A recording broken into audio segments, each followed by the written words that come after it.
Let us all rise.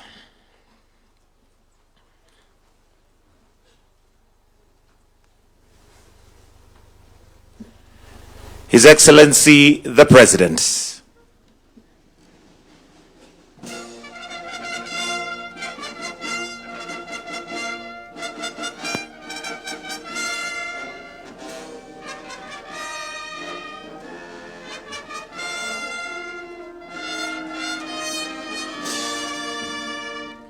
While we'll remain standing, we'll start with the Kenyan national anthem. And today, Your Excellency, with your permission, would like to sing the 3 stanzas of the Kenyan national anthem, followed by the East African anthem. The anthems.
Kenya istahili heshima, tuungane mikono pamoja kazini, kila siku tuwe na shukrani.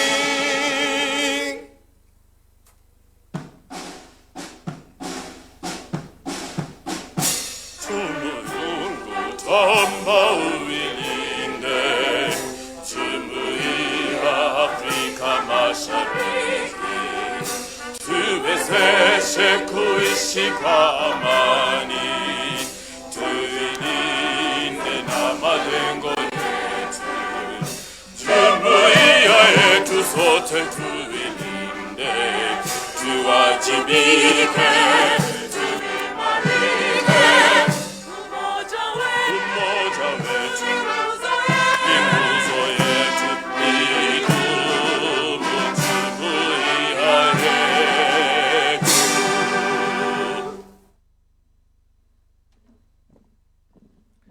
Let us kindly take our seats. With your permission, Your Excellency, allow me to invite Colonel Father Moses Karanja from the KDF, who will give us some brief reflection, after which we'll be led into prayer, and we'll have a Muslim prayer, we'll have one from the Anglican Church, and a traditional prayer. For now, let me invite Colonel Father Moses Karanja for reflections. Welcome, sir.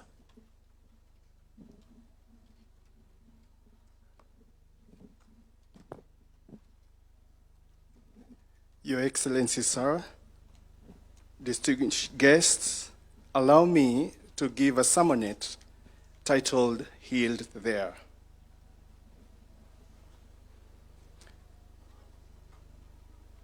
This story is worth telling precisely because the archives cannot confirm every detail.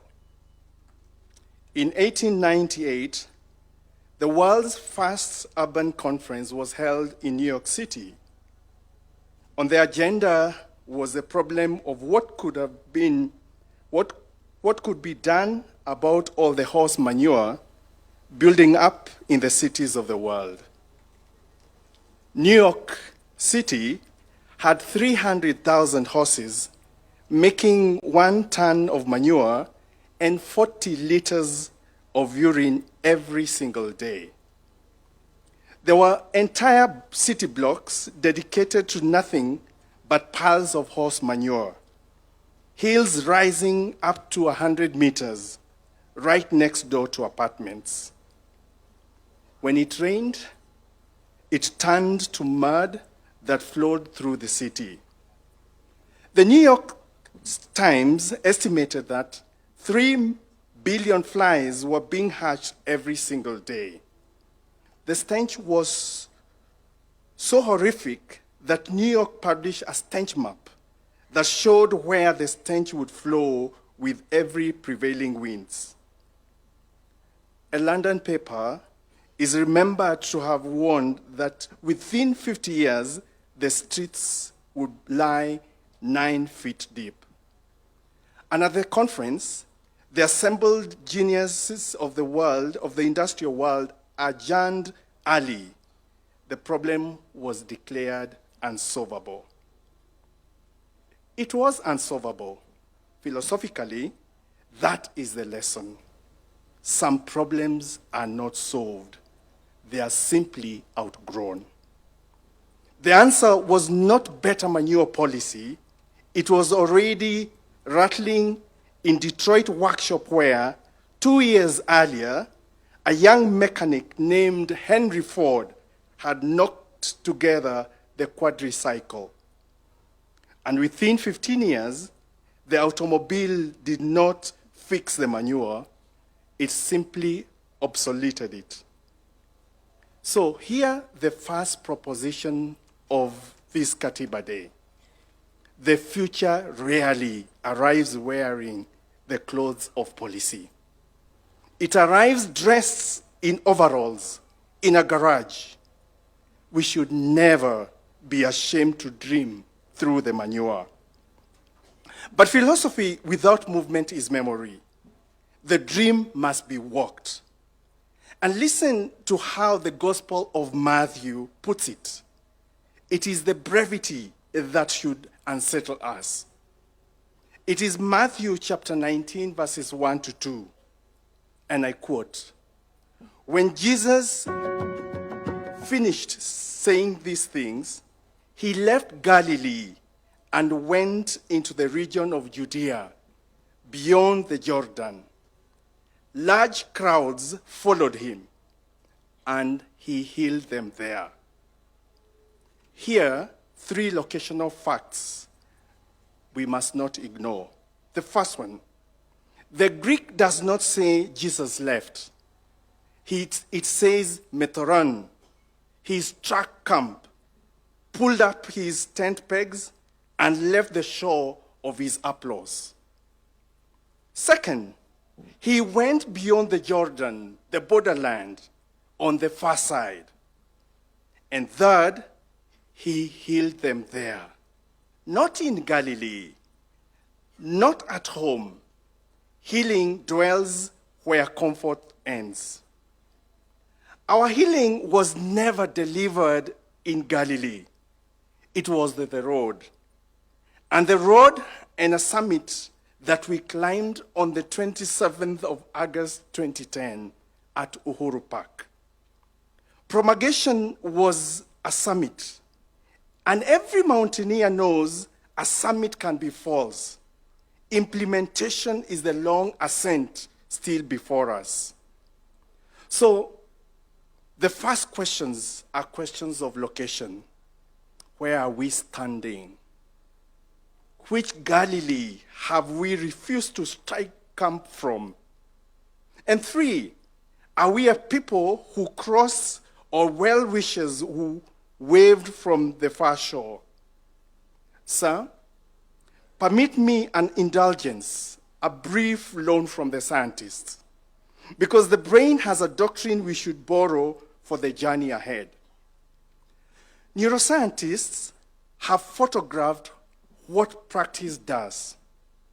Uber drivers, after years of memorizing the city roads, show physically enlarged hippocampi. The brain's law. Cells that fire together, wire together. And its consequence is also ruthless. You use it or you lose it. The brain is not destiny. It's a habit of the flesh. But that neuroplasticity is morally blind. It wires what we repeat, including what we should not. So for the final point to ponder, what have we as a people been rehearsing? Which synapses has Kenya fired most since 2010? And what are we wiring this very hour into our children? I submit there is constitutional neuroplasticity.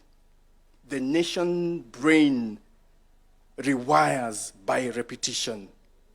The executive that acts, the legislature that checks, the judiciary that reviews, the constitutional bodies that report, the counties that deliver, and the citizenry that questions.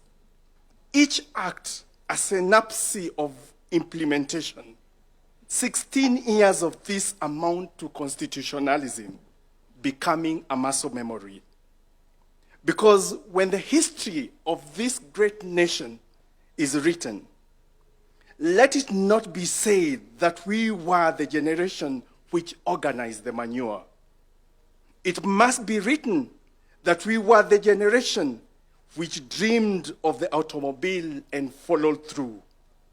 We are the people who left Galilee in pursuit of healing beyond Judea and across the Jordan.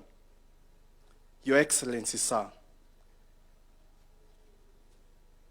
I request that we be upstanding for a word of prayer.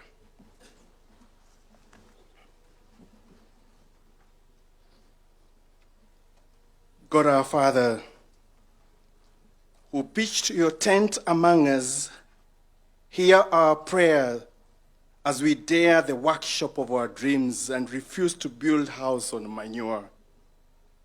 Strike the camp of our easy consent and heal us as we walk the road. Teach our brains that wire what we repeat and repeat the law that pleases you.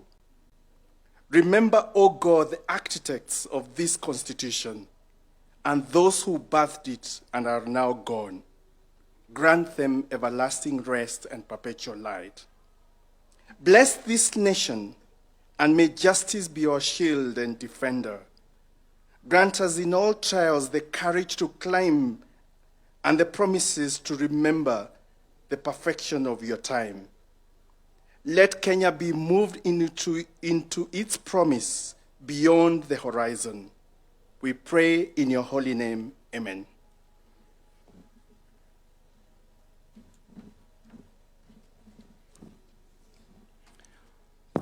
Almighty God, we thank you for the gifts of our nation, Kenya.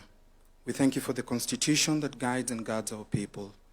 We ask that you may renew in us the vision of justice, unity, and peace. Bless our citizens with the hearts to obey the law and love for one another. In your name we pray. Amen.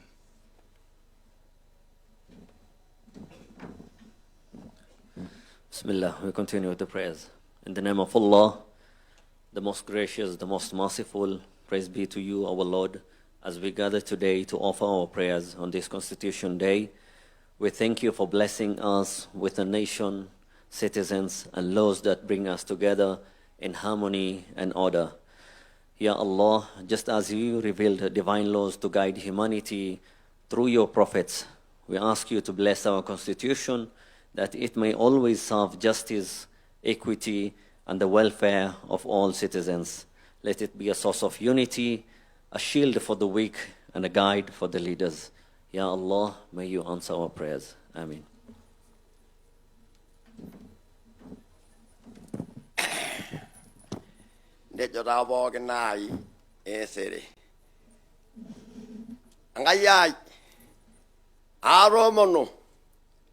Anaba olosho le Kenya awona rari kinidi kidamaile naraba waka katibana ni belegenyi wenye mo yanda Kenya dara kasa nara do olosho no do dara wa do rone ya wesotua mitashara elanya logonya maranaba lo shal lo kol ermada ngeni megrana reya Arai lai Ruto, mera mayana, angkai, mera doa angkai yang kishon, eyau enchan neyau mpisai nereu asinat torbaribarani neret olosho olulung'a.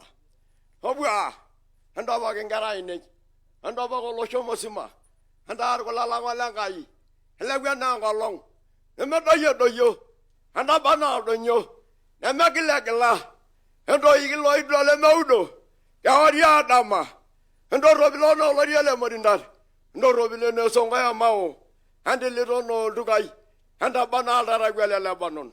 Ashe taa. Na sote tukasema, may we take our seats, please. Your Excellency, with your permission, allow me to now invite the Head of Public Service, the Chief of Staff and Head of Public Service, Honorable Felix Koskei, for the state invocation and establishment of the protocols. Welcome. Tumpigie makofi tafadhali.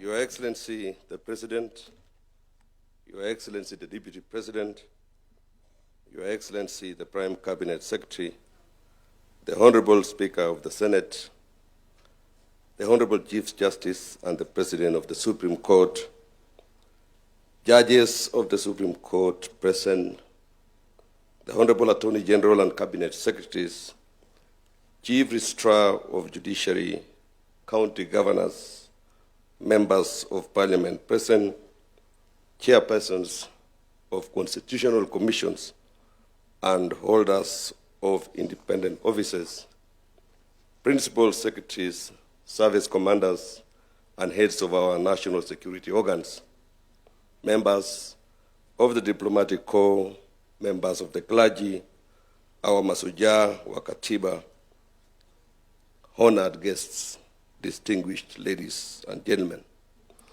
Last year, as the nation prepared to commemorate 15 years since the promulgation of the Constitution, His Excellency the President proclaimed the 27th day of August of every year as Katiba Day. The proclamation established Katiba Day as an annual occasion for the nation to reaffirm its commitment to the Constitution. Although it remains a working day, institutions across the three arms of government and the two levels of government, together with schools and other learning institutions, are called upon to organize and participate in activities that promote constitutional awareness, civic responsibility, and fidelity to our national values. It is in fulfillment of the national call that we gather today for the second observance of Katiba Day, honoring our 16 years journey since the promulgation of the Constitution.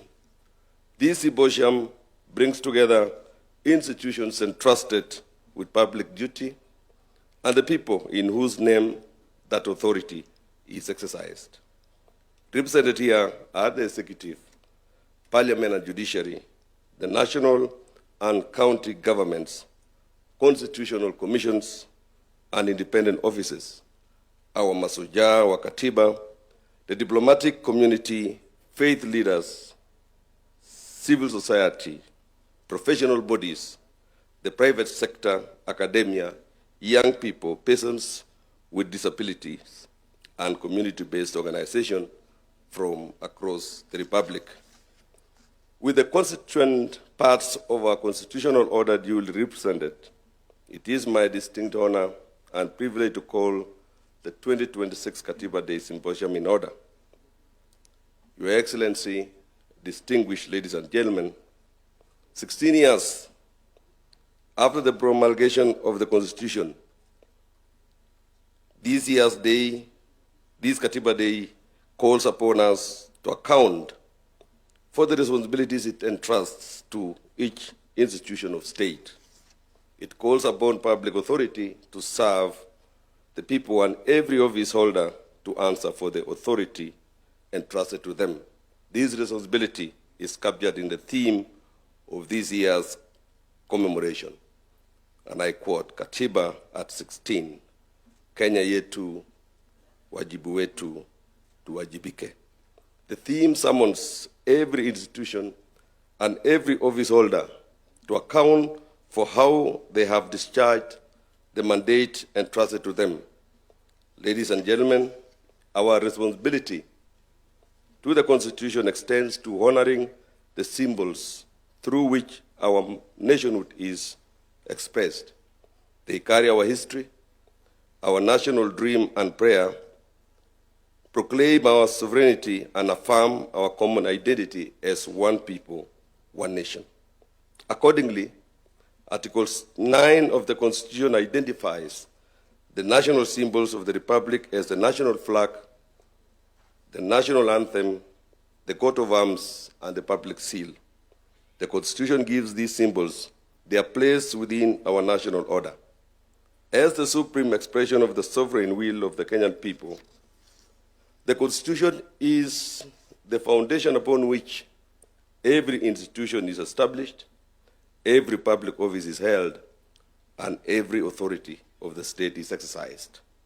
It is therefore fitting that before the formal proceedings of this commemoration commence, the Constitution and our national symbols are ceremonially presented and installed at the center of this commemoration.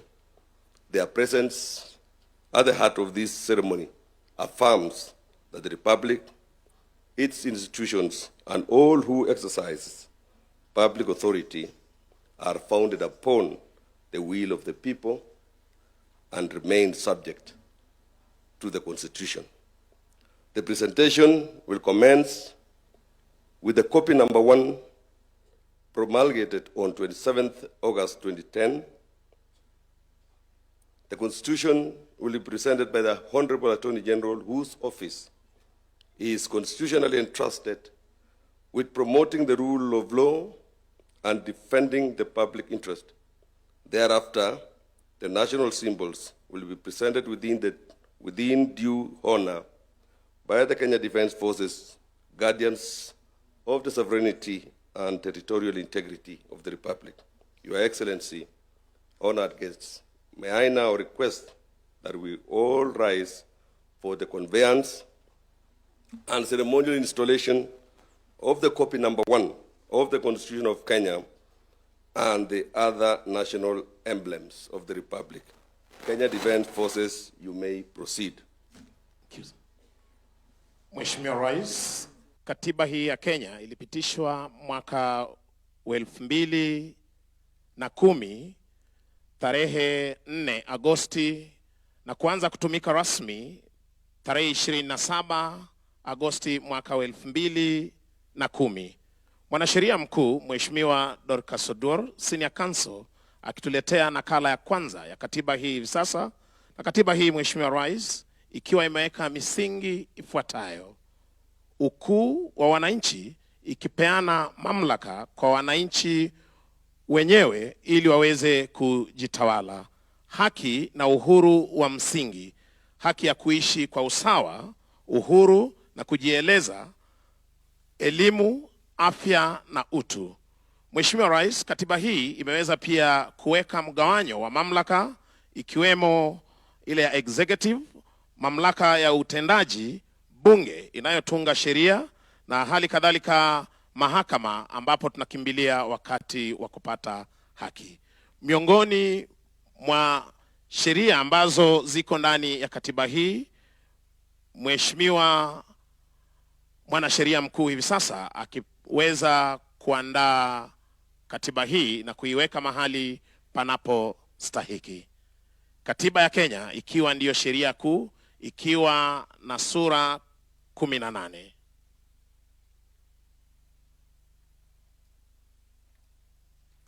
Mheshimiwa Rais, takayofuata hivi sasa ni bendera rasmi ya taifa la Kenya.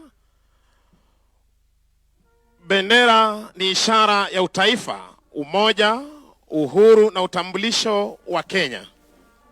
Bendera ya Kenya ina rangi 4 pamoja na alama ya ngao utakavyoshuhudia Mheshimiwa Rais, na mikuki katikati yake. Watakapoweza kuandaa bendera hii, nitaweza kukujuza rangi hizi zinaashiria nini. Wakija kwa ustadi, Mheshimiwa Rais, bendera ikiwa ni fahari yetu kama Wakenya, wakija kwa umaridadi kama wanajeshi kuweza kuchukua nafasi yao kuandaa bendera hii.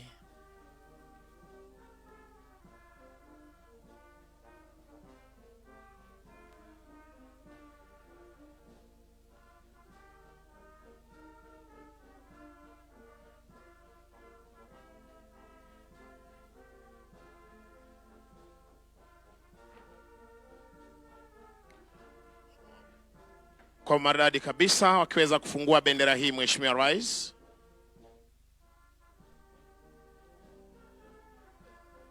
The jumbo flag.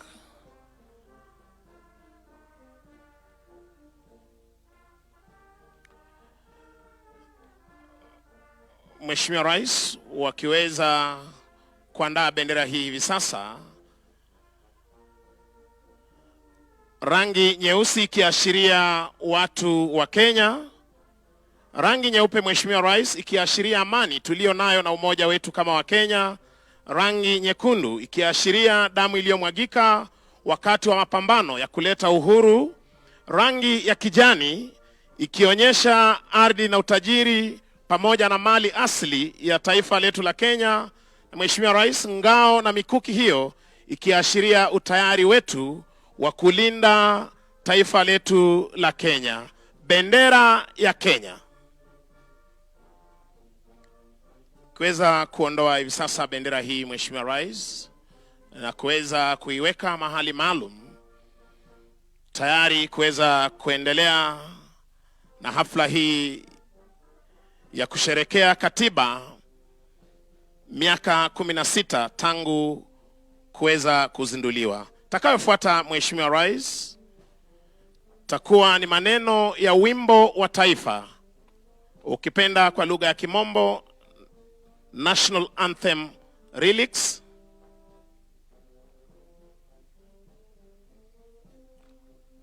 Mheshimiwa Rais, maneno ya wimbo wa taifa ya Jamhuri ya Kenya ina uzito ikiweza kutuweka mbele zake Mwenyezi Mungu na kuomba dua.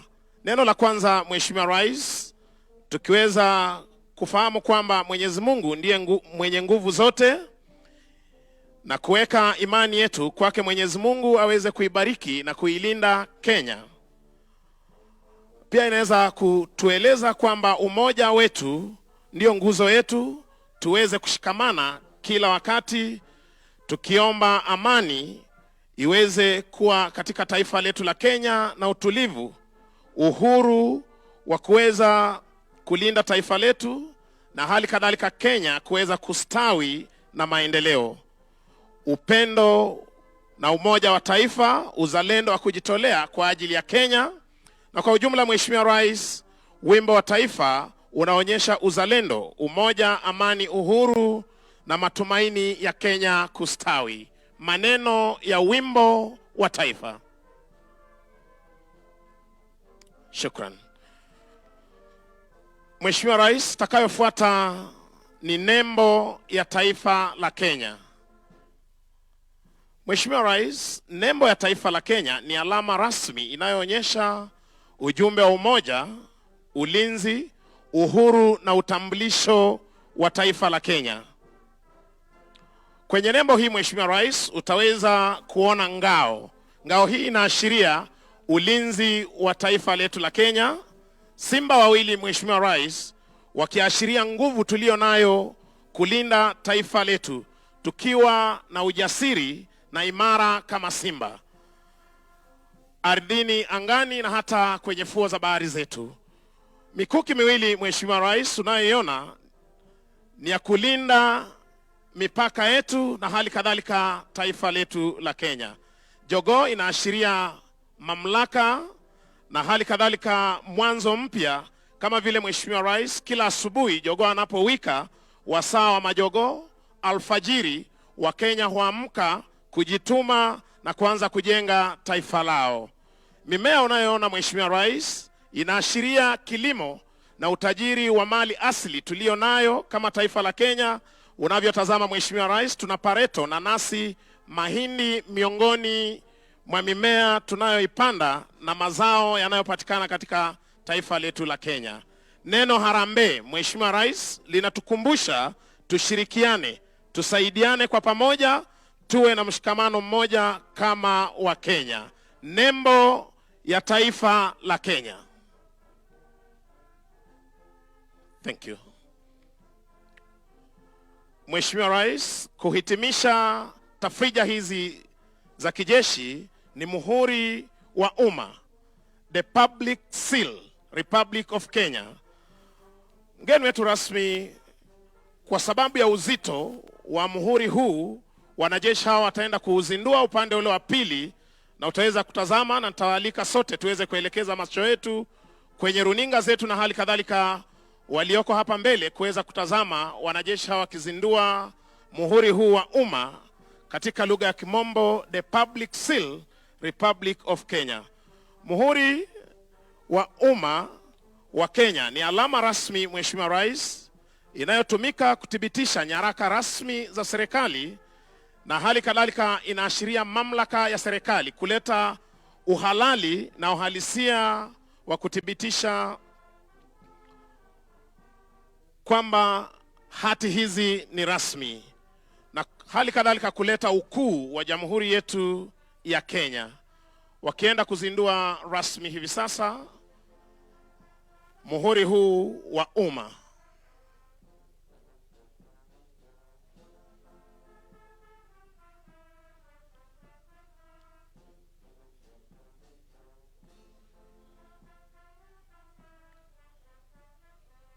Mheshimiwa Rais, wakati wa kwanza mimi kujionea rasmi muhuri huu wa umma ni wakati ulipokuwa unapandisha mji wa Eldoret kuwa jiji, na tukaweza kuona rasmi muhuri huu wa umma.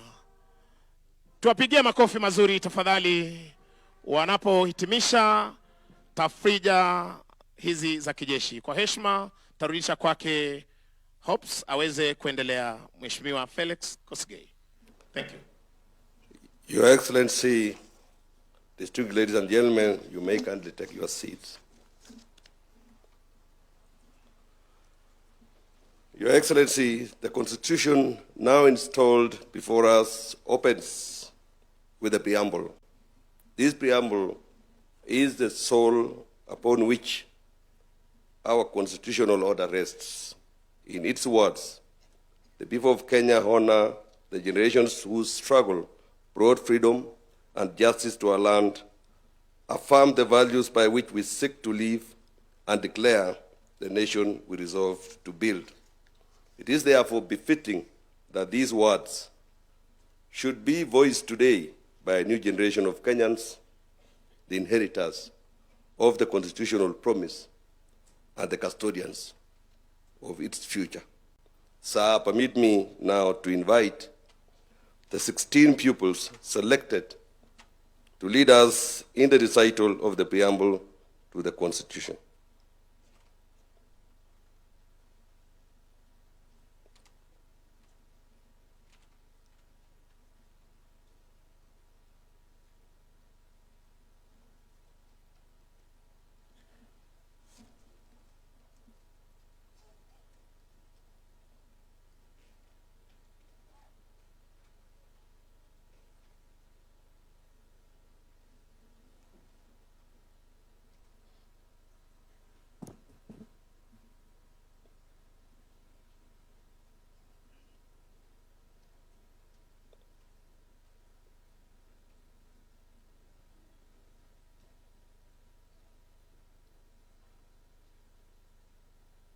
Your Excellency, distinguished ladies and gentlemen, may we all kindly rise for the recital of the preamble to the Constitution set out on page 7 of the program. Page 7 of the program.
Excellency, honorable gentlemen and women, before you is Jamhuri High School and Pangani High School, presenting to you the recital of the preamble of the 2010 Constitution of Kenya.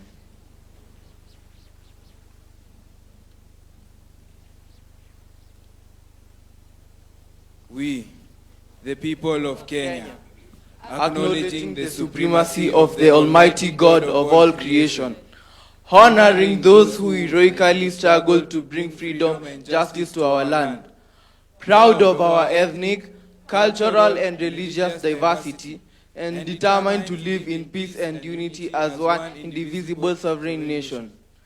Respectful of the environment, which is our heritage, and determined to sustain it for the benefit of future generations, committed to nurturing and protecting the well-being of the individual, the family, communities, and the nation.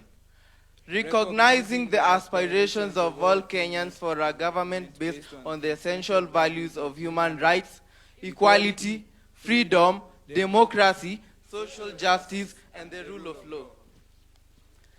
Exercising our sovereign and inalienable right to determine the form of governance of our country, and having participated fully in the making of this constitution, having adopted, enacted, and given this constitution to ourselves and to our future generations, and having promulgated it on the 27th day of August in the year of our Lord 2010, do hereby, on this 16th anniversary of its promulgation, reaffirm our commitment to respect, uphold, and defend this constitution for the glory of Kenya.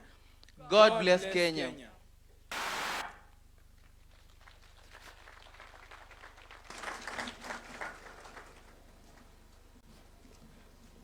Your Excellency, distinguished ladies and gentlemen, you may kindly take your seats. Thank you. Your Excellency, the aspirations proclaimed in the preamble are marked throughout the contours of our Constitution. Among its most consequential reforms were devolution and the establishment of constitutional commission and independent offices. Devolution brought government resources and decision-making closer to the people. Constitutional commissions and independent offices were established to protect the sovereignty of the people, secure observance by all state organs of democratic values and principles, and promote constitutionalism. Through these institutions, the Constitution was intended to take root across the Republic and find expressions in the daily lives of Kenyans. 16 years on, this Katiba Day provides an occasion to account for how faithfully these institutions have discharged their mandates and how meaningfully their work has advanced the constitutional promise. Are our institutions protecting rights and serving citizens? Are they strengthening accountability? Are their constitutional mandates producing measurable improvements in the lives of the people? These questions lie at the heart of today's symposium. They guide this national examination of the progress made, the obligations that remain, and the work required to give full effect to the Constitution. That work calls for sustained coordination amongst the institutions established under our constitutional order. Within the organization of the national government, the office of the Deputy President is responsible for coordinating relations between the two levels of government and facilitating engagement with constitutional commissions and independent offices. It is pursuant to that mandate that His Excellency, the Deputy President, has provided leadership in convening the 2026 Katiba Day Symposium and shaping its constitutional accountability agenda. To set the context for the proceedings and frame the constitutional responsibilities that will guide our deliberations, it is now my singular honor and privilege to invite the Deputy President to address this symposium and thereafter invite His Excellency the President to make his remarks. Sir, distinguished ladies and gentlemen, His Excellency the Deputy President.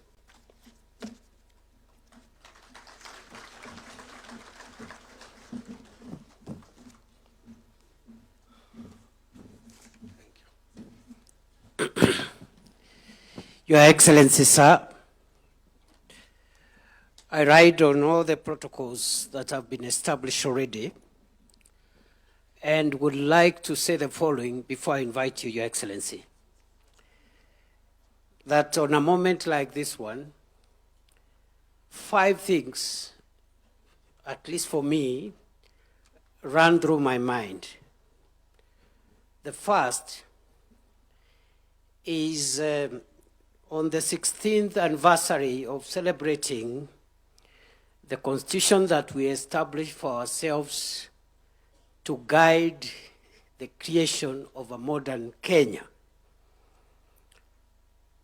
It is an occasion to look at how far we have traveled in the journey of living up to the aspirations of our Constitution as captured in the preamble, which has just been recited for us, but also in the foundational articles of the Constitution that form the bedrock upon which our constitutional architecture is raised.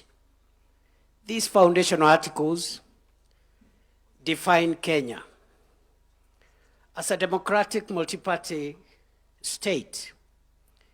It defines the territory of Kenya in Article 5, where it stretches from, and the subnational units that constitute Kenya, the 47 counties of our republic. It defines us as a multicultural, multi-ethnic, multiracial, multi-religious society determined to live together as one sovereign, indivisible nation. Your Excellency, it is a good time for us to reflect on how far we have advanced our sovereignty and the sovereignty of the people of Kenya, how far we have kept the unity of our nation, and how far we've traveled in forging tolerance and finding strength as a nation in our diversity. The second item, or the second theme that runs through my reflection on a day like this as a citizen of Kenya, is how far again in those 16 years, Your Excellency, we have been able to perfect our vertical relationships. Looking at the Constitution, a relationship is envisaged between those who act on behalf of the state and the people. The relationship between the legislature, judiciary, and the executive at the national level, and the executive and the legislature at the county level, and also holders of constitutional commissions and independent offices. How the 3 arms of government and the 2 arms of government at the county level relate to one another, and especially relate to the citizens of Kenya, the vertical relationship.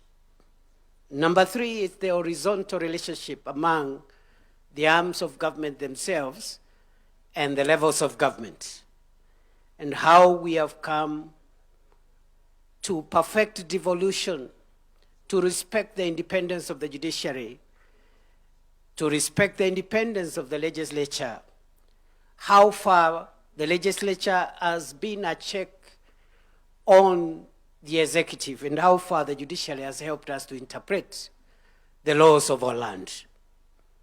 That is the third thing that runs through my mind. But there is a fourth theme that runs through my mind, Your Excellency. And this is the software of our nation. Our Constitution envisages that this nation, other than the development we do for ourselves, will be run on the basis of certain values, national values, and principles of our governance. Article 10, read together with Article 232 of the Constitution, provides the software of our nation. And the question is, to what extent have we been patriotic? To what extent have we advanced the rule of law, human rights, democracy, environmental sustainability, accountability, the values of the public service in Article 232, etc., etc. And I think on a day like this one, we will be listening to one another to find out what journey we have covered and where the gaps are, so that we can perfect our nation's software as we also strengthen its hardware. Finally, Your Excellency, on a day like this one, I and perhaps a few others in this room are curious to reflect on the 16 years that we have taken to advance the requirements of the two legs on which our country and our democracy is founded. These two legs are found in the Bill of Rights, but they are also scattered everywhere else, including the preamble. The first limb is the limb of democracy and the need to advance a nation founded on human dignity and human rights and democratic ideals. But there is a second limb, Your Excellency. And this is the limb that you invited us to begin a conversation on as we look towards a Kenya beyond 2030. And this is the limb of prosperity. I dare say, Your Excellency, before I invite you, that as you reminded us when you were launching this conversation, that the aspiration of our constitutional order is very much about democracy, but it's also very much about creating wealth for the citizens of Kenya, empowering the citizens, and realizing the aspects of the Bill of Rights that give dignity and empowerment to the citizen, creating a wealthy, healthy Kenya. Rights that have been ignored for some time now around decent housing, their right to health, the right to access the things that make life convenient and comfortable. And I dare say, Africa, Kenya, the developing world must not shy away from pursuing wealth and talking about wealth creation as much as we advance democracy. And therefore, mine, Your Excellency, is to listen to you and to the many other people that I see gathered here. I see the fathers of our Constitution present here. I see the children of our Constitution right here. And because we have a long morning ahead of us, and because also I see many people who are much more qualified on the matters of today's discussion than I am, I want to stop there and request that we be upstanding and invite His Excellency the President to set the tone for this meeting. Thank you very much, Mr. President. Speak to the nation.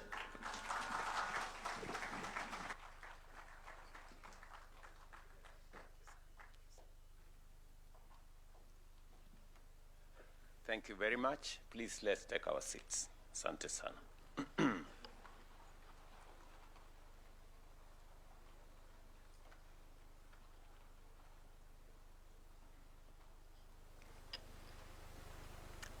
Distinguished guests, fellow citizens, ladies and gentlemen, on this day, 16 years ago, Kenya did not merely promulgate a new supreme law.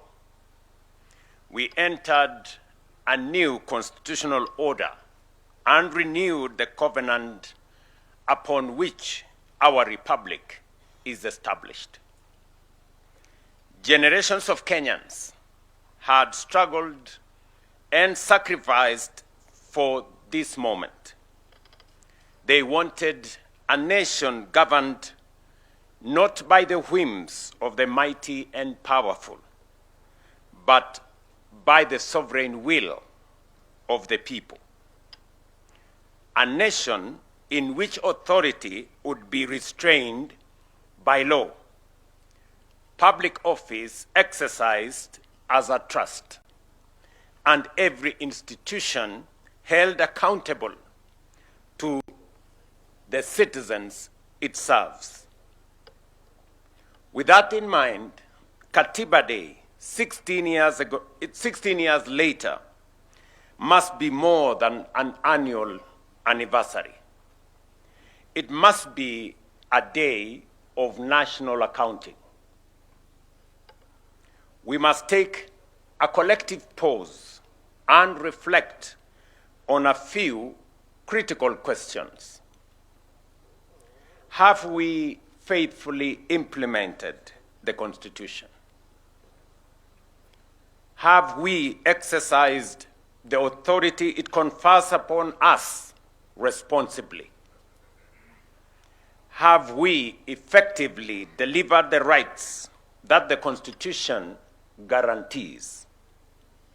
And have our institutions fully honored the purposes for which they were established?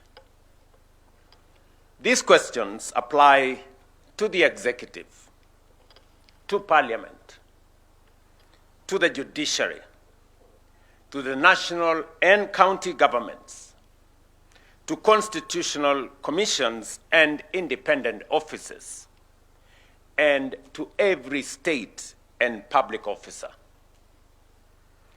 Ladies and gentlemen, our Constitution performs two equally important principles.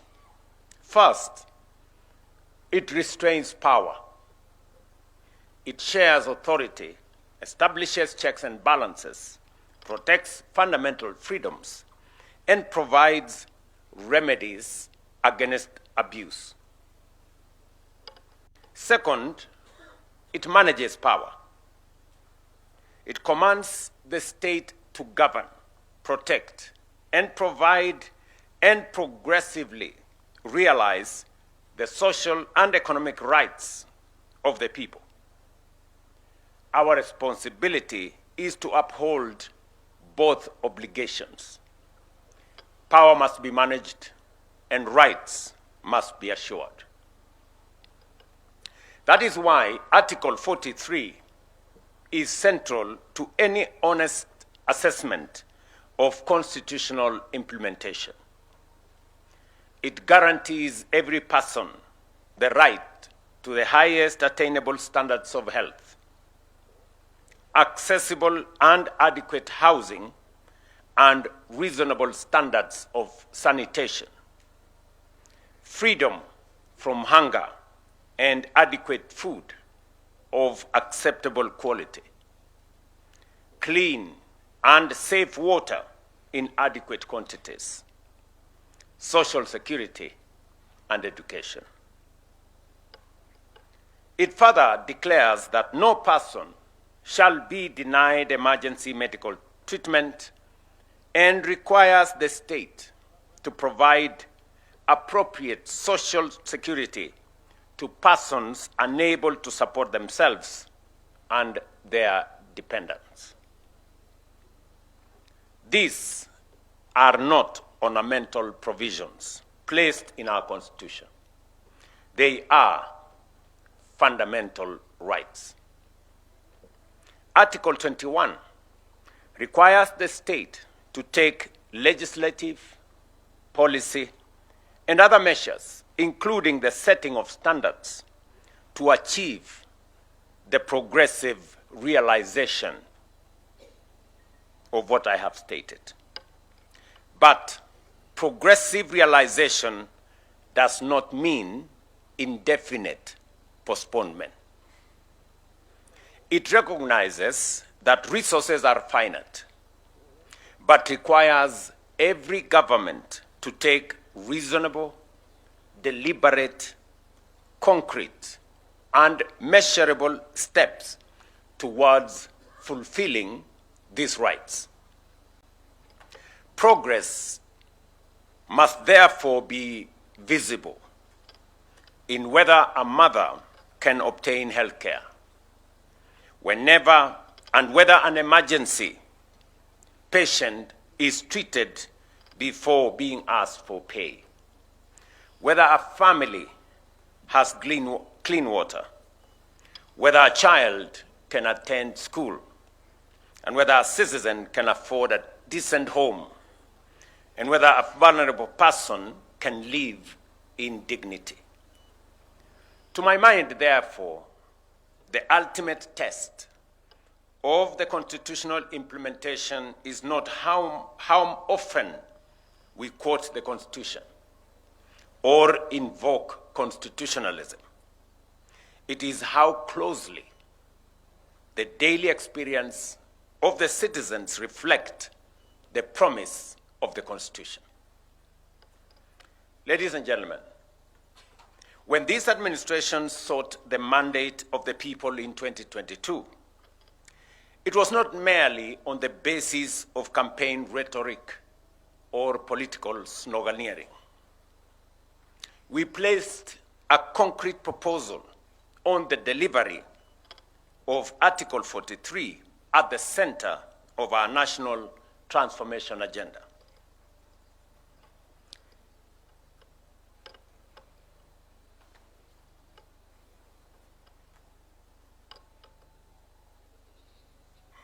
Universal health care, affordable housing, food security, education, and social protection became central pillars of our national transformation plan. The bottom-up economic transformation agenda was, from the outset, designed as an instrument for the implementation of the Constitution. That is why, over the last 4 years, we have been translating constitutional obligations into practical benefits across healthcare, housing, education, agriculture, and devolution. More than 32 million Kenyan citizens are now registered, with 8 million being treated by Social Health Authority.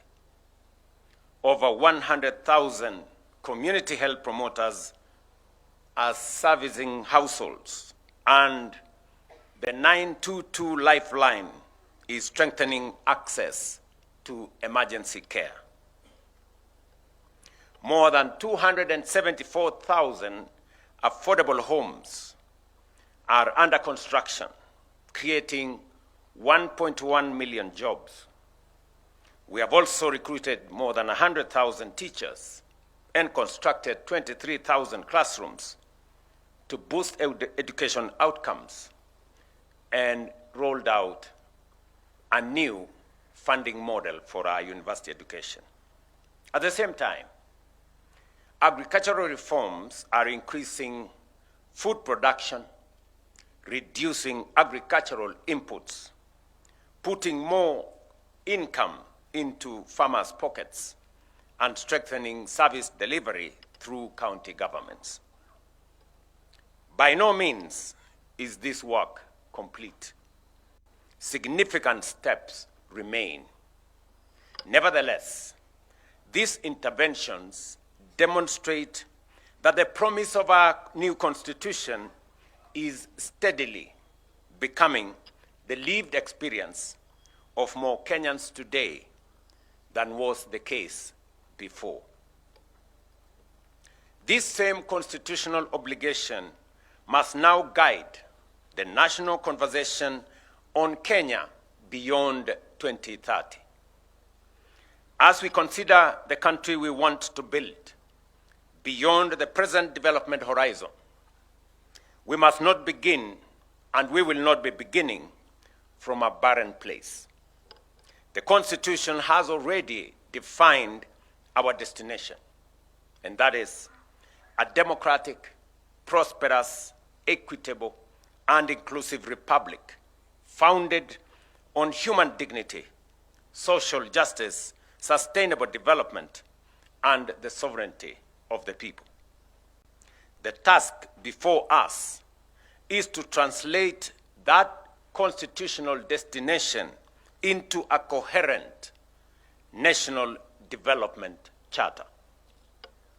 We must determine how the next generation of growth will deliver the rights guaranteed in the Constitution, how devolution will unlock the potential of every part of Kenya, how innovation, technology, and enterprise will expand opportunity, how economic progress will be reconciled with environmental stewardship, and how Kenya's choices will protect rather than mortgage the future of generations yet to come. Kenya beyond 2030 must therefore be more than a new economic blueprint or a catalogue of projects. It must be a compact between the state and the citizen, between the present and the future, and between our national ambition and our collective responsibility. Let me repeat that. Kenya beyond 2030 must therefore be more than a new economic blueprint or a catalogue of projects. It must be a compact between the state and the citizens, between the present and the future, and between our national ambition and our collective responsibility. Its success will not only be measured by the size of our economy, the height of our buildings, or the reach of our infrastructure. It will be measured by the dignity, opportunity, security, and quality of life enjoyed by every citizen. Ladies and gentlemen, this brings me and us to another consequential question of accountability in our constitutional democracy. What is the place of an electoral mandate within a constitutional order? Political parties present manifestos to the people. Citizens consider competing visions and elect a government. That mandate carries democratic legitimacy and imposes a responsibility on leaders to keep their word and deliver on their promise. The ballot gives the mandate. The Constitution establishes the boundaries. The public institutions ensure that both are respected. How much constitutional space must an elected government have to implement the program upon which it was elected.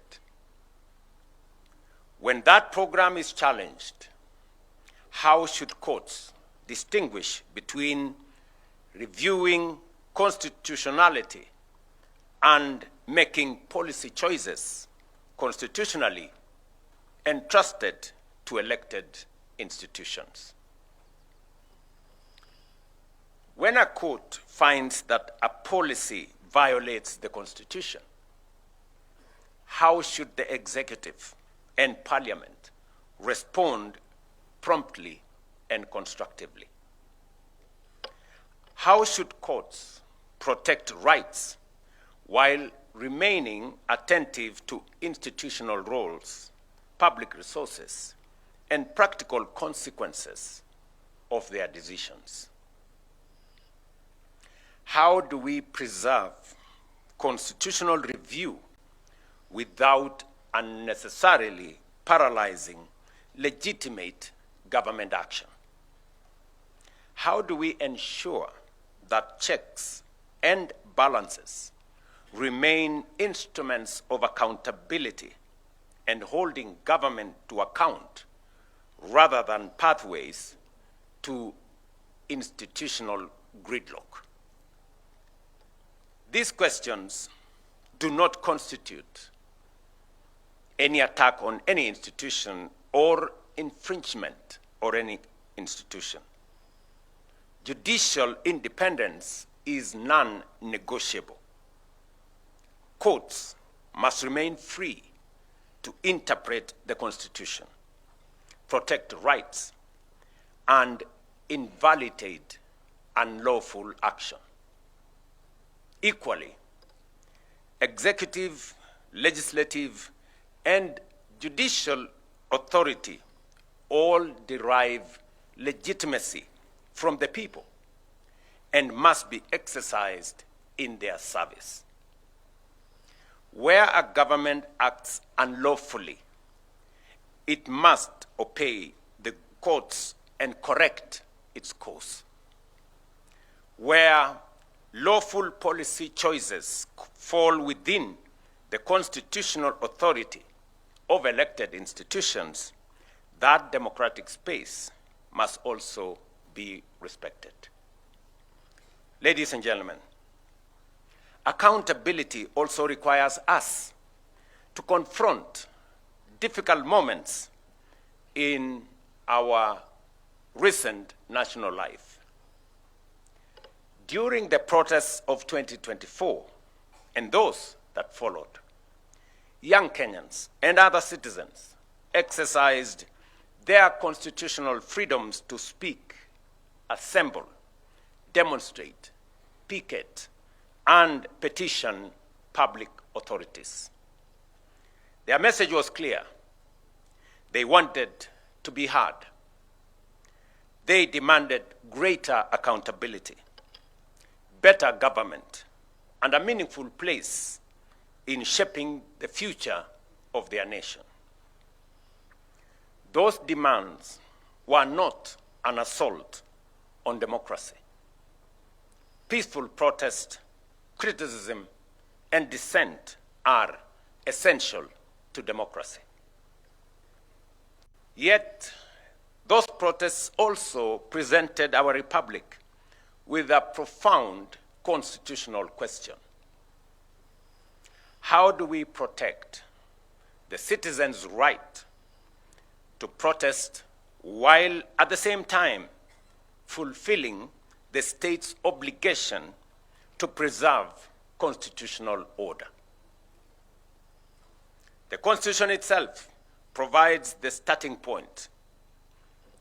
Article 37 protects the right of every person peaceably and unarmed to assemble, demonstrate, picket, and present petitions to public authorities. That protection must be real. No Kenyan should lose their life, liberty, or dignity merely for criticizing government expressing an unpopular opinion, or participating in peaceful demonstration. I recognize the pain that remains from the events of that period. Some families lost loved ones. Serious allegations were made concerning unlawful arrests, enforced disappearances, and the excessive use of lethal force. We cannot honor the Constitution by looking away from such allegations. Every credible allegation of a human rights violation must be investigated independently, thoroughly, and transparently. Where wrongdoing is established, those responsible must be held accountable in accordance with the law. At the same time, defending the rights of peaceful protesters does not require us to excuse crime committed under the cover of protest. The Constitution protects peaceful and unarmed assembly. It does not protect arson, looting, lawlessness, violence, intimidation, attacks on citizens, or the destruction of public and private property.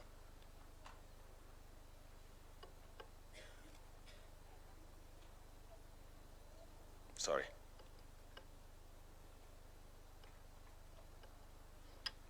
We must therefore distinguish carefully between a citizen exercising a constitutional right and an individual committing criminal offenses.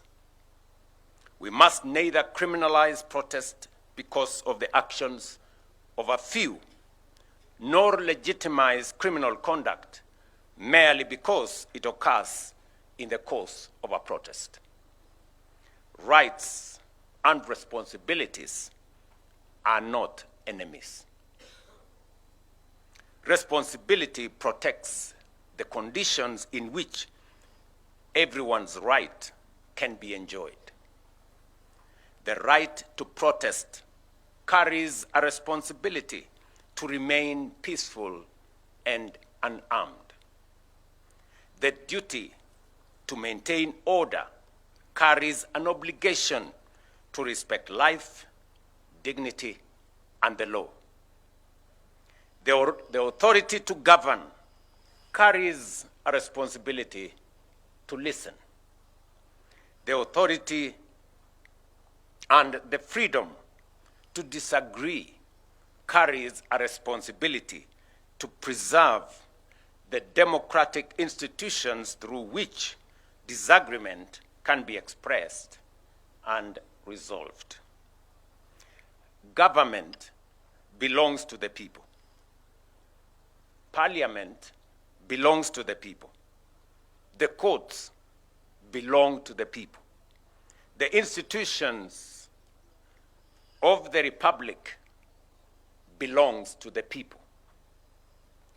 They may be criticized, challenged, and required to account, but they must not be destroyed because they are the instruments through which the people govern themselves. Our national task, therefore, is not to choose between liberty and order. It is to build an order founded on liberty and to exercise liberty in a manner that preserves the constitutional order. Let me repeat that. Our national task, therefore, is not to choose between liberty and order. It is to build an order founded on liberty and to exercise liberty in a manner that preserves the constitutional order. Ladies and gentlemen, the Constitution belongs to all of us. Its authority binds all of us. Its rights protects all of us. Its responsibilities call on all of us to account. Accountability cannot end with defending institutional territory, observing procedures, or publishing reports. Ultimately, we must account for outcomes, whether we have protected the sovereignty of the people, upheld human dignity, preserved constitutional order, used public resources responsibly, and brought the rights guaranteed by our Constitution within the reach of more citizens. 16 years ago, we gave ourselves a transformative Constitution. Our responsibility today is to fulfill its promise and build a democratic, prosperous, and transformed republic. That is the meaning of Katiba at 16. What we now say, Kenya yetu, wajibu wetu. I know there will be a robust conversation after this. I just thought of provoking us to have a conversation in this context as we celebrate our Constitution. And it is a moment for us to reflect collectively as a nation, not pointing fingers, not avoiding responsibility, not trying to excuse what is not right, but to honestly talk not at, but with each other. Thank you very much, and God bless you.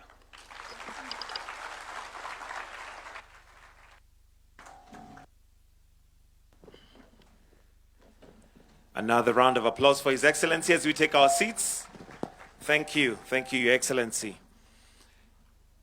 As mentioned by His Excellency, we are going to have a number of discussions. Our first panel discussion is going to be on the state of accountability. And I'll request that the choir, you take your position as we now set up the stage for that discussion. It is going to be discussion basically on the state of accountability by constitutional commissions and independent offices. But while we set up the stage for that particular discussion, we'll have the All Saints Cathedral Choir together with the Presidential Escort Band that will sing a song. And this particular song is I Vow to Thee, My Country, featuring a specially newly commissioned second and third verse honoring Kenya's Katiba. And if you look up, you'll see we have 16 flags that are flying up there and behind on the backstage, which is just a reminder of the 16 years of our Katiba 2010. So the choir, together with the Presidential Escort Band, are going to give us a wonderful song, I Vow to Thee, My Country, featuring a special newly commissioned second and third verse honoring Kenya's Katiba. Choir, over to you.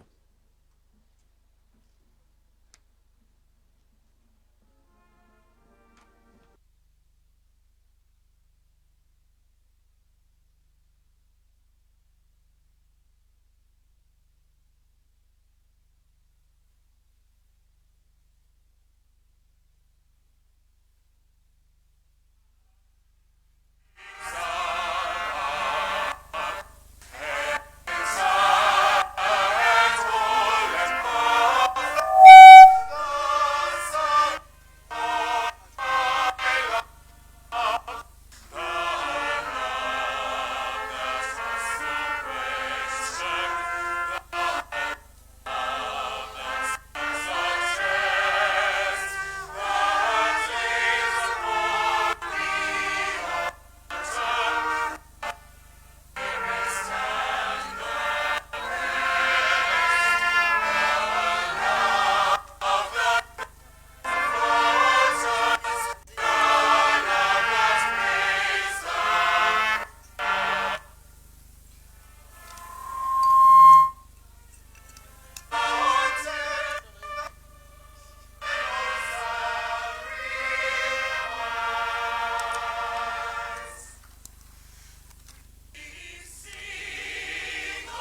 Thank you very much for that wonderful presentation.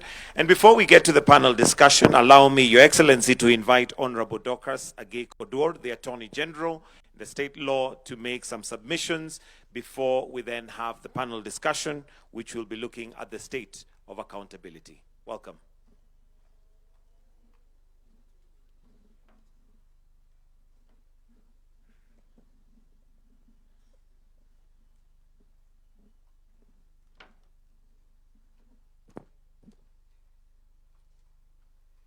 Your Excellency, the President of the Republic of Kenya, Your Excellency, the Deputy President, Your Excellency, the Prime Cabinet Secretary, the Chief Justice and the President of the Supreme Court of Kenya, the Speakers of the National Assembly and the Senate, distinguished ladies and gentlemen. It is my privilege to introduce this important conversation on the state of accountability by constitutional commissions and independent offices. Some experts say that constitutionalism divides power among government branches, institutions, for purposes of checks and balances in a political system. As evidence of that division, Your Excellency, on behalf of the women in leadership, I wish to express our gratitude because out of the 12, Chapter 15, institutions that are the subject of today's symposium, 6 of them are led by women. And that is an example of constitutionalism. The Honorable the Chief Justice and the President of the Supreme Court is the chair of the Judicial Service Commission. Margaret Nyakango is the controller of budget. Nancy Gadungu is the Auditor General. Honorable Jaldesa Rehema is the chair of MGEC. Clarice Oganga is the chair of Kenya National Commission on Human Rights.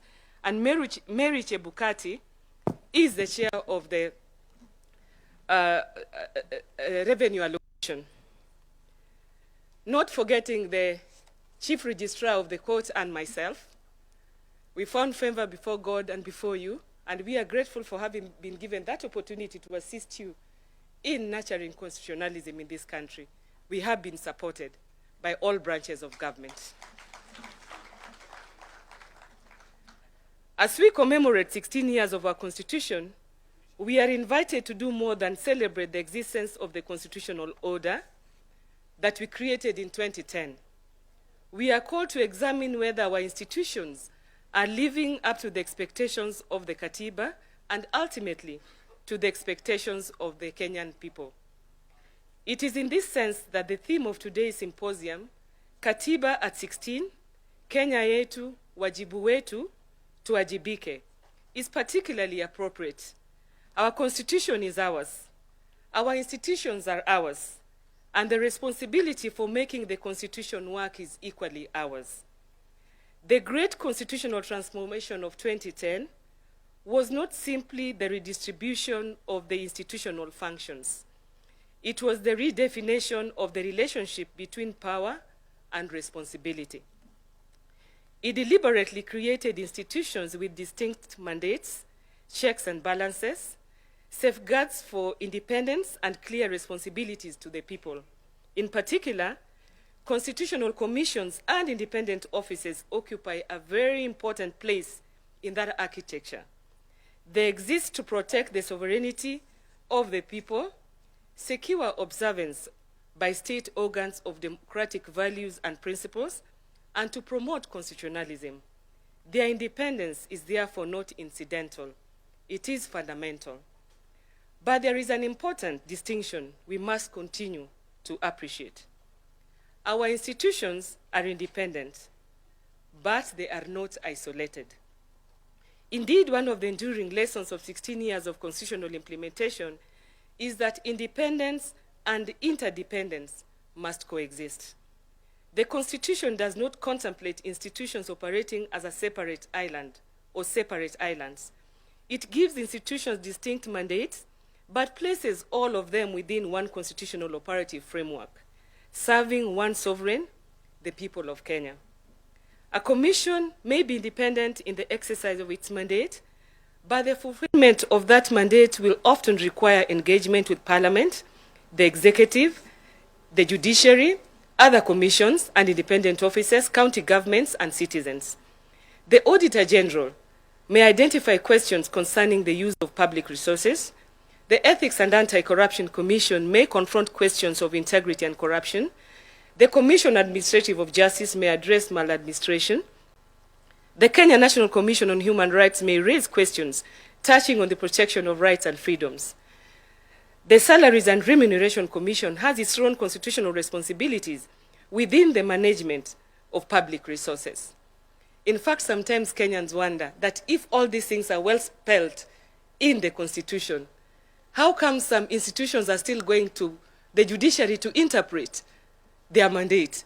How come some independent officers and constitutional commissions still think that their powers are not properly being exercised when the Constitution has given them the power and the legislations that create them give them the operative atmosphere? These mandates are distinct, but the constitutional objectives they serve are interconnected. The challenge, therefore, is not to weaken institutional independence in the name of cooperation. Neither should we use independence as a reason for institutional isolation.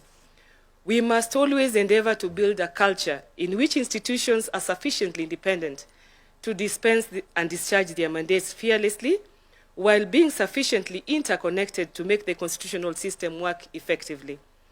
That requires mutual respect. It requires consultation. It requires information sharing where the law permits. It requires coordination action where mandates intersect. And importantly, it requires each institution to recognize that constitutional effectiveness measures constitutional visibility.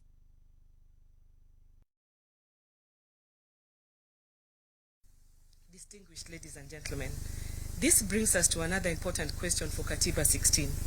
Are our institutions as strong as the Constitution requires them to be? Institution building is not an event. It is a continuous constitutional responsibility. 16 years after promulgation, we must continue to strengthen the institutions entrusted with safeguarding our democracy. That includes strengthening their legal frameworks. It means ensuring they have the institutional capacity, professional competence, and resources necessary to discharge their mandates. It means safeguarding their independence.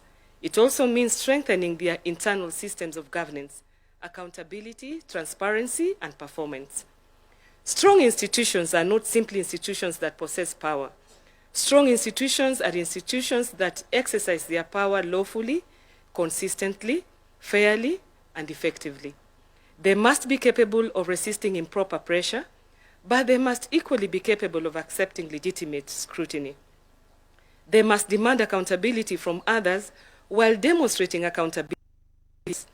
Because independence without accountability can undermine public confidence, just as surely as interference can undermine institutional independence. As we reflect on 16 years of implementation, the deeper question is accountability for constitutional purpose. We should therefore be willing to ask ourselves difficult questions, and I want to add on to the questions that His Excellency the President added. Are our constitutional commissions and independent offices fulfilling the purposes for which they were created? Are they accessible to ordinary citizens? Are they sufficiently responsive? Are their recommendations and decisions translated into meaningful action? Do our institutions collaborate effectively when mandates intersect? Are there legal, financial, or administrative weaknesses that are preventing some institutions from fully performing their constitutional functions? Most importantly, can the ordinary Kenyan see the difference that the Constitution has made in his or her life? These are difficult questions, but a mature constitutional democracy must be willing to ask difficult questions of itself. Just like at the beginning, the provost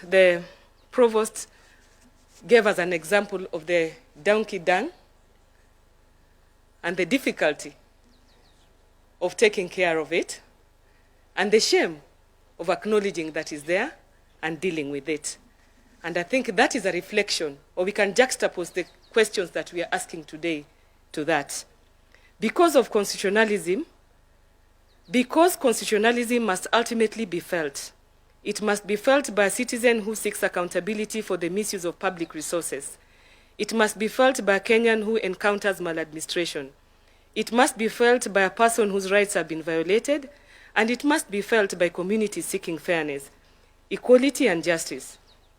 It must be felt in the integrity of a public service and in the responsible management of public resources.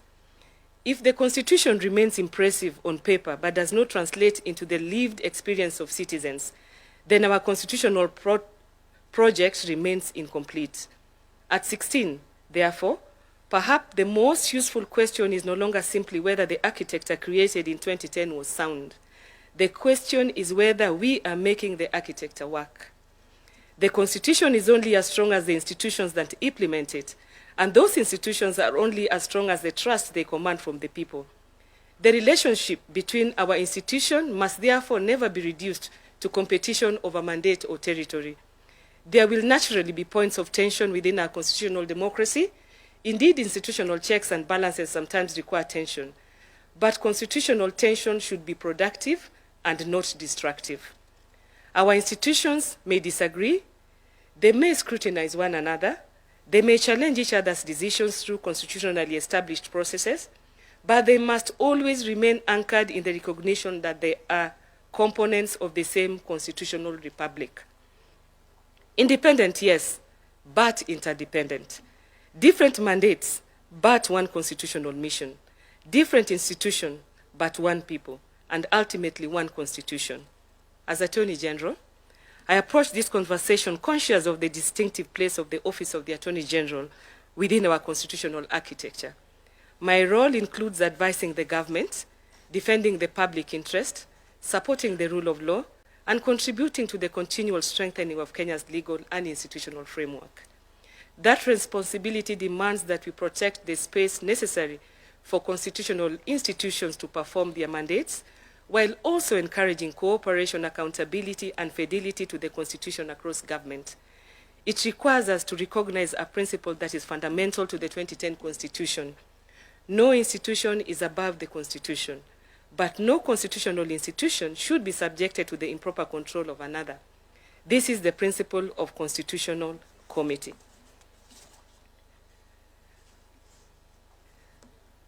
The session, therefore, provides an important opportunity for honest institutional reflection. We should celebrate what has worked over the 16 years, but we must also have the courage to identify where institutional practice has fallen short of constitutional expectation. Katiba 16 should not merely be an anniversary. It should be a checkpoint, a moment at which we ask, what have we built? What must we strengthen? What must we change? And what must we do differently over the next 16 years to ensure that the constitutional promise is more fully realized? This morning, we are privileged to hear from the institutions that occupy some of the most consequential spaces in this constitutional accountability and architecture. And as the Office of the Attorney General, I want to confirm that we have gotten the greatest cooperation and coordination with all the branches of government, all the independent offices, and all the constitutional offices under Chapter 15. We are honored this morning to have with us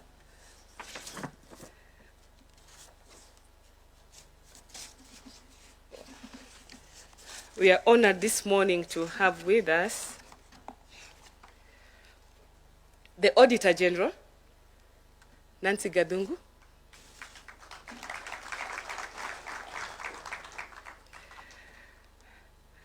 Bishop Oginde of the Ethics and Anti-Corruption Commission, Charles Orinda, Commissioner on Administrative of Justice,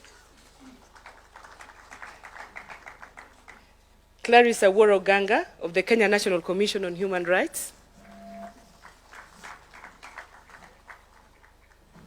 Sami Chepkwony, Salaries and Remuneration Commission,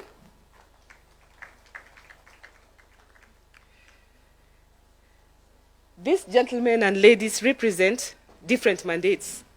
But beneath those mandates lies one common constitutional responsibility: to protect the public interest and to ensure that public power remains faithful to the people. I therefore invite them to speak candidly, tell us what is working, tell us where the gaps remain, tell us what threatens institutional effectiveness, tell us where greater interagency cooperation is required, tell us how we can strengthen our institutions without compromising their independence, and tell us what must be done to ensure that 16 years after promulgation, Kenya continues moving closer to the constitutional republic envisioned by its people in 2010.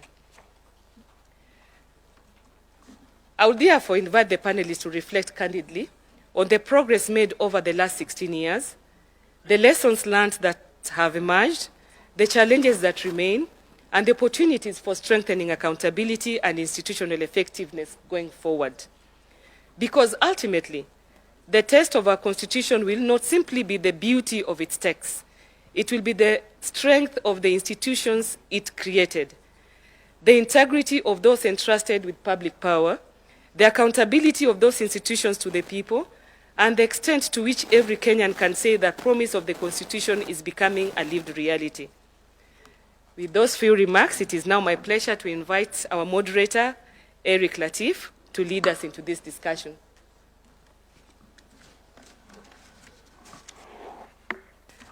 Thank you, and may God bless us all. Thank you.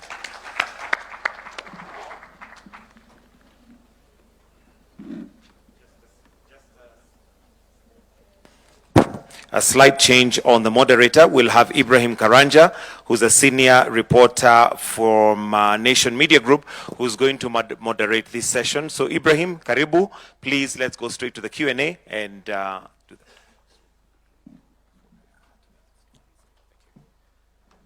Thank you very much, Your Excellency, the President of the Republic of Kenya, Your Excellency, the Deputy President. Allow me to ride on the protocol that has already been established. And in this particular session, ladies and gentlemen, we're going to honestly have a conversation about your role, the role of constitutional commissions and independent officers, not only limited to the 5 that are represented here, but all the commissions and independent officers in the country. The President has invited us to reflect about questions, important questions, pertinent questions, and so has the Attorney General. And just to set this, ladies and gentlemen, thank you very much.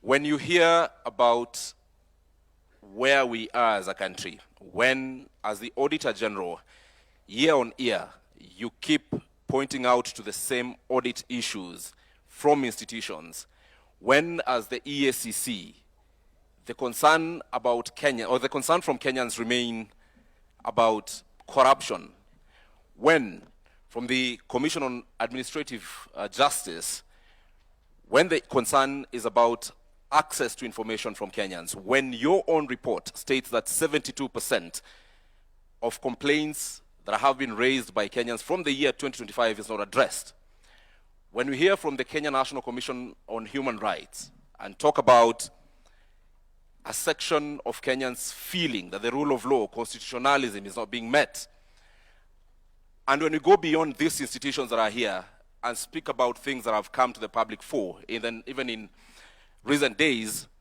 such as, Your Excellency, the issue about employment of teachers and serious allegations that have been made in public, then this Constitutional Commission and independent officers that are here have got questions to answer.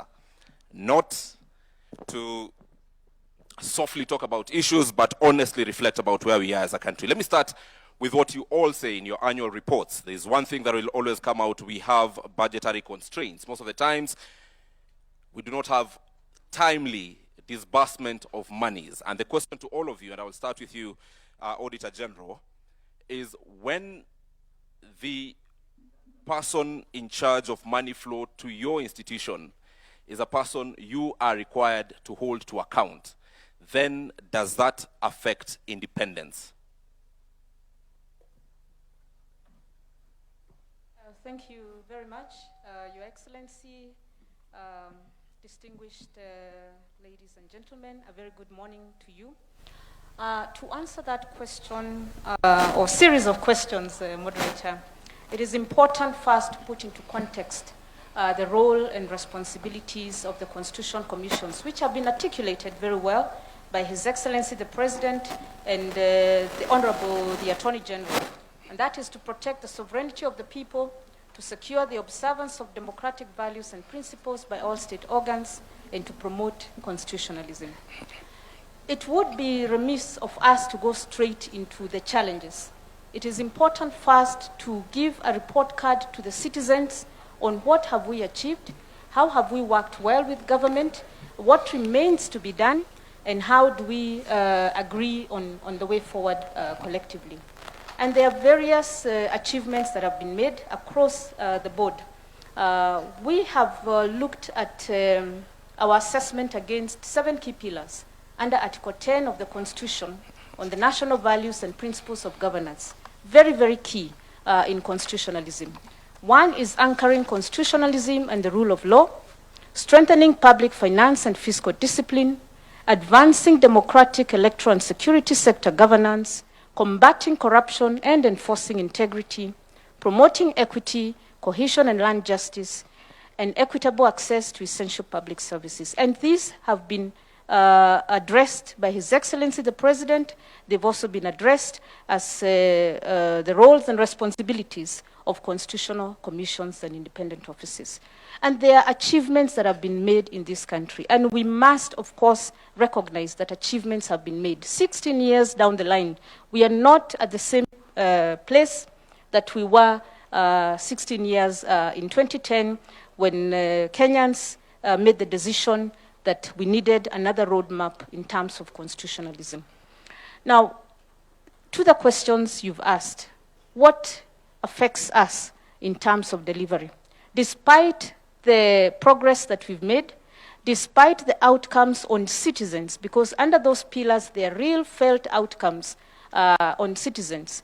And citizens measure performance and productivity, because now we've moved from performance to productivity. They measure it on their own living, felt experiences, not on what they hear has happened in other areas or for other people or in other towns. They ask themselves, yes, we have had these statistics, we have had these issues being raised at national level. How has it translated into an outcome, into a result in my life? So we've seen issues when we raise audit reports in terms of improvements. We've seen changes in policies. We've seen amendments to laws. We've seen directives even from the National Treasury on accountability. And that is progress, because it means whereas previously funds may have been misused or misallocated, or there was outright theft, then the Constitution Commissions, based on their mandate, whether to audit, whether to control the budget, whether to go after the criminal elements who are, where there is corruption or who are stealing, or whether to adjudicate cases of mismanagement of public resources. We have seen results. You have seen results. Nancy, my question to you is, when the person controlling the purse is a person you are required or have mandate over constitutionally, leave alone the allocation of monies by Parliament, there is the disbursement of funds which you keep citing in your reports is delayed. When this happens, how does it affect your independence? Indeed, that is one of the key issues that constitutional commissions are facing, lack of adequate resourcing. But for the Auditor General, the Constitution says that Parliament has the responsibility to allocate adequate funds for all constitutional commissions and independent offices under Article 249. But that's not always the case. And of course, we are alive to the fact that we are still growing as an economy, that we cannot always get the resources that we need, that cash flow is affected by revenue collections, and this affects entities across the board. All right. But we must ask ourselves, which entities need to actually do the work on the ground so that they provide the advice on how we can grow have economic growth, economic empowerment, and ensure that cash flows are predictable and the targets are met. Thank That you. is the Constitution Commission's. Bishop Oginde, and thank you, Nancy, because you're also speaking as the chairperson of the caucus of chairpersons of independent officers and holders of independent officers and constitution commissions. Bishop Oginde, the issue of corruption continues to frustrate many Kenyans. You give us reports every year that we've done so much. We have recovered this much asset. However, we are still talking about corruption. We are still seeing the Auditor General flag what are corrupt activities from various entities. What exactly needs to be done to finally, 16 years down the line, slay this dragon of corruption? Thank you very much. The Constitution provides different various safeguards against the use of public resources. I think the greatest and most important thing we need to do as a nation, in line with the Constitution that we have given to ourselves, is for all of us to appreciate that the resources that have been allocated and given sacrificially by Kenyans need to be used for the purposes for which it has been allocated. That when any of us takes any of that and uses it for their own private gain, it affects every individual. So there's a need for a change of mindset. All of us who have been given responsibilities in any public office, that office is held in trust for Kenyans. And the resources that come to us are not for us to use. Unless and until we have that change of mind, we will continue to talk about corruption, and I can say authoritatively, laws alone will not give us the results that we are looking for. It will take our personal responsibility as individuals in every office where we find ourselves to recognize that the money that I have is not for me to use for myself. It is for the public good. When that is done, then our work will be more of a monitor. You know, a few people who may be making noise in class, we will try and help them not to make that noise. But when that responsibility is not there, then we'll continue chasing each other around the compound. We always talk about the ideal situation, Bishop Oginde. Today, it's 16 years after the 2010 Constitution.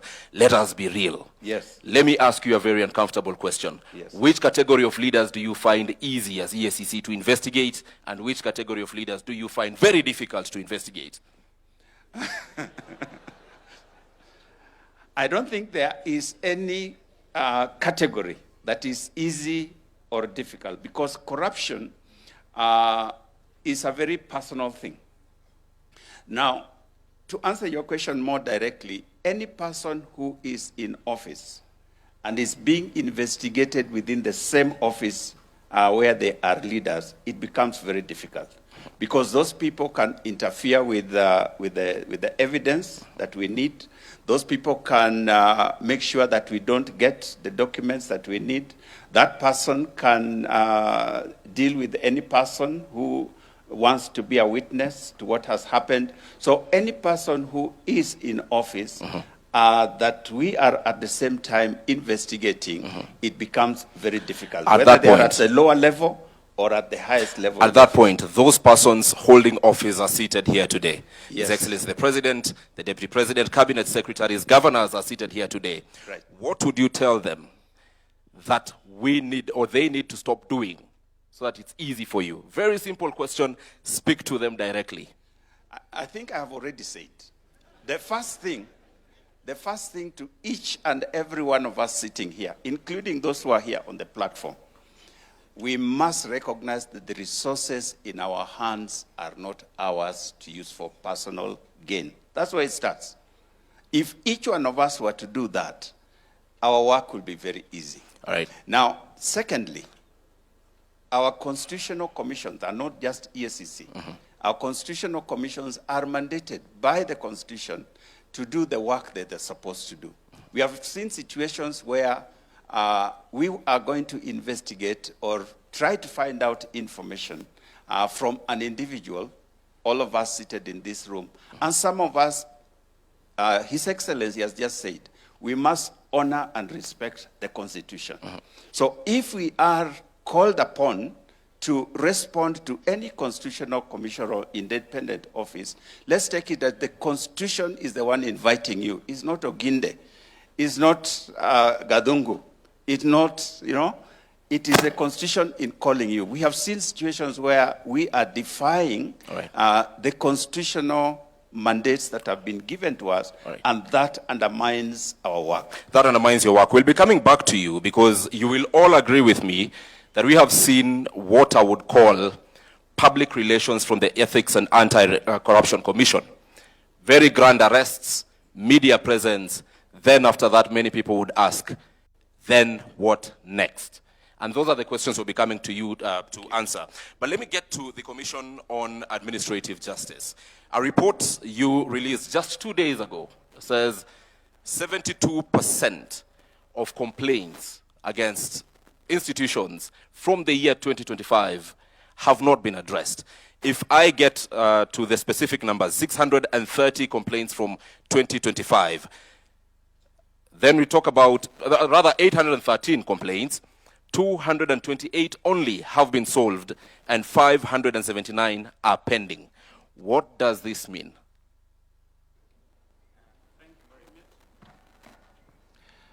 Thank you very much for that question. I think before I answer your question, perhaps what we need to do is to ask the people who we try to ask these questions, whether they really understand, one, what our mandates are.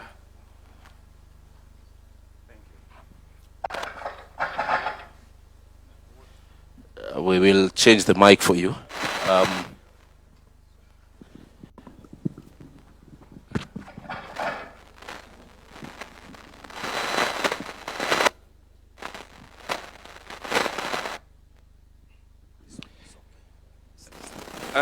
Yes, as I was saying, whether the people that we really are supposed to make accountable understands what it is that they are supposed to do. A simple question like that is that, do the people sitting in front of us here understand Article 73 of the Constitution, which talks about public trust? Here is it. I deal mainly with government officials, and there are certain things that are there in these constitutions called public values of public service, and this is captured in Article 232. Accountability, responsiveness, prompt and effective service provision to the people of Kenya. When we write to ask for this information, they will tell you that we are paper pushers. They don't respond in time, and that explains why those complaints remain unresolved. So what have we done? I've been able to engage with the various MDAs. This week, I've been meeting the principal secretaries and MDAs that we had identified has many complaints not being resolved. And we realized that part of the reason is that they don't have a way of understanding what, when we write a letter to them, what does that mean?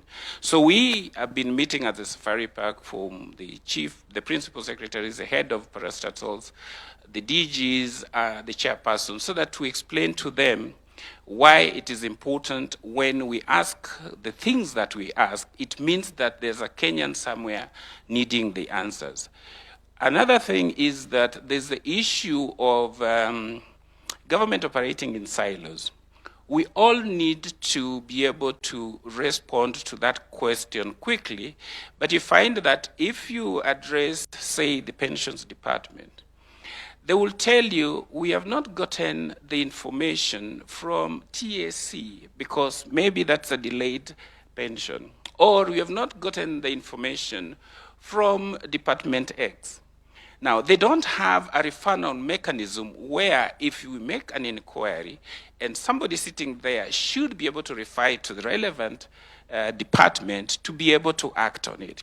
And so this is why we are starting by training them, and we want to start at the top level. Very soon we are going to ask the permanent secretaries, the heads of various parastatals to come down so that we take them through what it means to resolve a complaint within the time that we require. Secondly, we also want to have a coordinating mechanism where if the question is cross-cutting, for example, most of the time you'll get the issue of resources. Treasury should be at the center of all these discussions, because if pension has not been paid, these people will say we have not received exchequer. If National Land Commission has acquired land, they will tell you that the money has not been given to, say, Ministry of Roads to pay. And that person, that Kenyan, has come to us to complain that his land was acquired when we were building Thika Road. How many years was Thika Road built? More than 10 years ago. But you find that there is that problem that the ministry and the treasury and the authority are not speaking together. Let's speak to what the issue actually is. Again, lots of ideal situation, but the reality today. 579 complaints brought to your office for the year 2025 have not been addressed. Your mandate surely cannot just end at communicating to the respective entities. What happens to these 579 cases today? We are almost starting September of 2026. By end of this year, more complaints will be coming to you. So actionable things done or that you can do beyond telling this crowd what the ideal situation ought to be.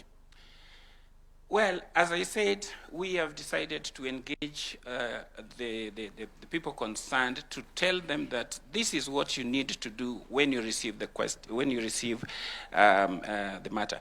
Some of the things are actually just bureaucratic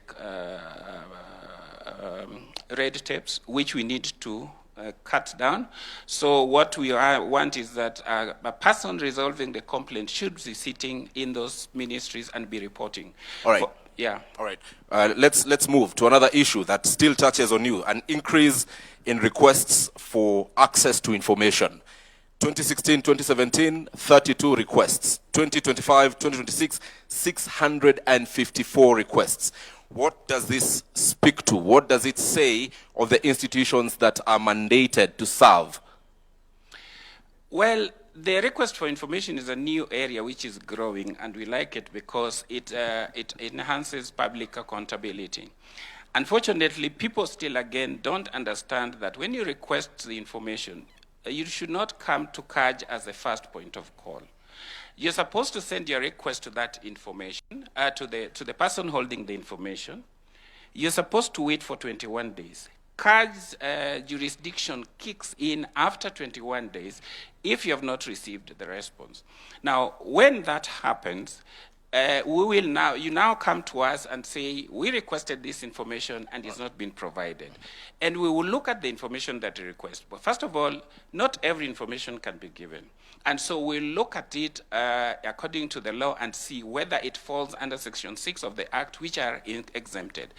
If it is information that should be given, then we will ask the institution why they are not giving that information, and that they should be able to provide that information. All right. Yeah. Clarisse, where are we 16 years later in terms of human rights and the rule of law? Let's speak to human rights. Let's speak about the very basic right to life.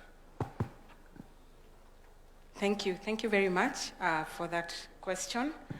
Allow me to, first of all, just speak to one of the biggest achievements of the 2010 Constitution, and to say that the issue of human rights has been the biggest beneficiary of the 2010 Constitution. Why do I say that? I say that because the language, you'll find that the language that has now been adopted. If you look at issues governance, issues development, human rights has become part and parcel of the language that we are using in Kenya.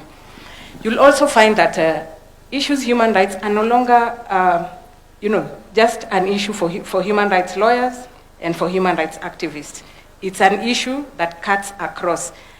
And I'll just take you as an example. If you listened carefully to the speech by His Excellency, I think 90% of it spoke to issues human rights. And that has been the transformation of the new constitution. If there's any language that Kenyans now understand fully, is the issue of human rights. Everything is viewed from the lens of human rights. So we must give it to the 2010 constitution that it has transformed even the relationship between citizens and the state, where now the state is required to look at everything that they do from a human rights perspective. Now, on to your question about the issues around right to life. You'll find that that's one of the rights that has been protected by the 2010 Constitution and provides that everyone has the right to life. And the right to life is not just about health issues, but it's also about who has the right to take away a life. And that's one of the issues that I think we've been grappling with here in Kenya. And I think it was acknowledged in the previous speeches that has been given, that sometimes life has been taken extrajudicially when it was not, legally taken away. So it's one of the biggest challenges that the Kenya National Commission continues to record. And unfortunately, the complaints that the Commission receives on this particular right has to do with complaints against the government, taking away life, illegally. And that's one of the rights that is really protected by the Constitution, and that as a country, we must ensure that we deal with that particular right, because the right to life is really fundamental. That once a life, as was stated by the President, once it's taken away, it's taken. You cannot bring it back. And yet, as a country, as a government, we are working towards improving the lives of citizens. It is true that the right to life is the most important, I must say. However, the question, and you have pointed out, that most of the times when KNCHR receives complaints about violation of this particular right, the blame falls squarely on the government. And we have seen actions by the government, for instance, on those people who were injured and those who died from previous protests. Compensation is currently ongoing. However, there is a question about not just compensation, but justice.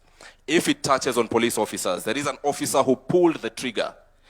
When families, when civil societies are following up on these issues, the investigative agencies, such as IPOA, would say there are no people here who have recorded statements and such responses as you've had. Then the question by many Kenyans becomes, beyond compensation, what is the KNCHR doing to ensure that we walk towards justice? Because the many killings that we've seen, a very negligible number is currently being prosecuted in court. Very many people are free out there. So what is the KNCHR doing? Thank you very much. I think back to your question about accountability and issues around redress for human rights violations. It's important to note that compensation and reparations is just one facet of accountability and redress. And mainly, if you look at issues around reparations and compensation, they look at cases where the threshold for prosecution is quite low, and hence that direction of compensation and reparations. If you look at the cases that go to court, our courts require a very high threshold to prove a case. And you'll find that sometimes that's where our cases fail. You can only take a case to court that has evidence, that has witnesses, that meets a certain threshold. And that's where many of the cases fail. And that calls for reflection. Let me take this conversation to the Salaries and Remuneration Commission. Today, I'll give you very live examples that many Kenyans perhaps expected during the promulgation of the Constitution are issues we would not be dealing with 16 years later. Some counties are having healthcare workers on strike. Why? Because of remuneration and because of related issues. These are issues that many Kenyans thought with the establishment of the Salaries and Remuneration Commission, which advises on remuneration for public officers and actually sets remuneration for state officers, we would see this happening. Where is the gap between the governments, be it the national government or the 47 county governments, in terms of implementing what you as SRC is recommending in terms of salaries, so that we do not see the very many industrial actions that we are seeing in the country? Thank you for that question. First of all, I think I want to clarify that all levels and arms of government have been very, very cooperative with the SRC, at least during my time, in implementing the policy advisories that SRC have issued, both at national, county levels, judiciary, parliament, and the executive. So they have been compliant. The small gap you see that is still causing a bit of industrial issues is there are some policy and legislative gaps around remuneration, especially around collective bargaining. And we think, arising from the resolutions of the productivity conference that was concluded in June, we are accelerating those policy and legislative issues so that we close that gap. For example, let me give you an example. The way we negotiate CBS right now does not take into account the element of productivity. It assumes that the government always has all this money to pay people. But sometimes the fiscal space is tight. But we have already promised people that we are going to pay you like this, and like the industrial action that you are seeing now in the nurses, dates way back to 2017. You see? Once we tighten the policy and legislative framework around collective bargaining and generally how we compensate public officers and state officers, I think that will be a thing of the past, I assure you. All right, let me take this to the Attorney General, Dorcas Oduor, before I do another round of questions. Then I'll come to you for very few questions, perhaps 4 of them maximum, from any of you, touching on constitutional commissions and independent offices. But, AG, let me talk to you about encroachment. Last year at a forum like this, when the then chairperson of the caucus of chairpersons of constitutional commissions and holders of independent offices spoke here, he mentioned of the various challenges they were undergoing. One was funding, which we've already addressed, and the second one was encroachment. This encroachment, most of the times, comes from the other arms of government, and particularly the executive. I will invite you to respectfully look at claims made in public just a couple of days ago about employment of teachers and it being done by political players, members of parliament. And these are allegations that came from a very high office, the office of the Speaker of the National Assembly. As Attorney General, where does this place constitutionalism in a government you advise? As far as I am concerned, all people employed by government, state officers and public officers are bound by law. And when we talk about the rule of law, it means that when you are exercising your power, you must identify the source of that power. Have we ever asked ourselves that how come sometimes there is no problem at all. But when there is change of leadership of an institution or an agency, all of a sudden there is a problem. Is it the problem of the people who are leading those institutions? When they come to us for advice, we go back to the Constitution, because our client is actually the government, not an individual. And we protect policies and the laws, and we advise. Just as you saw it in the paper, we also saw it. Nobody has come to us, has complained to us, or has come to us for interpretation. Kenya is a country that is over-legislated. The problem is, how are we implementing the laws?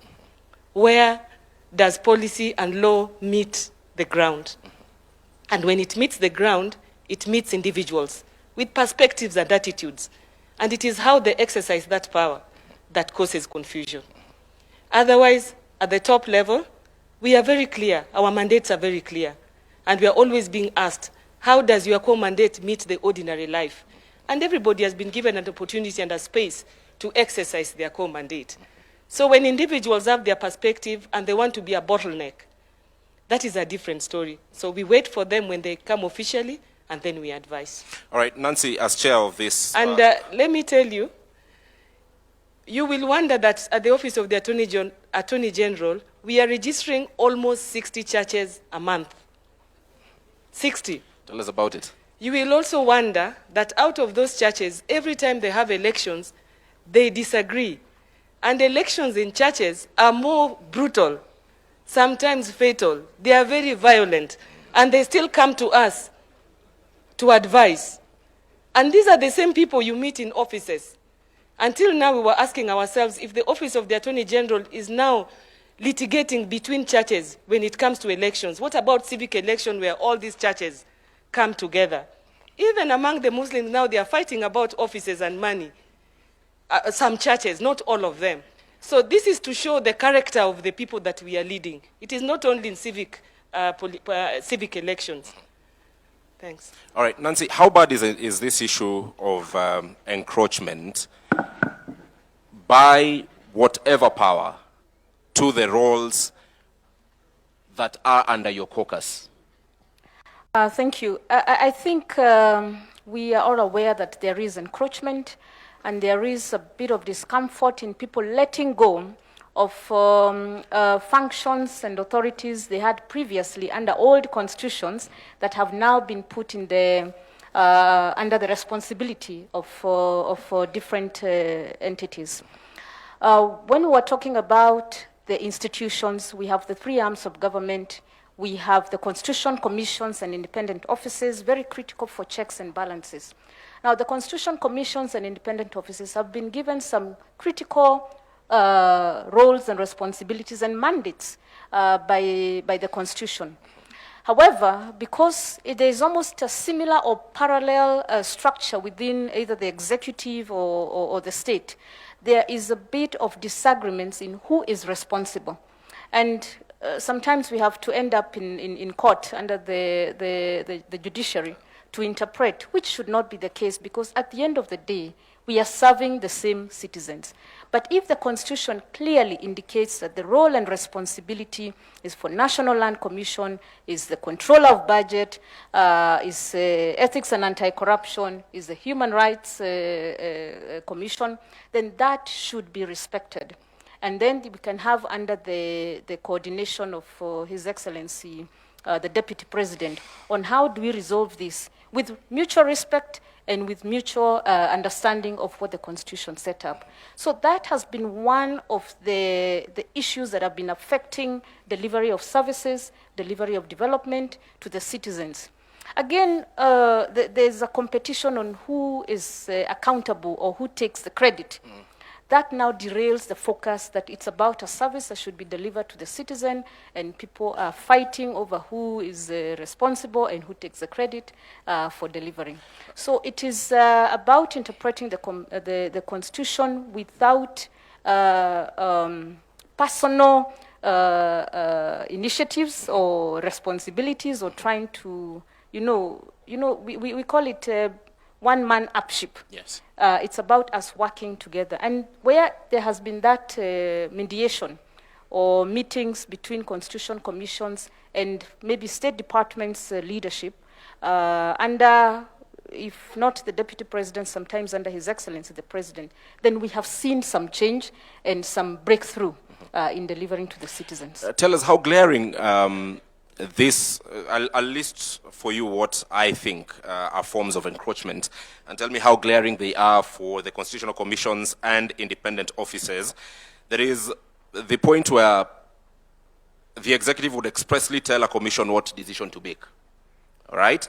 Then there are other forms which I list as encroachment, either through appointments, political appointments, funding, legislation, administrative directives, public attacks. We've seen constitutional commissions at times being subjected to public attacks by those who have the platform.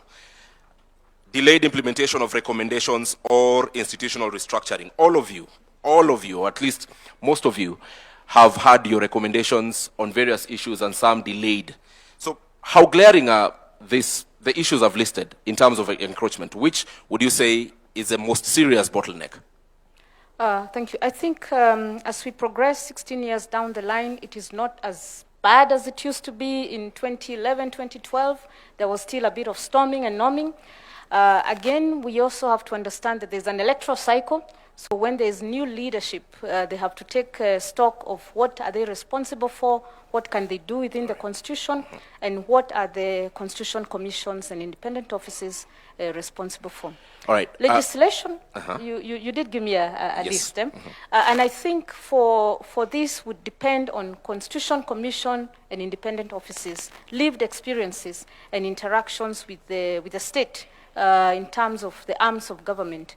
Whether you are engaging with the executive, because of course, and the president didn't say that he has a mandate that he was given by the people to deliver on the visions of and the aspirations that gave him the leadership role.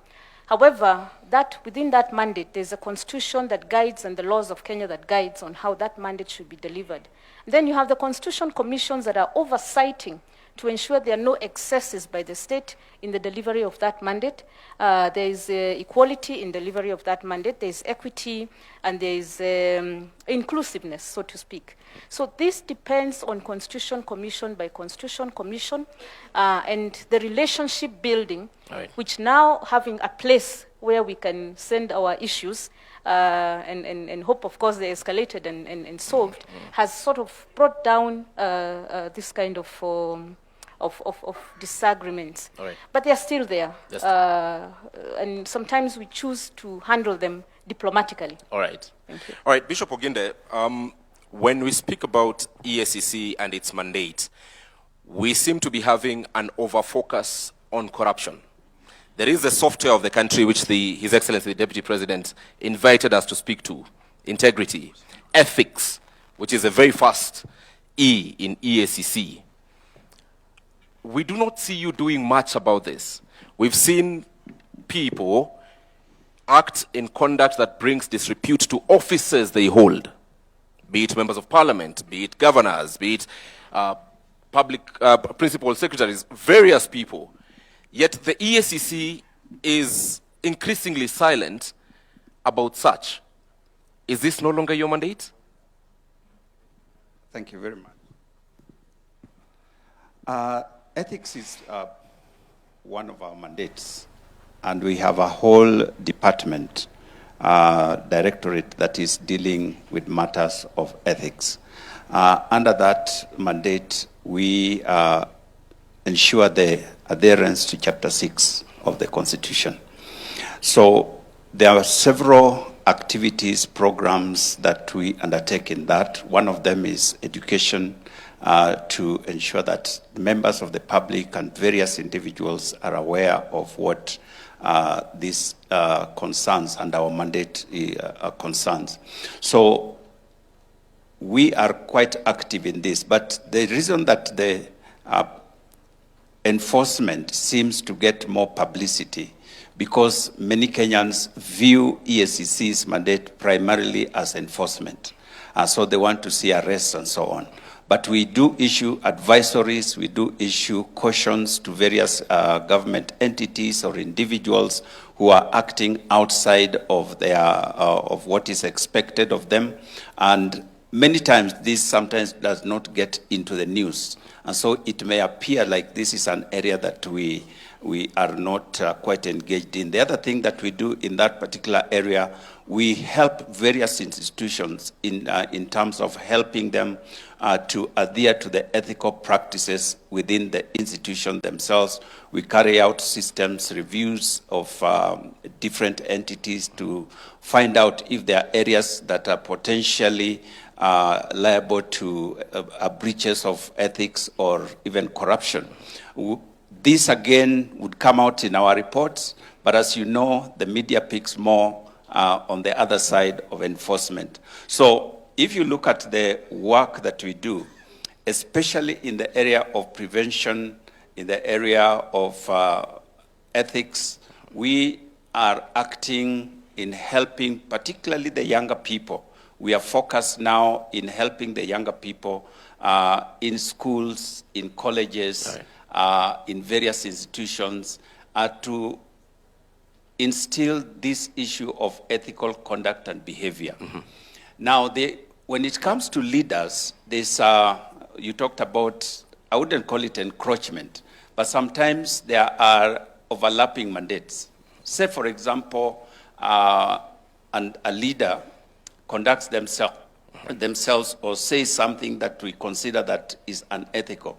There's NCIC that is supposed to deal with that situation, but on the other hand, EACC also has that mandate. So we work collaboratively to see where does this really fall, and we allow the relevant institution to pursue that. But we have several times invited individuals who we feel have breached the ethical codes, especially on Chapter 6, so that they could answer to the practices or the things that they have done. The other thing that we also are mandated under that is the whole issue of declaration of wealth and so on. And we pursue this if there is a breach again in that particular area. And if there are any declared or unexplained wealth, we go after them because we believe that this is a way in which they may have crossed the bar.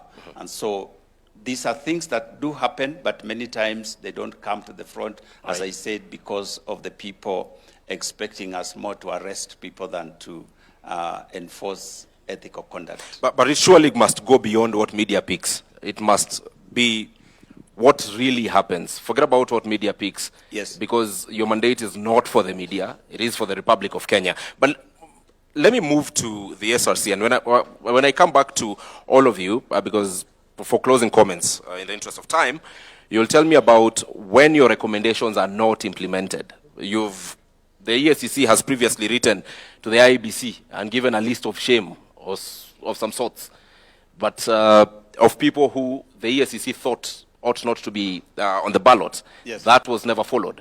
However, let me go to the SRC.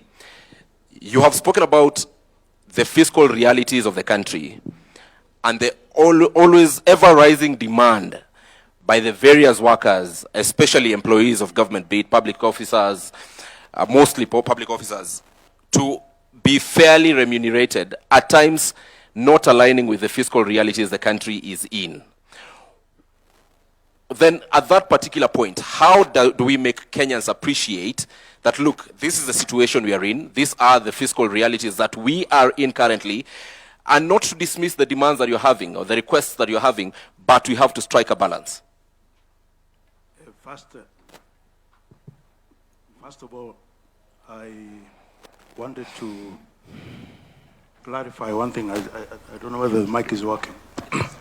Wanted to clarify that, you know, that first question you asked me, Kenyans might think SRC just helps public sector employers to resolve strikes.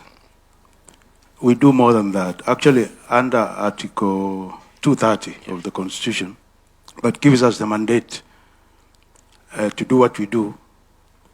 Perhaps it is useful, even before I tackle that question, just to tell the country that in the last, since SRC was established, we've been able to manage the balance between that tight fiscal space with what is released to do other things for the country, like development. We found that from 55%, where the payroll was taking 55% of all the revenue that is collected at national and county levels, we've managed to reduce it now to 40%. So we've released 15% of revenue to other development priorities for the country. But the PFM Act of 2012 still requires us to bring it to below 35%. And therefore, that question you asked, I think, is very, very relevant to say, as we bring this figure from 40 to 35%, how do we engage the country to appreciate that we are still below the threshold where salary should be kept within? And it is because of that realization that we saw and said, we've reached 40% wage bill to revenue ratio, mainly by controlling the growth of the wage bill. But if you see, SRC now has been there for actually 15 years, because it took some time to establish it. If you look at that, you can do an average and see these guys have been reducing this thing by 1% every year. Right. And somebody can say you are not doing very well. So what we have done is to relook at the strategy of reaching there. And we found that just controlling the wage bill is not sufficient. It will take us longer. That is why we requested His Excellency the President and the government to enable us to do a national productivity conference. Okay. The gist of this is to unlock the potential of the public servants and state officers, to ask them and say, this salary we are paying you, what is the return on it? What is the return on it in terms of service delivery to the people of Kenya? And we had a good conversation, and I think we have a solution. All right. That we are going to engage at all levels of, actually we are calling it a whole of the nation rollout. Okay. Which not only includes government officers, but also the public, because as employees of government are doing their work, doing service delivery, improving revenue collection, making sure the citizen experience good service from productivity of public servants. We're also saying the people of Kenya will need to reciprocate by paying their taxes, all right, by paying more taxes. And therefore, when we have that conversation around productivity, not just controlling the wage bill, I think we will not only nail that threshold by the year 2028, I think we are anticipating that it will be achieved by June 2028. But the spin-off will be improved service delivery to the people of Kenya that might lead to more citizen satisfaction and trust of the people of Kenya in their government. Thank you. Thank you. We really need to wind up and keep our thoughts short. I'll come to you, Clarice. And one thing that His Excellency the President has mentioned here, and has been mentioned by you and other officials previously, is the issue to do with the right to picket, assemble, demonstrate. Let me use one word, protests. However, we have seen in this country, whereas this particular provision has been put to use by Kenyans, there is also that gray area of criminality happening. And there is a conversation about regulating this particular right. When many Kenyans hear regulating, Your Excellency, they would say perhaps the state wants to curtail this particular right. We need a better understanding of what do you mean, so that we are sure we are simply separating criminals from Kenyans exercising their right. Speak of June 2024. Genuine Kenyans were in the streets. We saw Parliament being torched. That was not genuine Kenyans. Anyone who touched Parliament, as anyone would say, was a criminal. So how do you separate this? How do we not read malice from that motive of regularizing the right to picket? Thank you very much for that question. The issue about, and that's Article 37 of the Constitution, that speaks to issues around demonstrations, picketing, and even petitions to various institutions when there's a grievance. Historically, if you look at the issue of demonstrations, Kenyans have used demonstrations to achieve results, especially in terms of realization of human rights. However, it's important to note that a lot of these protests have been infiltrated by criminals. How do we cure this? Regulations. Article 37 provides a very broad, definition and the rights espoused under that particular article. But having seen how demonstrations are done in Kenya, it's very important that we go ahead and regulate and provide, legislation to provide the parameters within which people can demonstrate. And Kenya will not be the first country to do this. It's done globally, where if you look at other jurisdictions, they provide parameters of where you can demonstrate, which buildings you can never, approach if you have demonstrations, the timings in terms of demonstrations, the period within which you can demonstrate. So it's very important, especially now that we know that many times our demonstrations turn violent. It's important to regulate so that on the side of the citizens, they understand that these are my responsibilities as far as my right to demonstrate is. When you say that, when you say that the places you shouldn't not approach, examples? I think if you look at it globally, a place like Parliament, a place like the judiciary, a place like State House, if you look at international best practices, those are buildings that are considered of national security, and citizens are not allowed to protest around those areas. But this is a conversation that we can have as Kenya, because we are developing legislation that is context specific to Kenya, and we can agree on where should people demonstrate and which buildings are so important that we cannot allow demonstrators, especially where we are not very clear that a demonstration may turn violent. We need to define the parameters of where demonstrators need to be and where they should not be allowed to go to. But ideally, this is a right that should not be curtailed. So the whole essence of providing parameters is never to curtail this particular right, but to provide clear parameters of where citizens, but also the state organs, need to, converge in terms of implementation of this particular right. I want to invite us to give closing thoughts, and I want us to reflect in these closing thoughts. Tell us, 16 years down the line, there must be a gap that still needs to be met from constitutional commissions and independent officers. What must be done to meet this gap? I look at the glass 3/4 full, 75%.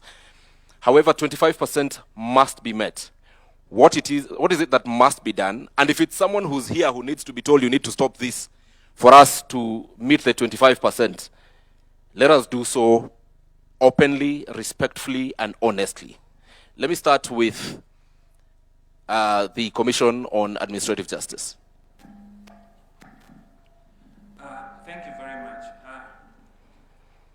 First of all, in terms of clawing back, I think we need to understand that nature hates a vacuum. So as a constitutional commissioner, you must occupy that space so that you don't allow anybody to come and take that space. That's the first starting point. The gap we are talking about here is in terms of funding. There can never be independence if we don't have enough money to do this. And if we are able to give a certain percentage of the revenue to the counties, I think it is important that we also give a certain percentage of that revenue to constitutional commissions. And we have CRA here who will now distribute that percentage to various constitutional commissions based on their mandate. As I wind up, and this is what I undertake to the public, CAJ under our watch is simple. We say what we mean, and we mean what we say. Okay. And that is what we will give to the people of Kenya. All right. If there's anything that we need to investigate, we will investigate it. If there's something that we need to do to improve the lived experience for the people of Kenya, we will be able to do it firmly, fairly, and without fear. Again, we will also give you your right of Article 47, which means we will hear you before we take any action. We will make sure that we use the diplomatic means that are provided for in our act, like mediation, arbitration. But where you are obstinate and you're not doing what you need to do, then if it calls for summoning and fining, we will not be afraid to do so. All right. Thank you. All right, let's go to the SRC. Any gap that needs to be filled, what needs to be done for that gap to be filled, and if there is any party, be it here or watching us from home, that needs to act on something for these gaps to be filled, please name them, respectfully so. I think we are all agreed, I think in my view, that there are actually two gaps. One is we need to exercise this issue of independence very responsibly. Because you cannot be independent there as CCIOs and the people you serve are on this side. I think we need to manage that better so that we provide better service to the country. That's my honest opinion. Without the country feeling that now your independence has been compromised. The second... Do you want to cite any CCIO that you are describing this particular situation? We are being honest with each other. In the interest of time, let me go to the second one. Which is for CCIOs to function effectively, I think we need to find a way of resourcing them better than we are doing at the moment. All right. All right, Bishop Oginde. Thank you very much. One is the enforcement of Chapter 6 issues.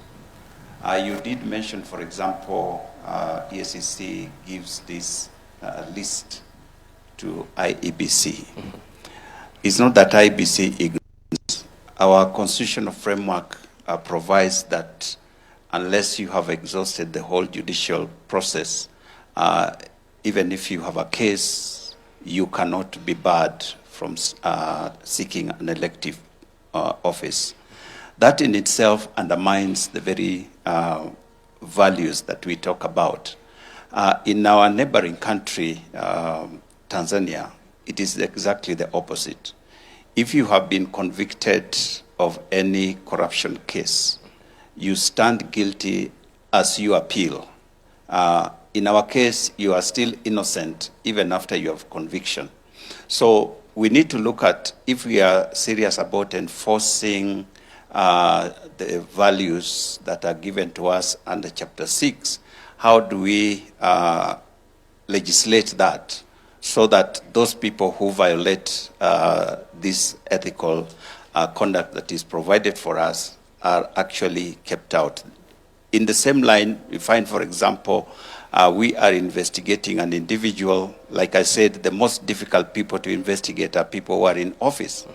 And we recommend that this person should step aside as the investigations are going on. In many cases, they are reinstalled in the office, and it becomes very difficult to do any investigations, to get documents, to get people to witness, rather to testify according to what is required. All right. The other area is the pace of prosecution. The process from investigation all the way to conviction, if there is, can take a very long period of time. That is because of the many stages that this has to go through. It is important that we look at that whole process. There are areas that we could reduce the amount of time that is required, or the number of steps that one needs to go through before a prosecution takes place. All right, at that particular point, allow me to interject, because it reminds me, and very briefly, of this incessant complaint that has been coming from the EACC about prosecution.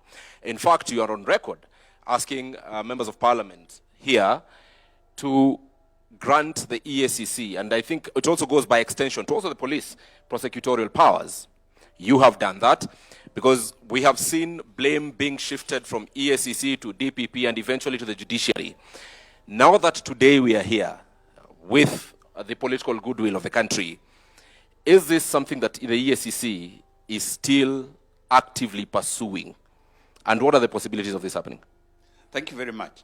The Constitution provides that Parliament can provide legislation that gives prosecutorial powers to other entity other than the Office of the Director of Public Prosecution. And so it is not something that we are asking outside of the law.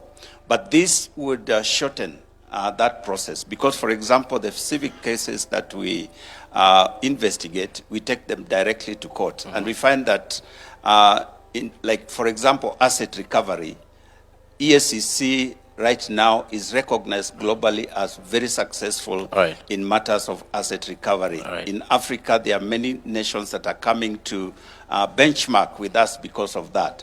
So it is a matter of efficiency that would help us to get these cases out of the way faster.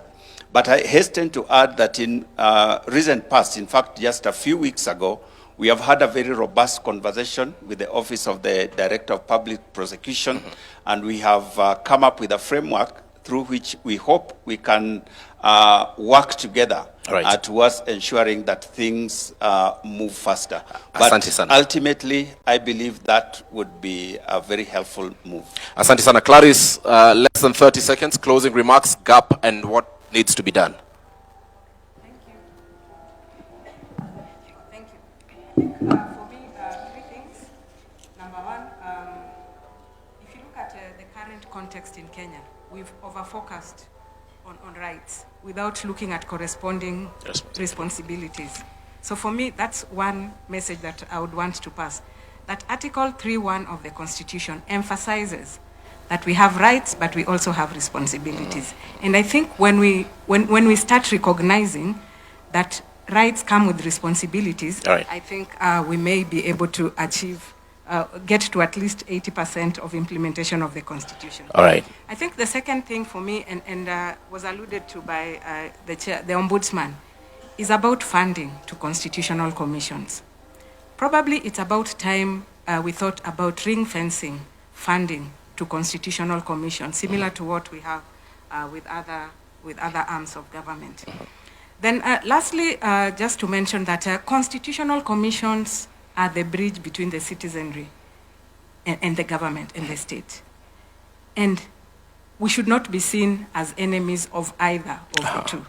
We must be seen as that bridge that brings the two together towards finding sustainable solutions to the issues that affect us as a country. Thank you very much. Last but not least, Nancy, the reason I've given you the last opportunity is because, one, you're the chair of the caucus for chairpersons of constitutional commissions and independent officers, but I also want you to turn the mirror inwards and tell us, what have these commissions done or failed to do that have led us to where we are today? It surely cannot be all external pressure. Internally, what needs to be done? Thank you. And I'll respond to that in the context of the gaps. The thread of your questioning has been on what needs to be done, what is remaining, and this speaks directly to the citizens.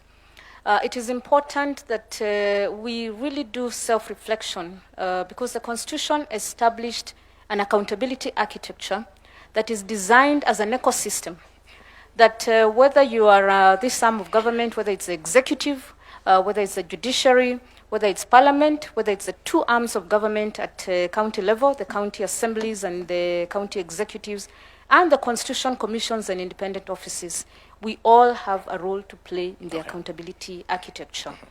And we must look at 16 years down the line, because we are saying Katiba at 16, what remains to be done? Because there were expectations. What promises are pending? Real promises that speak to human lives and livelihoods in this country. What has been eroded and what has been outrightly denied of the citizens in terms of development or in terms of service delivery. And every player in that architecture has a role to play, because Kenya stands to lose if we don't close the gap or significantly ensure that the promises in the Constitution are met. And speaking to each one of them, the executive must implement accountability recommendations. I have had conversations that these Constitution commissions only report. But the Constitution established the constitutional commissions as the key advisors and consultants to the other arms of government. So the reports that they do are the advisories that the other arms of government and other players in the ecosystem need to take note of and need to implement, so that the promises in the Constitution are delivered to the people and the gaps are closed systematically. It is a journey, but it's a journey that must be taken. All right. The executive must implement accountability recommendations, strengthen financial controls, accelerate digitization, and that is one thing we are all very, very proud of. Your Excellency, you took the bull by the horns. You said we digitize. Of course, we have to digitize by ensuring that there is also security of the systems and security of the data, and that the services are enhanced through the digitization. Thank you. And Parliament, every player has a role to play. Parliament must ensure that accountability findings attract consequences and sanctions. And here I am a proponent for personal responsibility. Some time back we had a conversation with the head of public service. And the question I asked is, the CS Treasury is the one who appoints the accounting officers. Accounting officers are PSs or CEOs of state corporations. But before they are appointed as accounting officer, they have been appointed by the presidency to play a role in delivering for the people of Kenya. So the ultimate responsibility, first and foremost, is on the authority that appointed them. Right. And hence we move to the zero fault audit. Everyone has a role. Judiciary must guarantee timely and predictable justice. County governments must strengthen budgeting and planning. Constitutional commissions must deepen. And this is now the onus is on us. Collaboration, strengthen follow-up mechanisms, push accountability scorecards based on citizens' personal experiences. It's not about us. It's not about the three arms of government. It's how does the citizen on the ground perceive the services they're receiving and the trajectory of development in terms of their future livelihoods. All right. And of course, the citizens have very a role. briefly, 10 seconds. The citizens must continue to demand accountability and from all public institutions. Thank you very much, Nancy Gathungu, Auditor General. Asante sana. Dorcas, 10 seconds maximum. We are living in a country where people like going to court. The government has this project. Person A has gone to court. The president wants to do affordable housing. Someone goes to court to stop it. And there is a lot of what the political players have termed as, even on the side of the judiciary, judicial activism. We have had that term, that particular term, and I wish we had representatives of the judiciary in this particular panel. However, that move by Kenyans to challenge literally everything, for whatever reason, as Attorney General, what are your thoughts about this? I'm calling upon Kenyans that now we have outside there the law on public participation. The rule of law requires that we rule by the law, which includes the constitution, legislation, policies, regulations. Kenya is the only country where, through our representatives, parliament and senate, we pass a law, we do public participation. Then an individual goes to court to say that that law is unconstitutional. And sometimes they have their way. We have an opportunity now, the public participation bill is out. Tell us how you want to participate in constitutionalism, how you want to participate in decision making, how you want to participate in law making, so that once you have told us how you want to participate, and we adhere to that process of public participation, the issue of you not being included in public participation will not appear, and therefore judiciary will have to know that the laws that are made by the people. Thank you. So one of the gaps that we must bridge is the law on public participation. Please speak, let us have a law. Secondly, the law on picketing. It is also out for public participation. Immediately we finish with it, somebody will go to court, it will be found unconstitutional. Yet it is your representatives. Sometimes it is your MP who passed it, and it is the constituent again who goes to court to say that it is unconstitutional. Kenya is a beautiful country, we have beautiful leaders. All right. Let us just support our leaders and support ourselves. Each one of us must start leadership from our houses. Asante sana. Let's appreciate all of them. Dorcas Oduor, the Attorney General of the Republic of Kenya. The Auditor General, Nancy Gathungu. From the Ethics and Anti-Corruption Commission, Bishop Dr. David Oginde.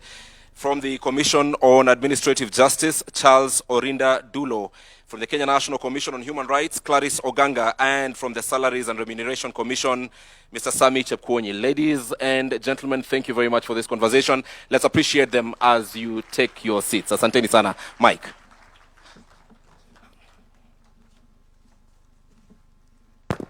Another round of applause for the panel. Thank you very much for your submissions. We'd now like to progress to another panel.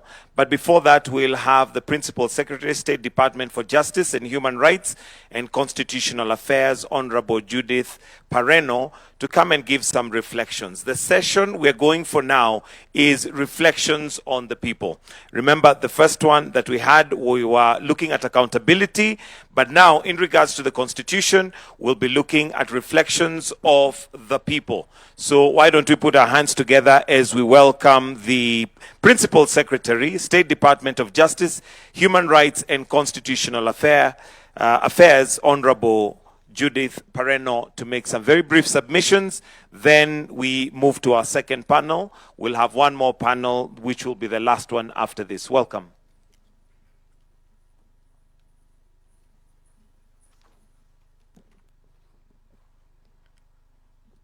Your Excellency, the President of the Republic of Kenya, Your Excellency, the Deputy President, all protocols observed. This session is about reflection of the people of Kenya. Our people, the Kenyan people, in our ethnic, religious, and cultural diversity. I am greatly honored to join you this morning to commemorate the 16 years since the promulgation of the Constitution of 2010.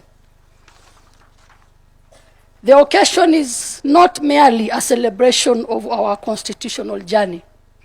It is a moment to reflect on the milestone we have achieved, acknowledge the unfinished business of implementation, and renew our collective commitment to the Constitution and the people of Kenya.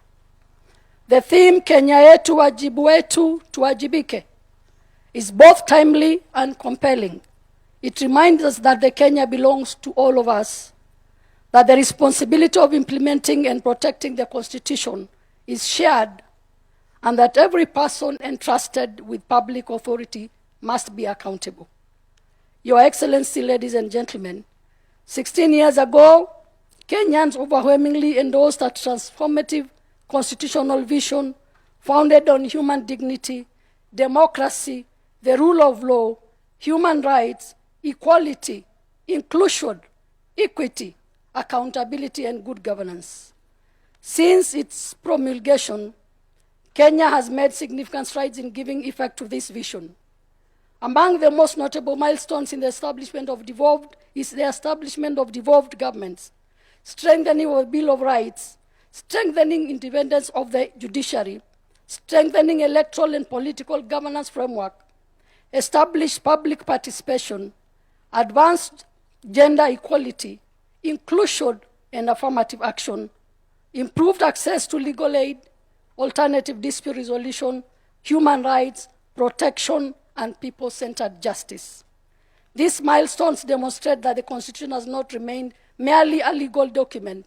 It has progressively shaped our institution, governance systems, and relationship with the people. Distinguished guests, as you celebrate this milestone, allow me to express our sincere appreciation to the Excellency the President for finding it fit to restore and strengthen the Office of the Attorney General by introducing a new State Department, the State Department for Justice, Human Rights, and Constitutional Affairs. This is an important step to provide a stronger platform through which government can coordinate constitutional implementation, promote human rights, strengthen access to justice, advance government reforms, and uphold the rule of law. On behalf of His Excellency the President, we shall continue to discharge this mandate with fidelity, the Constitution, professionalism, accountability, and unwavering commitment to the public service. Your Excellency, ladies and gentlemen, the Constitution has translated into tangible benefits for Kenyans. Through the government is closer to the people, through devolution and improved local services. We have greater access to justice through legal aid and alternative dispute resolutions. We also have stronger protection of rights, including for children, women, persons with disability and victims, minority and marginalized, and the vulnerable people. We have greater citizen participation in governance and public decision, more accountability in the exercise of public power and use of public resources. We also have greater equality, inclusion, and dignity, the access to opportunities and public service. Ultimately, the Constitution must be felt in the daily lives of every Kenyan, in access to justice, quality public service, protection of rights, participation, and accountable governance. While we celebrate the progress made, we must also acknowledge that the constitutional implementation remains a continuing journey. For many Kenyans, the full promise of the Constitution is yet to be lived. Challenges remains. Our task, therefore, is to bridge the gap between constitutional promise and the lived realities. The true measure of constitutional implementation is not just in the number of laws enacted or institutions established. It is whether a victim can access justice, whether a child is protected, whether a person with disability can access public services, whether public resources are used responsibly, whether citizens can participate meaningfully in the decisions affecting them, and whether those entrusted with public power can be accountable. As we begin the next chapter of our constitutional journey, our focus must be deepening implementation. We must strengthen devolution, deepen public participation, improve access to justice, protect human rights, strengthen accountability and integrity, promote inclusion, and ensure that constitutional institutions have the capacity and independence required to discharge their mandates. We must also ensure that emerging challenges, including digital governance, artificial intelligence, data protection, and digital rights, are addressed within the framework of our constitutional values. Above all, we must cultivate a culture where the Constitution is lived, respected, and implemented in practice. In conclusion, I conclude by saying that the responsibility therefore belongs to all of us. To you, our young people, your voice matters and your participation matters. To our public officers, public office is a trust. To our leaders, leadership is service, not a privilege. To our institutions, exercise your mandate with independence, integrity, and accountability. To our citizens, know your constitution, ensure your rights, exercise your rights responsibly, and demand accountability. To our citizens, know your constitution. To all of us as Kenyans, let us defend the constitutional order that generations before us struggled to establish. Your Excellency, ladies and gentlemen, 16 years ago, Kenya made a historic promise to itself, a promise of democracy, a promise of human rights, a promise of equality, a promise of justice, a promise of accountable government, a promise that sovereignty belongs to the people. 16 years later, we have traveled a considerable journey. We have built institutions. We have enacted laws. We have devolved powers. We have expanded rights. We have strengthened access to justice. We have deepened democratic participation. But the journey is not complete. The Constitution must remain a living national project, one that requires every generation to protect it, implement it, and improves its realization. As we commemorate Katiba Day, let us therefore renew our collective commitment to Constitution. Let us make constitutionalism the culture of our institutions. Let us make accountability the standards of public service. Let us make justice accessible to every Kenyan. Let us make human rights real in the every lives of our people. And let us remember that the Kenya we desire cannot be built by government alone, by parliament alone, by the judiciary alone, or by the constitutional commissions alone. It must be built by us. Kenya yetu ni wajibu wetu, tuwajibike. May God bless our constitution, may God bless the people of Kenya, and may God bless our great Republic of Kenya. Happy 16th Katiba Day. Thank you.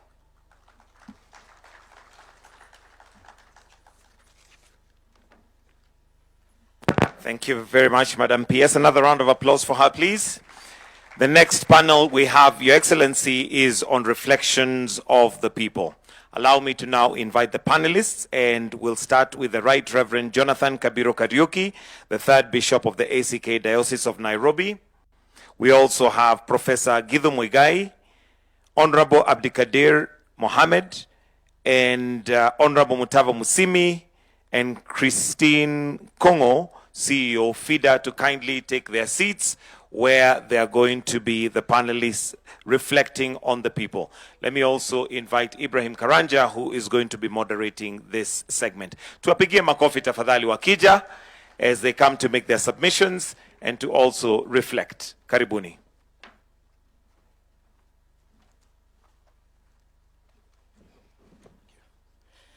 Thank you very much. This is going to be a very short session. Short but very deep. Short but very deep. Ladies and gentlemen, through your hands, the 2010 Constitution was bequeathed upon us as a country. Today I want us to reflect, and this one question will go to all of us. Have we met what we intended to with the 2010 Constitution? I'm asking this because literally, you're part of the midwives of the 2010 Constitution. What are the successes and how much have we met the target? I will start with Mutava Musimi.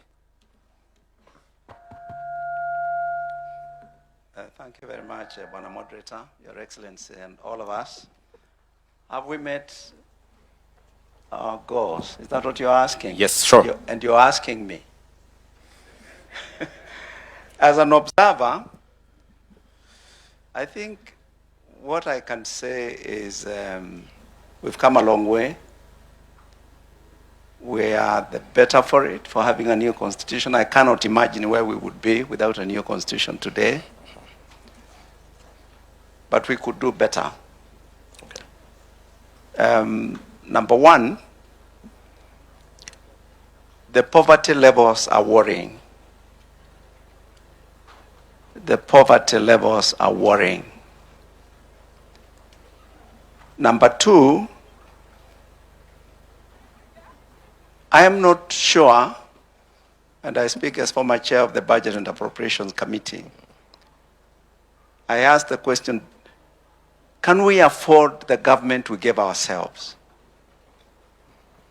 If you look at the public wage bill and all the public institutions we have to fund, can we honestly afford the government we give ourselves? Number three,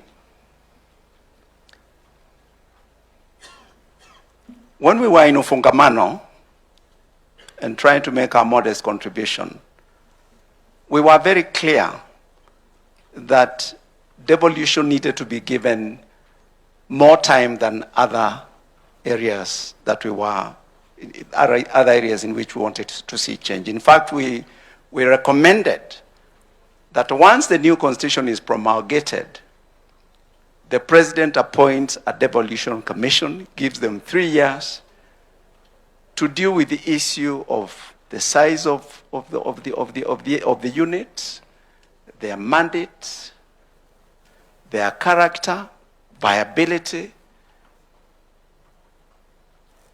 I was in Parliament when this constitution was when it was being promulgated. And I remember Abdikadir, who is here with us, who was our chair, took us to Kabete School of Government to deal with the issue of the number of units we needed. I think we had a day or two at the very best, and we knew it was just musical chairs. It was not really a serious meeting because the decisions had been made. Today I asked the question, listening to Professor Anyang' Nyong and his team and Professor Hino, a lot of the issues that are coming up are actually issues that should be addressed by the county government. And that is why we recommended from Ufungamano, and we said every 25 years, we should look again at this, the sizes of these units, to do a review and see whether perhaps we need to adjust these boundaries. I'm being a bit provocative. As I finish, the issue of law enforcement, to try and create a culture of good, of decency, I think we are asking too much of law enforcement. I remember when President Kibaki asked me to chair a committee on the anti-corruption sort of education committee. I can't remember what it was called. But I tried to listen to him very carefully, and I noticed that he had faith in the need for law enforcement, but he was very keen that there is education. Of course, he was a teacher in his own right. And he understood if Kenyans can be helped to see that corruption is costly, then we might begin to move the dial on that issue. All right. And as I close, all of us here are mature people. There are things that families do that law enforcement does not do. There are things that religion does that law enforcement does not do. There are things that managers of education do that law enforcement does not do. There are things that media does that law enforcement does not do. The instruments of socialization, Right. the place of culture, tradition, there are things they do. And I wish that we need to do a reset and begin to go back and ask, perhaps we are not giving enough emphasis to these other institutions. I thank you. All right, Prof. I don't know. Oh, yes, I can be heard. Your Excellency, all protocols observed. I am one of those people who are very proud of this Constitution.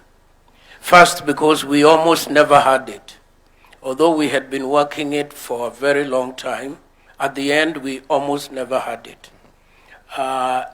We had it because we went through the Kofi Annan peace process. And that helped us, many of us in this room, to reflect on what we had taken for granted in this country, which is that there would always be peace and there would always be stability. I look back at what we've gained. Let me start with the judiciary, where I spend part of my life. I think there we have made concrete and serious progress. When I interact with jurists from across our continent, they look up to Kenya for the seriousness of the jurisprudence that is emerging here. We have small problems. We have some rotten apples, and I think if we do not act fast, that problem can grow bigger, but it is not an unsustainable problem. I look at Parliament, and one of the most enjoyable parts of my career were the 2 years I spent in Parliament. There are still ideas there. There are still people debating seriously, honestly. There are laws being reviewed by people who have a genuine interest in what is going on. I look at the executive. I look at the minds that are serving in the various. And I think we shouldn't be too harsh on ourselves. We've made critical progress. I like to single out, for example, the team that runs our treasury. As a layman, I look at it from outside.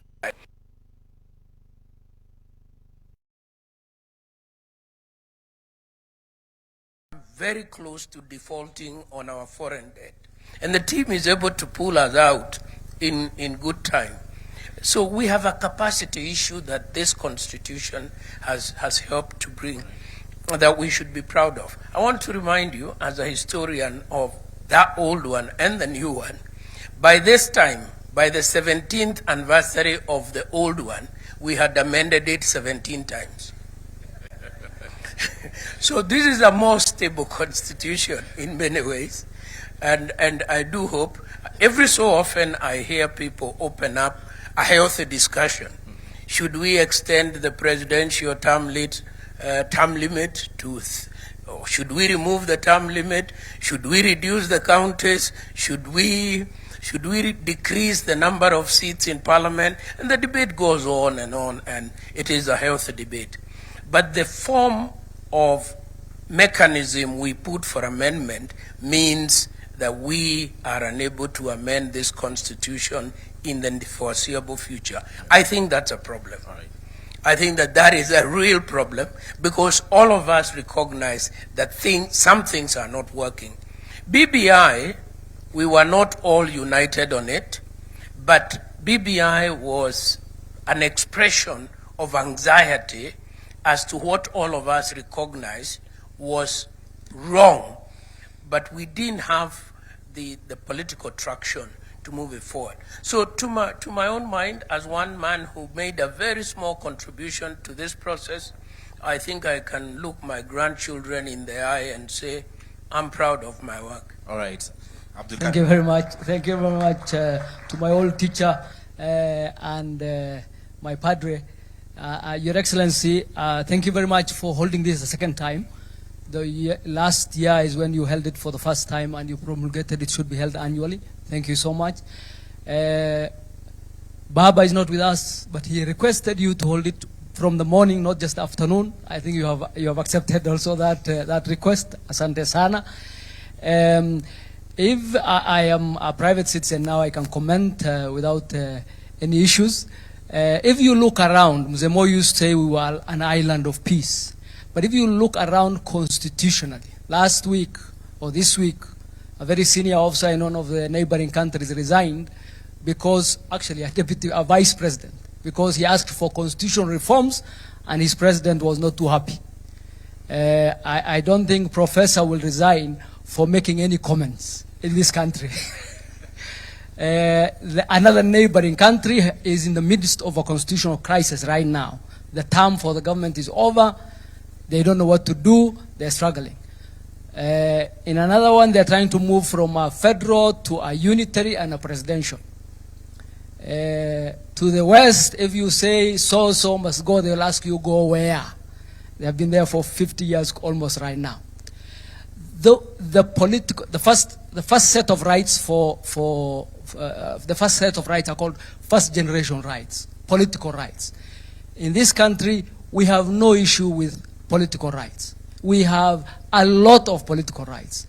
That is something we have banked we are moving to second generation rights, which the president was talking about earlier, which is economic and socio-economic rights essentially. The rights to health, the rights to housing, the rights that make, the first rights are about keeping the government away, keeping the state away. The second rights are asking the state to do what it's supposed to do. That's where we are. The fact that we have moved from the first to the second,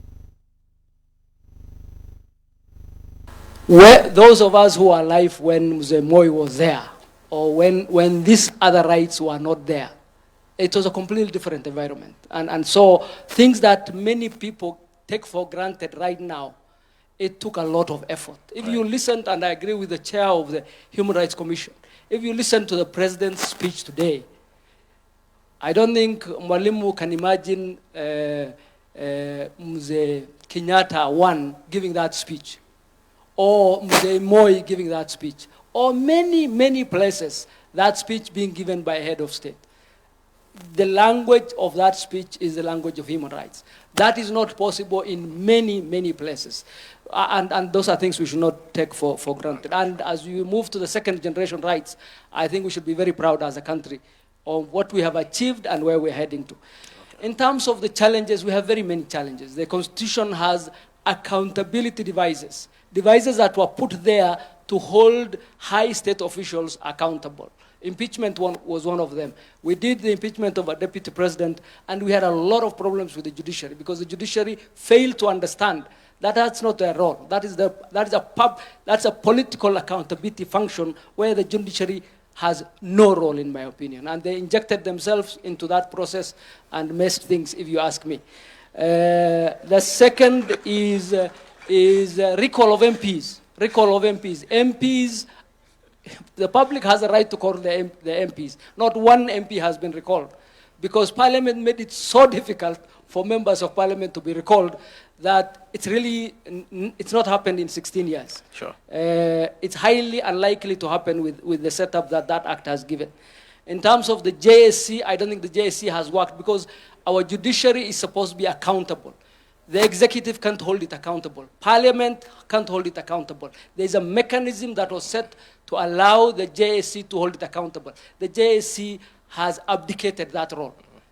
And the JSC needs to come back to that function because they have made it very easy for a judicial officer to say, we're putting an injunction, you're not going to do your work. That really is not how the Katiba is supposed to work. Right. And in terms of vetting, I said, we hold vetting every time there's a new state officer, but rarely do we see that vetting being useful. So there are quite a number of challenges, but I'm very proud of where we are, and I'm very proud on the second generation journey that the president has put us on, and I think it's not a finished project. It is a project we should be proud of. When we were doing this Katiba, the last bit, we were coming from a very difficult place as a country. And just delivering it as a national project alone was very important. And the difficulty with which all the surrounding countries are finding delivering a constitutional foundation like we did should really tell us that we should be very proud as a country. Right. Thank you very much. Thank you very much, Honorable Abdikadir. Reverend Kabiru. Thank you, Your Excellency, and all protocols observed. We must appreciate that indeed, as a country, we have come a long way. The 16 years from where I sit as a church leader, of course, we must appreciate the effect of devolution within our country and how that has really changed the local appearance within our counties. The public participation is a great thing that must be celebrated and basically strengthened. How do you ensure that the public feel each one of them is part and parcel of the progress and basically the decisions that are made at whatever level, that becomes critical. Now, when we come to the establishment of the commissions that are actually established by the Constitution 2010, again, we see there is a lot of connection where the public are able to connect depending with the needs that probably are coming up.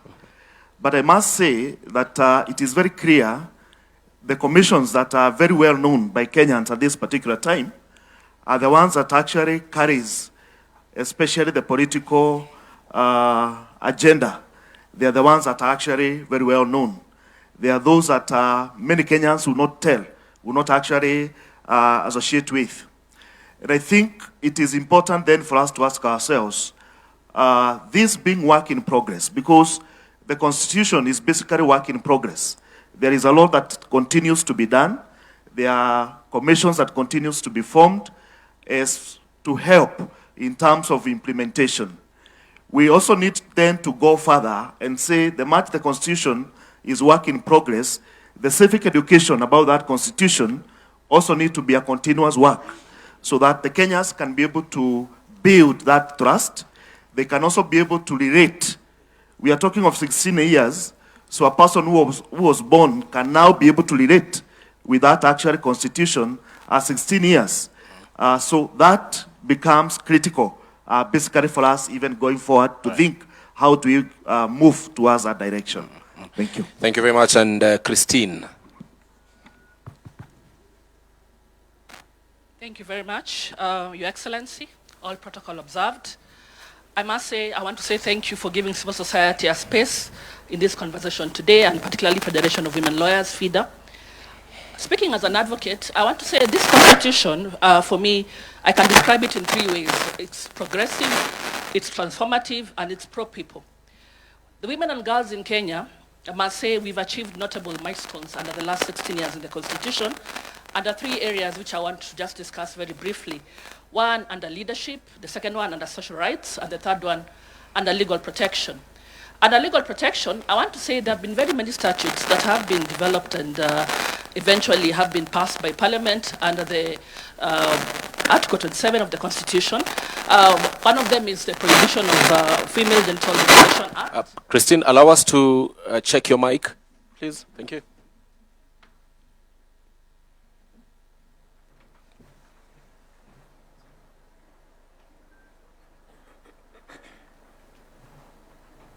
Still not functioning.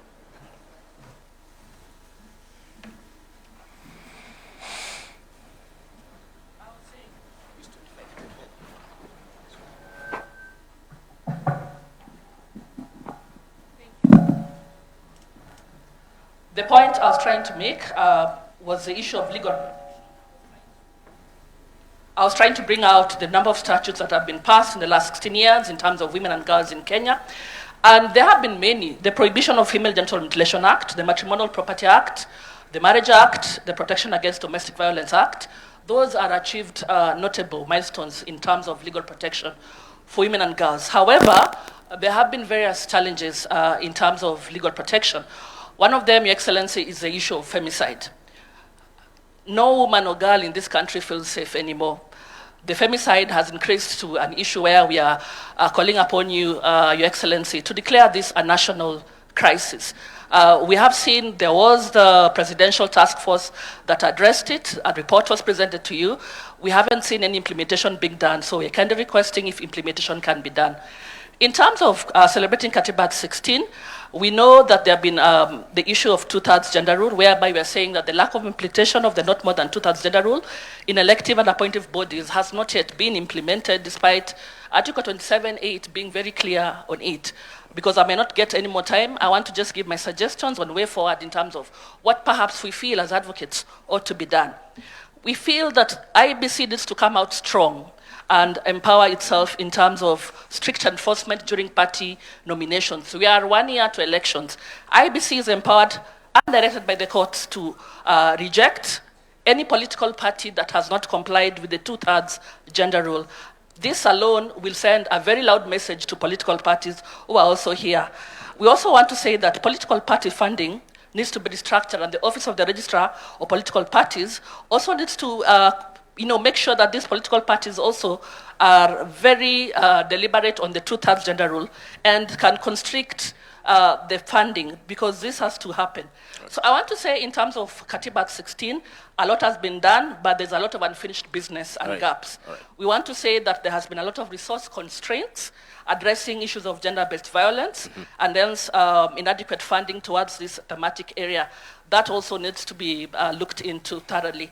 We want to say that in terms of the three arms of government that are here, I'm very happy the judiciary is the only arm of government that has complied with the two-thirds gender rule in terms of the issues. And I'm very happy that Chief Justice herself has been very deliberate in terms of appointing magistrates and judges. So I want to ask the other two arms of government, kindly do your part. All right. Thank you very much. All right, Christine, and you have preempted the direction I was to head next, which are recommendations from the panelists. So thank you very much for doing your part. But what Christine has given as part of the things that need to be done, let's honestly look at, without putting aside our political affiliations, look at this document that is guiding us and honestly tell each other this part needs to be either corrected through an amendment or whichever other way. For instance, Christine has spoken about the two-thirds gender rule. The practicability of it, especially in elective positions, is something that may need to be discussed. But let me start with you, Reverend Kabiru. What part of this constitution, if you were given a chance to relook at, would you relook at? Well, I think looking at the constitution as it were, as I mentioned, it is a work in progress. And I think we must see it as such that there is what must be done to further the work that was done. But further to that, what we have at the moment, when we look at the implementation, when we talk about the respect for the Constitution, then that carries the whole weight. The respect of it as it is, whether good or how good it is, whatever percentage, the taking it and implementing it as it were, that becomes critical for the entire country, and each one of us with the responsibility, whichever that actually we take. When we look at the issue to do with the Bill of Rights, that actually His Excellency the President talked about, the efforts towards that, I think these are the areas that we must look at. How do we ensure that there is the basic, that at this level, this must actually be taken at a very high level at the end of the day. All right. The issue to do with the ethics, the leadership and all that, I think this needs even further strengthening and ensuring that at the end of the day, what the Constitution has actually provided, it is actually followed all the way through to the very end. Remember, this is where we have the national values. And the Constitution must be embraced by the entire country. Right. So that it is not about looking at the leadership, looking at the parliament, looking at the executive as implementers. All right. It is our value, all of us across the country. Thank you. So in that, we need to employ and ensure that we follow towards that direction. Abdikadir, what part of this constitution, 16 years later, do you genuinely feel needs to be relooked at so that we better achieve the objective we had at the start? Thank you. So other than be relooked at, it's one of the, I think the least successful chapter of the Constitution is chapter 6. That is on graft, on ethics. And I'm really worried whether it's possible to legislate good behavior, as Reverend Mutava said. I think that really requires cultural shift. I don't think, let me not say I don't think, but I'm not too sure I'm as confident as I used to be that writing a very good legislative prescription for that would help. I think we really need to have a cultural shift. So for example, we are going to elections in less than a year. If you are a Kenyan and you elect a thief, and you expect that thief not to steal your resources, you are not a very serious Kenyan. And I'm just giving that example. But genuinely speaking, if you elect an MCA, if you elect an MP, if you elect people into office who are incompetent, who are lazy, who are guilty of a lot of stuff, Genuinely speaking, I mean, you don't expect better service. So that's really one issue I have grappled with.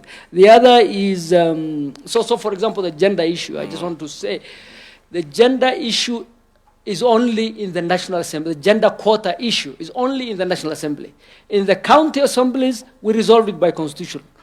In the Senate, we did. In the National Assembly, we already had a National Assembly that was made up of geographical seats. So you could not legislate and say the Goreti South will elect only a woman, or Wajir South will elect only a woman. That is the problem we are grappling with. How do you ensure that these already vested geographical seats would elect enough women to ensure, because the gender that suffers is the female gender, enough women to hit that quota. And that's why we introduced the county women representative tool to up those numbers. And then hopefully get, and those incentives, by the way, don't work across the world. If you look at many parliaments, rarely, other than Rwanda that is by fiat, many parliaments don't hit 20% of female gender. At least ours, I think the National Assembly hovers around there.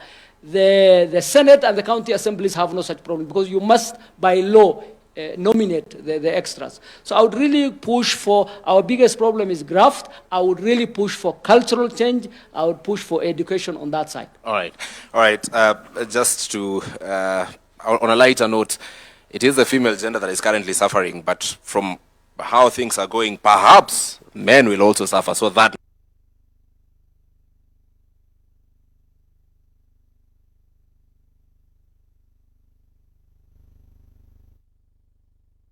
the difficulty in amending this constitution is a problem, because indeed it's very difficult. You've reminded us during BBI and what those of us who are not lawyers had then, a basic structure doctrine, and how some parts of the constitution are, so to speak, untouchable. So if you are given an opportunity to relook at this document 16 years later, so that to better meet the objectives we heard by the time we were passing this document, what would you go for? Well, first, I think that we need a national consensus, and I think that debate has already started. The president kicked it off the other day, not only about where do we go as an economy, but where do we go as a society. And I think that therein we will be able to return to this question. Is this document still serving us correctly? And I think the answer is no. It has its own internal inconsistencies that does not allow our full energies to flow. For example, I personally, as a student of the Constitution, I studied the old one and I'm now studying this new one. We work best as a country, believe it or not, whether you call it nusumkate or you call it handshake. It is the model that works in our constitutional formation. And we need to confront that reality and write it into the Constitution, which is exactly what we did in Bomas. Then the politicians came in, including my own distinguished student here, and removed it. The Bomas Constitution was a power-sharing constitution. It had a prime minister, it had deputy prime ministers, and it had other perks to keep the nation together. We need to recheck that model. There is nothing wrong with it. Number two, we need to look at the House. The House is too large. The House is too large. I don't know how my friend John Bundy is ever able to pay those wages. The House is too large. We need to look at it. We need to rethink something else. Again, we had thought through it very well in Bomas. Then the politicians interfered with it. The Senate is the upper chamber, providing elderly supervision over the National Assembly. That's how we wanted it. That's how we structured it. The politicians removed that, and now the Senate literally spends all its time looking for work to do. And the people who have suffered are the governors as a result. I think we need to look at that. And finally, On this women question, I have agonized on it myself over and over and over. Duale and I did a bill that almost got us over the finishing line, then we lost it. I think we should revisit it. I think when we talk in absolute numbers, we lose the meaning. The meaning is that we don't want equality, because equality is another business. We want equity. And we need ways of reaching equity. And there are many tools in the toolbox that we can have. Finally, I would say that we need to keep this conversation civil, because it's a very important conversation. And when we are having it like we are having it today, it is very useful. When it is hijacked by radical elements on both sides of the divide, then we lose it. We lose the conversation. The name calling begins, and so on, and that's not good for our country. Thank you very much, Prof. And finally, the Honorable Mutava Musimi, please speak it from where Prof has left, that we need to have a very sober conversation. We live in a country where everything is politicized. A very noble recommendation will come on amending the Constitution, for instance. Then political players will take the extremes. One side in support, the other side not in support. Not looking at the value that this particular proposal would bring to the country. So how, again, even as you tell us what needs to be relooked at, how do we navigate it and shield it from political interference in case we ever get to have that conversation as a country? So that as a country we can soberly say, look, this needs to be done, it's good for all of us, and political posturing should not be allowed. First of all, I want to thank the President. I think you're a very brave man. And you are also very humble. It takes both to bring us here today. Courage and humility. And I say that because I followed the conversations, and there was a lot of kite flying. We were all over the place, and I think that's how you wanted it. Now we are where we should be. We are finally dealing with the Constitution, the mother law. Many, many congratulations, Your Excellency. Now, you ask what are the areas that need to be changed? Justice Chesoni made a remark before he left us many years ago that I've never forgotten. He said, I did the best with what I had. That was Justice Chesoni. If we want to do our work as public servants, there is a lot of latitude to do good for the Kenyan people. With this constitution as it is, I remember when I became chairman of the budget committee, I was in the first lot with the new constitution. It was very clear that the responsibilities of that committee are heavy. And we looked at the budget policy statement soon after you and your former boss came into power. And the numbers were not adding up. The public debt was crazy. Public wage bill was even worse, and so on and so forth. So I asked my committee, why don't we do a socio-economic audit of the implementation of this constitution for the last 4 or 5 years? Now, I know that Parliament is independent, but I still felt it is important for the executive to know. So we went to Nanyuki, and we met President Uhuru Kenyatta and Dr. William Ruto, his deputy then. And we went through all the terms of the reference of the socio-economic audit that we wanted. And basically, the work was taken over. We gave the work. We made a resolution in the National Assembly. It was bipartisan. We worked with Honorable Duale and the late Gachagua Midiwo. And we got the numbers on the floor of the House. The only audit I know from the Office of the Auditor General on the implementation of the Constitution is one done by the former AG Dr. Edward Ouko. And we made sure, once it was out, after 3-4 years or so, we gave copies to the leaders. I gave it to Honorable Raila Amolo Odinga, myself. I gave it to Prime Secretary, Cabinet Secretary is here, myself, and so that it can begin to get attention from people who matter. What point do I want to make?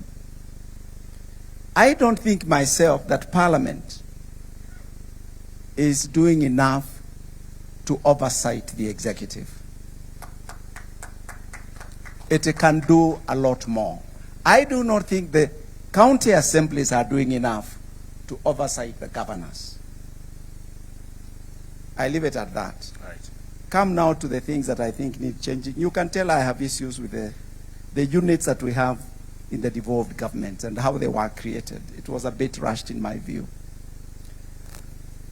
Your Excellency, I've seen you struggle with the same problem that your predecessor struggled with respect to Nairobi City.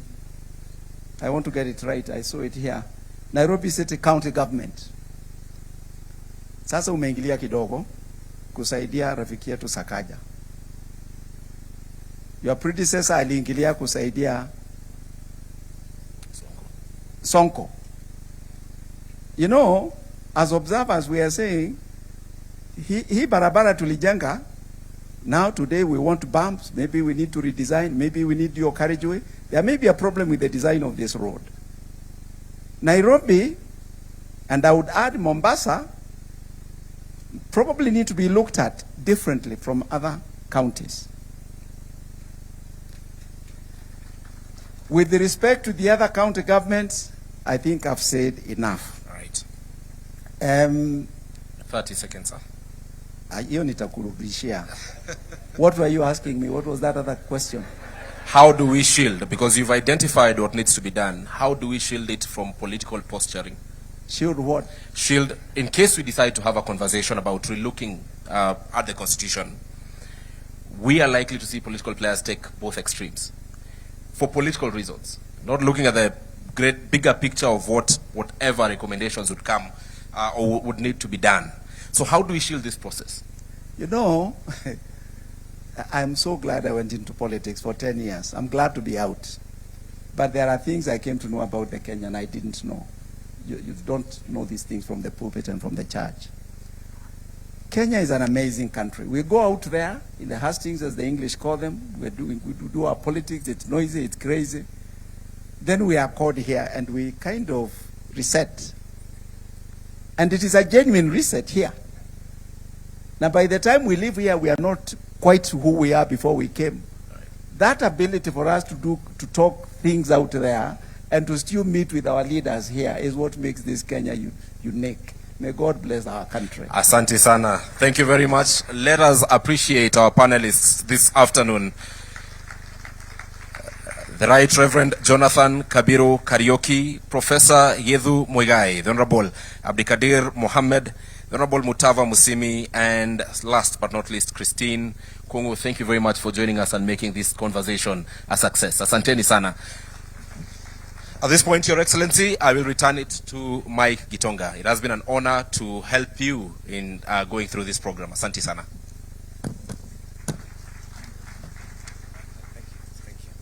All right, thank you very much to our panelists and also to our moderator, Ibrahim Karanja, and we are moving on swiftly. We have one more panel, which is going to be looking and reflecting on the state of the Republic. But as we change also just a few things on the setup here, I'd want us to watch a montage that gives us an overview of where we have come from, and it is titled, My Land is Kenya. Let's have the montage, please.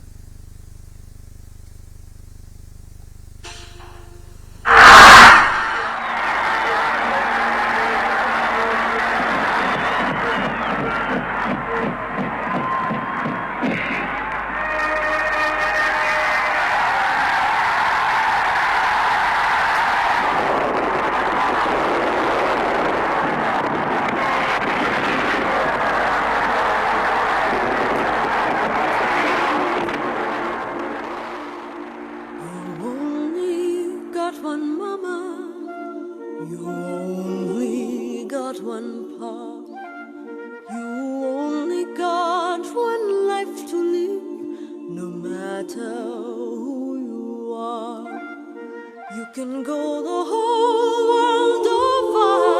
Every city has its dawn, but everybody living has one place where he was born,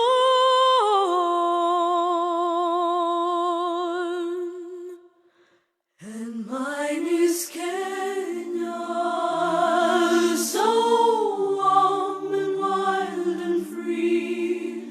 You will always stay with me here in my heart.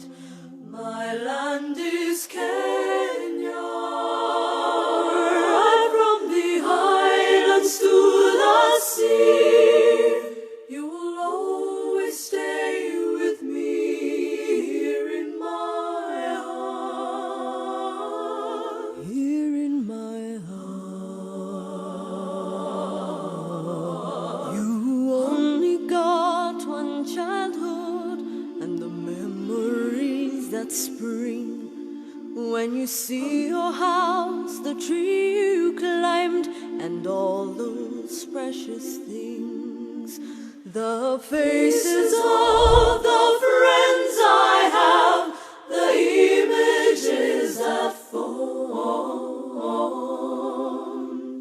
When I close my eyes in the land I love, the land where I was born.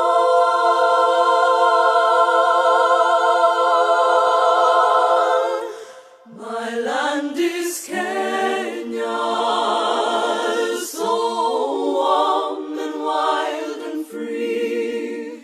You will always stay with me here in my heart.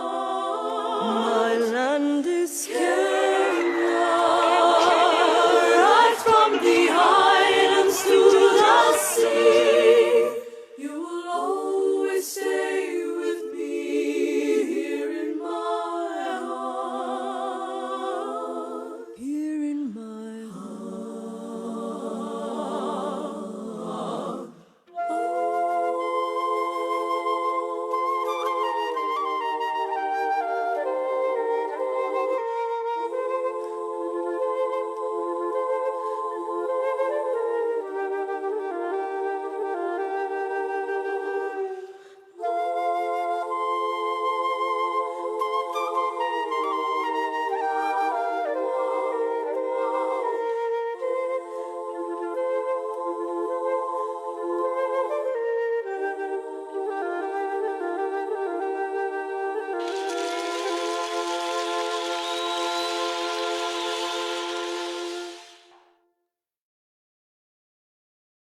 And that just provokes some emotion within you to be a Kenyan.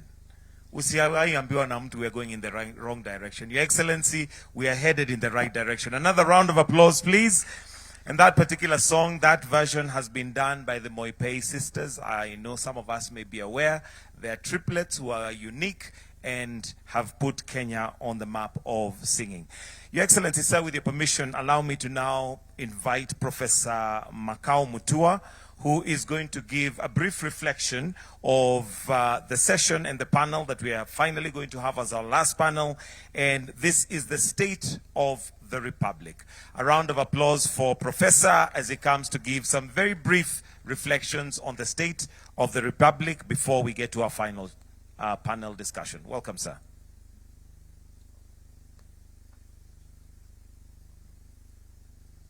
Thank you so much. Your Excellency, the President of the Republic of Kenya, Your Excellency, the Deputy President, all protocols observed. I just want to say, first of all, that this has been a very illuminating conversation. It's a reflection and also a celebration of our Constitution. But the discussion has also been very somber and very solemn. And it is on the second limb of that statement that I want to say that Last year, Your Excellency, you fulcrumed this event with your partner, the late Honorable Raila Odinga. And of course, Mr. Odinga is not here today because he left us. But I want to say that before Mr. Odinga left us, Your Excellency, you and he worked extremely hard to restore sanity to our republic at a time when it was wobbling from both centripetal and centrifugal forces. But I just want to say, Your Excellency, today we can hold our heads high and celebrate that we have crossed that very difficult chapter, that river of turbulence. Mr. President, I just want to say that we cannot microwave the idea of a constitutional culture. It is not possible. Building a lasting and a rotund constitution is a very difficult process. We're here now in 16 years, because before then, Kenya was not a democracy. Kenya was not a democracy. Our democratic journey, in reality, started in 2010. And so today, we gather here on this historic day to perform one of the most important rituals of an open society. And that ritual is the reconsecration of the temple of democracy. But it is not simply a ritual, Your Excellency. It's a remembrance that is replete with not only virtuous symbolism about what it means to be free men and free women. It's a call to the fidelity of the norms, the processes, and the institutions that require the Kenyan state to give the most happiness to the largest majority of its people. But we meet here today not to express naive optimism about human nature. We do so knowing that freedom and liberty are not possible where large demographics of the people who are necessitous and live in a penurious existence are not free. No. The basic command of the Republican state, the condition sine qua non of democracy, is to protect people and their property, and to lay the foundation for economic prosperity and social and cultural renaissance. Your Excellency, next year, we are going to perform another ritual of democracy, where every single eligible citizen will cast a ballot of conscience to elect those who will lead this great country. And let me remind Kenyans, especially the naysayers, that political competition among elites to determine who will govern Kenyans must never be a life and death or an existential contest. It must never. And I want to warn those who beat the drums of war because of an election that, and I think this may be true, perhaps there are these students in their history classes, but I want to note that to be given an opportunity to lead a nation as great as Kenya is a solemn and sacred obligation.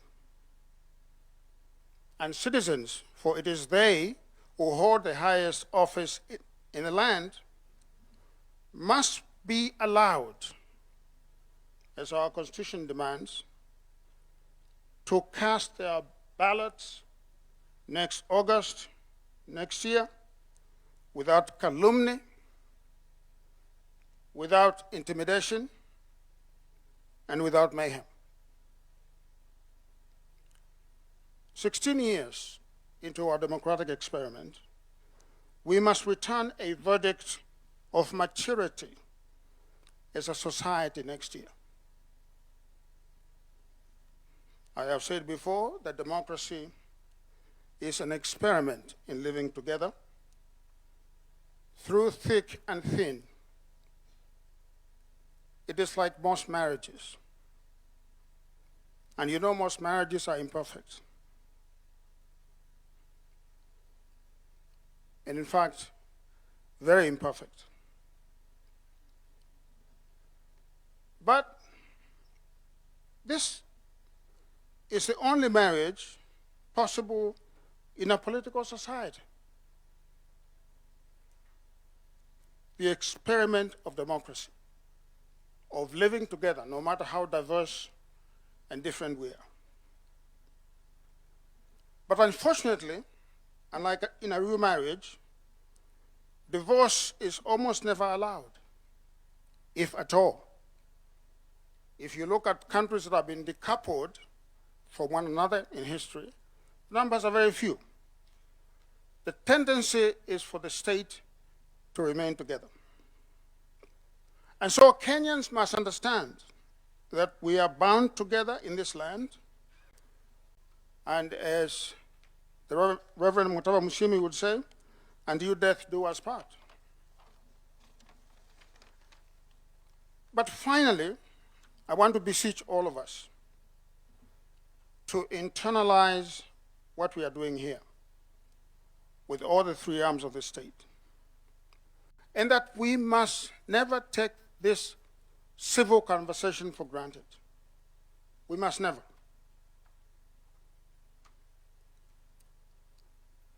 And we must lower the political temperatures. Let me finish by lauding the presidency, the President, His Excellency the President, because, Mr. President, you took an economy that, as we all know, was in free fall, an economy that was expected to default, and a society that was at each other's throats. And you not only stabilized the economy, you sewed together the fibers of our republic.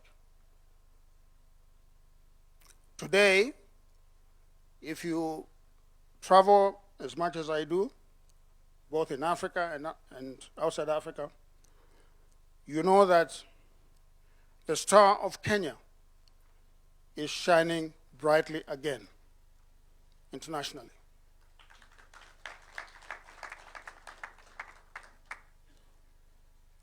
The work that the President has done is evident for all to see. And let those who have eyes see, and those who have ears hear. Your Excellency, you took the call of the people and you have delivered. Our country and our democracy today are stronger and better than they were 4 years ago.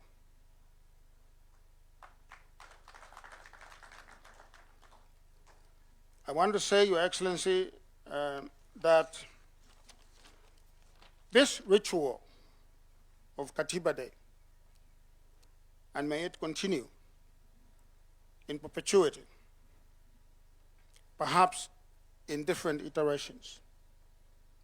It's a ritual that must always be there.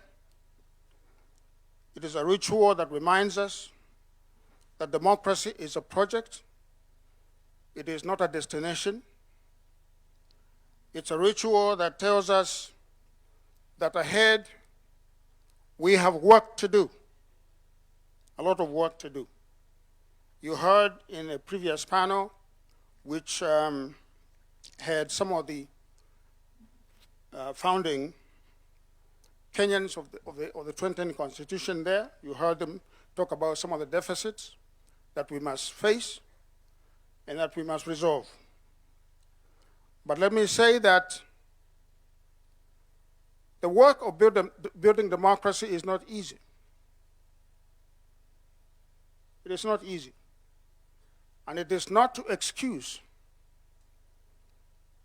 our deficits in this area.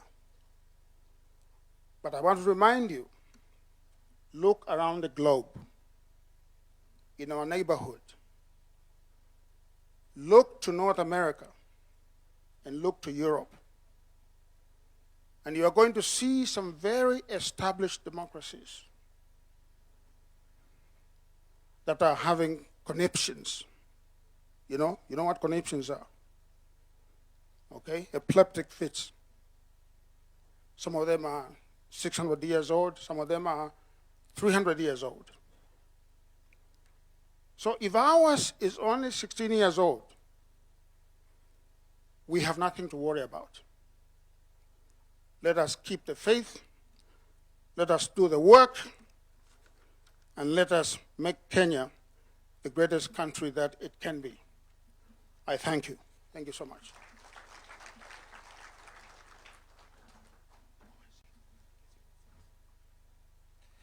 Thank you very much, Professor. Your Excellency, with your permission, allow me to now invite the Honorable Dr. Musalia Mudavadi, Prime Cabinet Secretary, and also Cabinet Secretary for Foreign and Diaspora Affairs, to make his submissions. Tumpatie makofi tafadhali akija. Welcome, sir.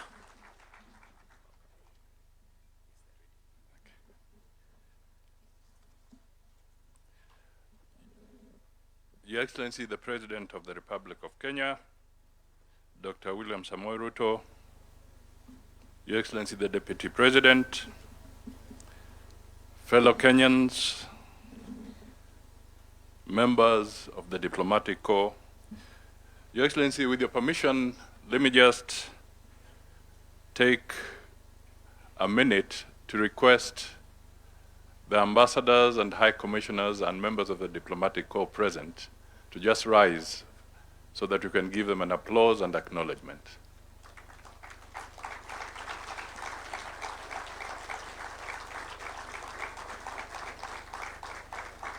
Thank you so much for joining us on this very, very important occasion. And as Professor Makau was speaking, he did mention that this was an item, a program that you sat with the late Raila Amolo Odinga so that you can actualize it. Let me, in that spirit, then acknowledge Mama Ida Odinga.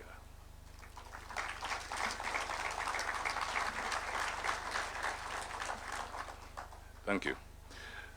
Your Excellency, I will not speak for too long, but I just want to try and recap the panelists and a lot of the issues that you captured in your speech. And I know that the next panel is being awaited for seriously because you will be one of the panelists. So I will seek the assistance of the technicians just to rush us through something which would summarize my remarks. Your Excellency, when I got the note from your office that there's this day, I just tried to work with our team so that we can quickly also capture the issues here. So on slide number 1, because I want to move away from too many speeches and also enlist the support of visuals, we want to take stock of 16 years of the new constitution. Our panelists have talked about the rights, devolution, accountability, participation, checks and balances, and therefore, when the panelists come, Kenyans may need to know what has worked, what did not, what needs to change. Shall we move to the second slide? That deals with the hardware, which the Deputy President referred to. We built the constitutional machinery, we have the institutions, Parliament has been spoken about, counties, commissions, the rights and safeguards through our courts. The question that we need to ask ourselves, can the hardware alone run the country? That's a fundamental question. Who is the software, or what is the software? The software is us, the people, the citizens, the institutions. Collectively, we are the software. We have to look at the issue of ethics, integrity, civic responsibility, and accountability. Those have been spoken to. And in the image that I had there, you'll notice that I deliberately try to look at even the child that is born.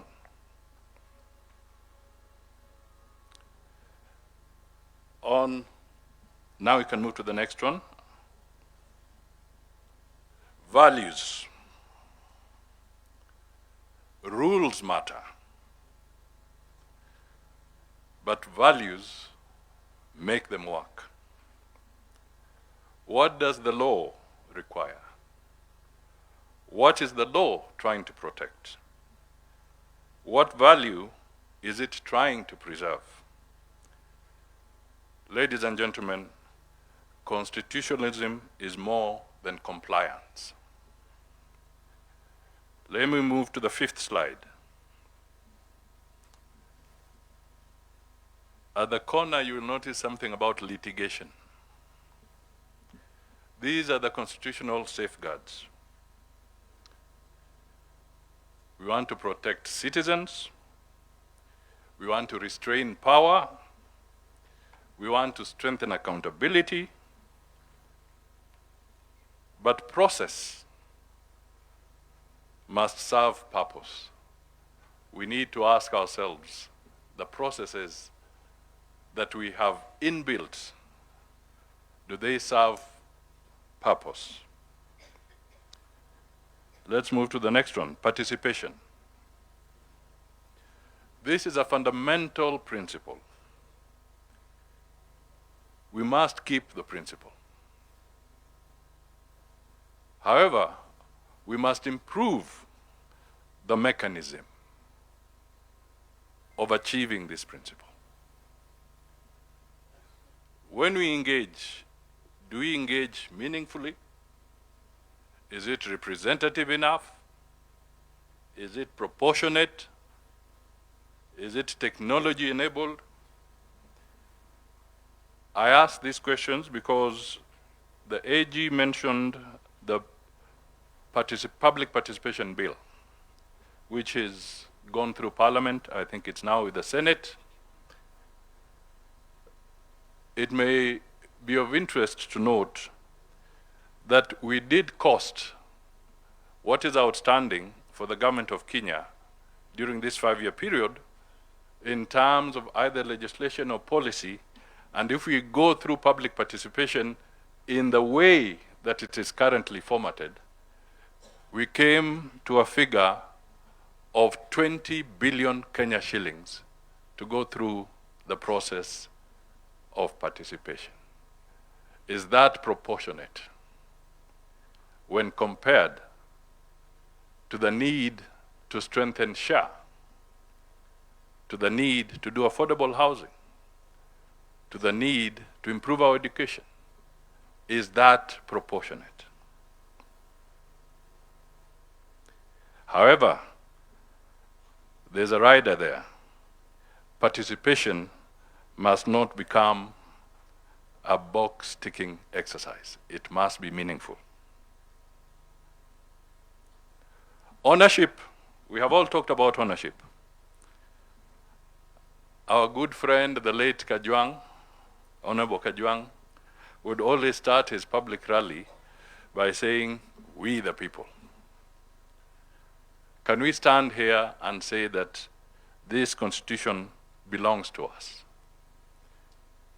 Can citizens read it, understand it, debate it, apply it?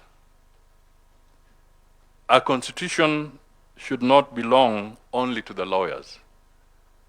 Have we gone that extra mile to have this constitution in our vernacular languages, to make it easier for our people to read and understand? Those are questions that we need to ask ourselves. What are the gains? Some have been highlighted. Devolution. Power is closer to the people, to the citizens. Rights and dignity.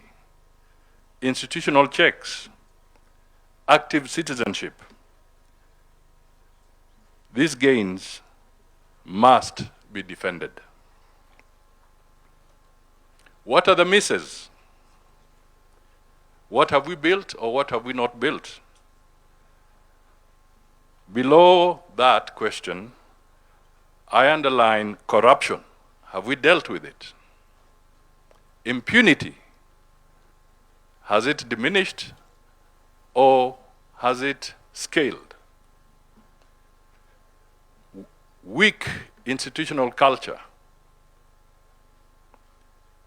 Procedure over public interest. Is it enough to say, is it legal? And is legal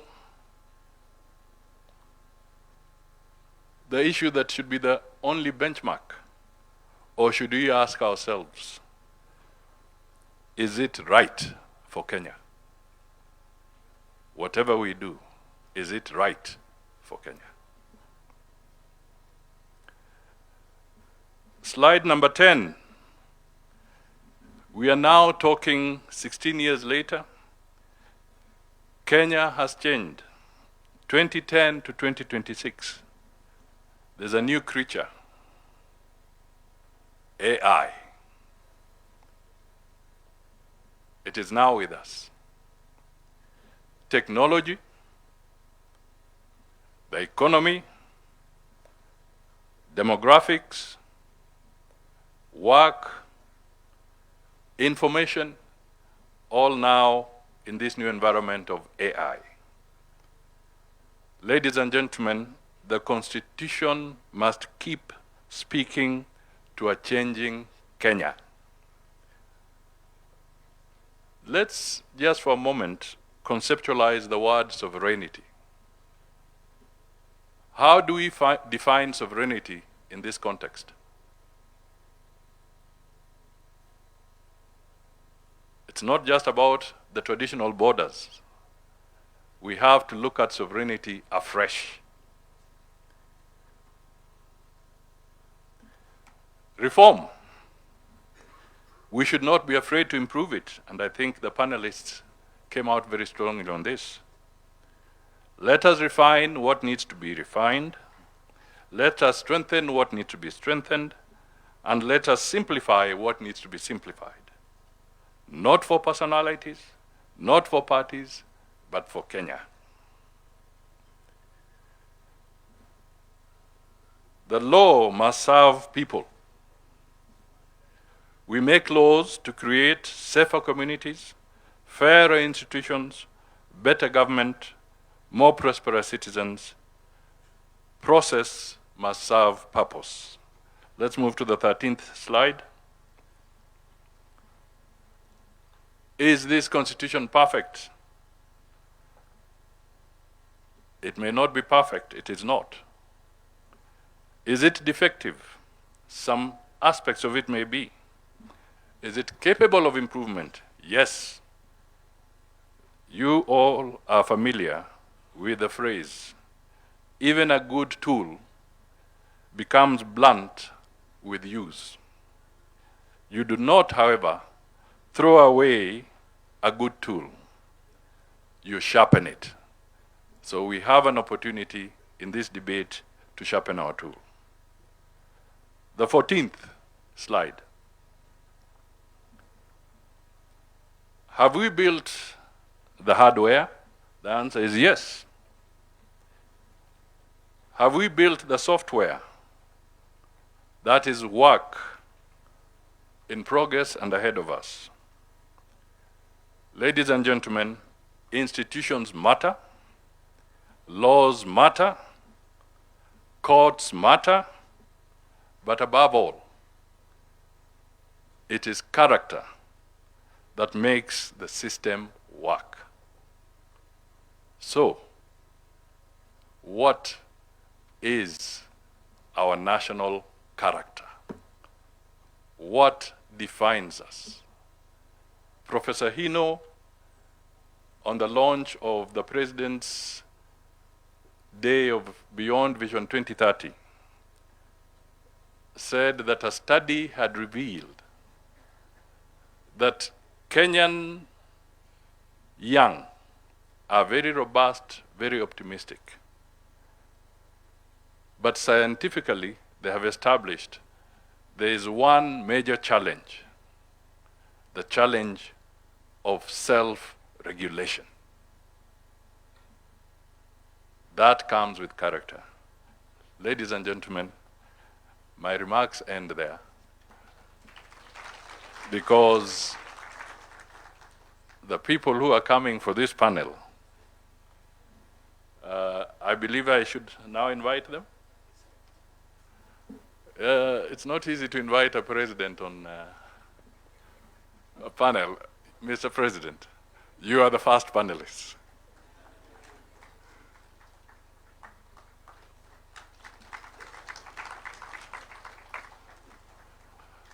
I now also wish to invite the Chief Justice and President of the Supreme Court, the Honorable Justice Martha Koome. Let me invite the Speaker of the Senate, the Honorable Kingi. Let me invite the Chairperson of the Council of Governors, the Honorable Ahmed Abdullahi.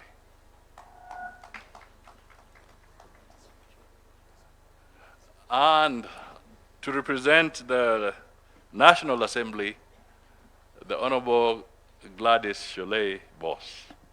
You're most welcome. I think my tour of duty ends there. I believe there is a, yeah, you can sit. I believe there's a, who was the person coming here to raise the questions?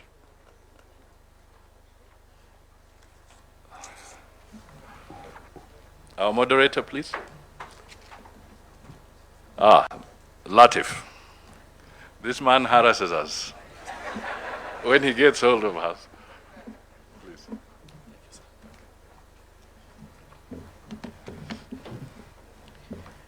Your Excellency, the honorable panelists, ladies and gentlemen, good afternoon. Happy Katiba Day. I want to start on that note because it has to be a happy Katiba Day. On this day, 16 years ago, it was a bright morning when many people gathered at Uhuru Park. I was one of them. And there was renewed hope in this republic that we, the people, were giving ourselves a new constitution. And on that day, we witnessed the birth of the Second Republic. On that day, we hoisted a national flag at Uhuru Park. it's there to date.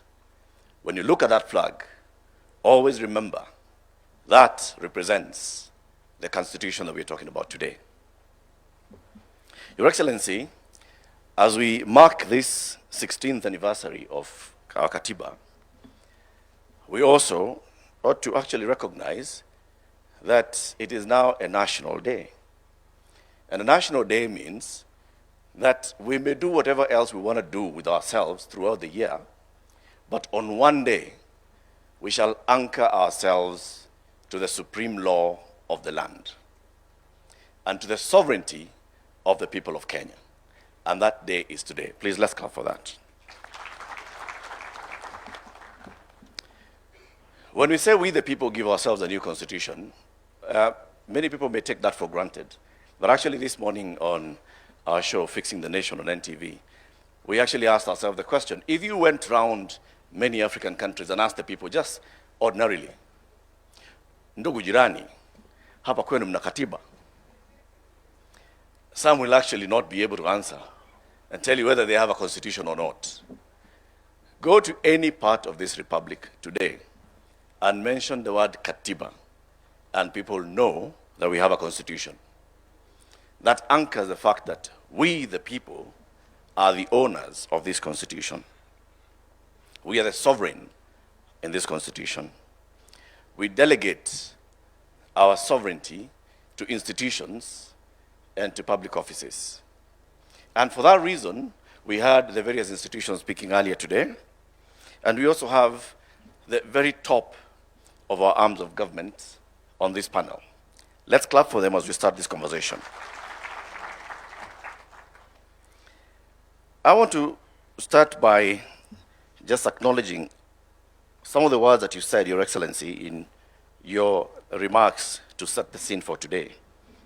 You said accountability cannot end with defending institutional territory, observing procedure, or publishing reports. Ultimately, we must account for outcomes, whether we have protected the sovereignty of the people, upheld human dignity, preserved constitutional order, used public resources responsibly, and brought the rights guaranteed by our Constitution within the reach of more citizens. There's no greater responsibility than that's given to the people in our panel today. And I want to start with you, Your Excellency. When you took the oath of office, the first oath of office that you took was the oath of affirmation of allegiance, in which you said, I may remind you, and I'll use the names, please allow me to use your name.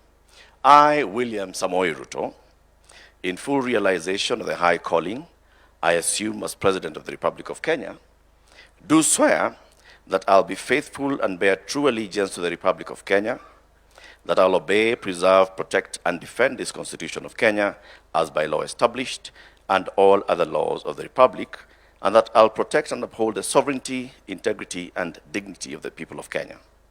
Our conversation this afternoon, Your Excellency, with your permission, with the honorable panelists, I just want us to make it very short. It's that accountability. Accountability for these high offices.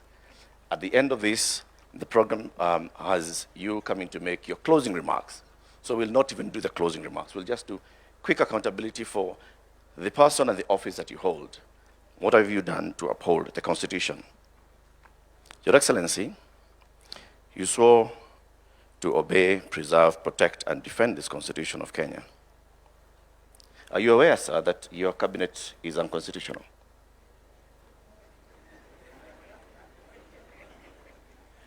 Thank you very much, Eric.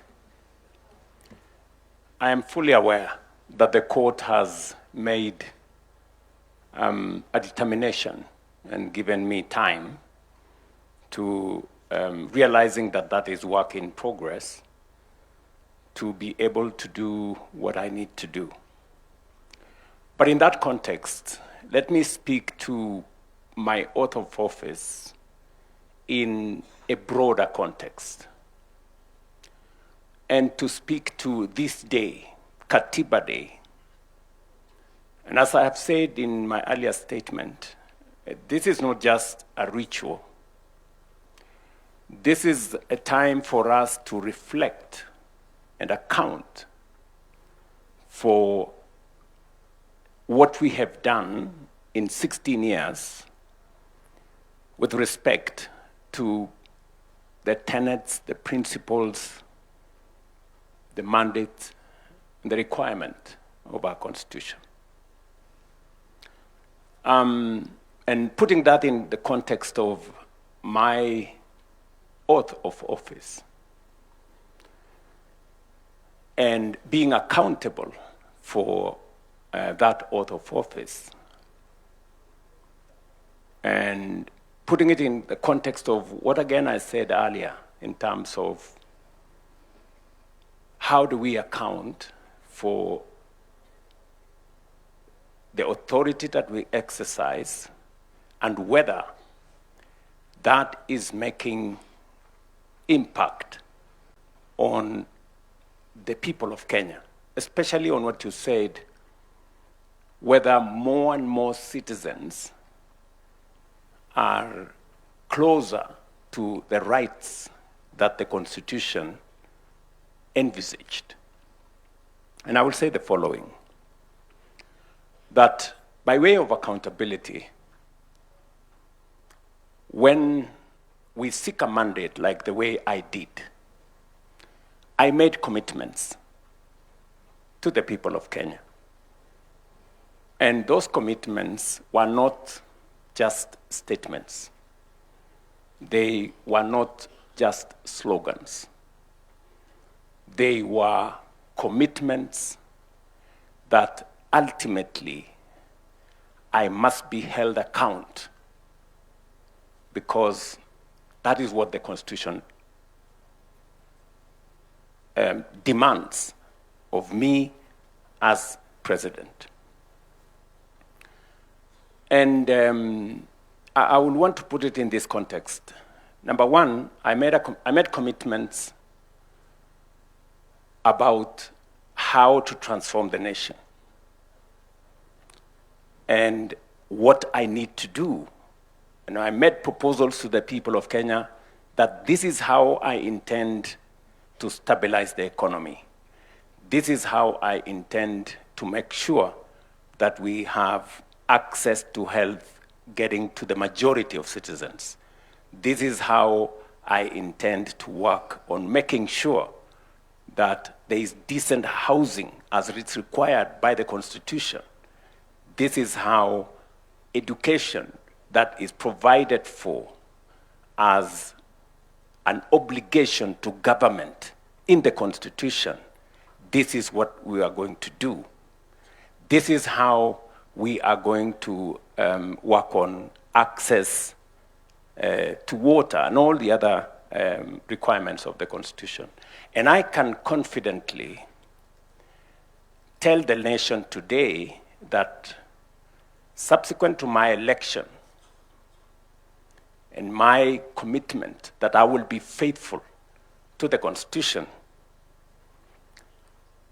we have done whatever we needed to do, difficult as it may have been, to stabilize our economy. Today, our economy is the 6th largest economy in Africa.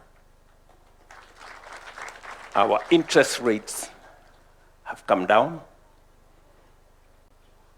Our exchange rates have come down and stabilized. Our inflation has come down and stabilized.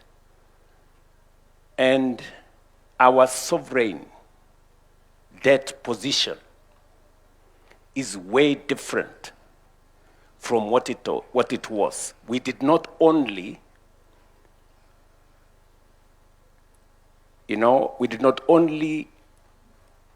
avoid the default. We've gone ahead to create a much more stable economy. Allow me to bring you back to my question. Yeah, just let me, so that I don't lose my trend of thought. Okay. Let me say that often I have been asked, you committed yourself that you will reduce on debt and on borrowing.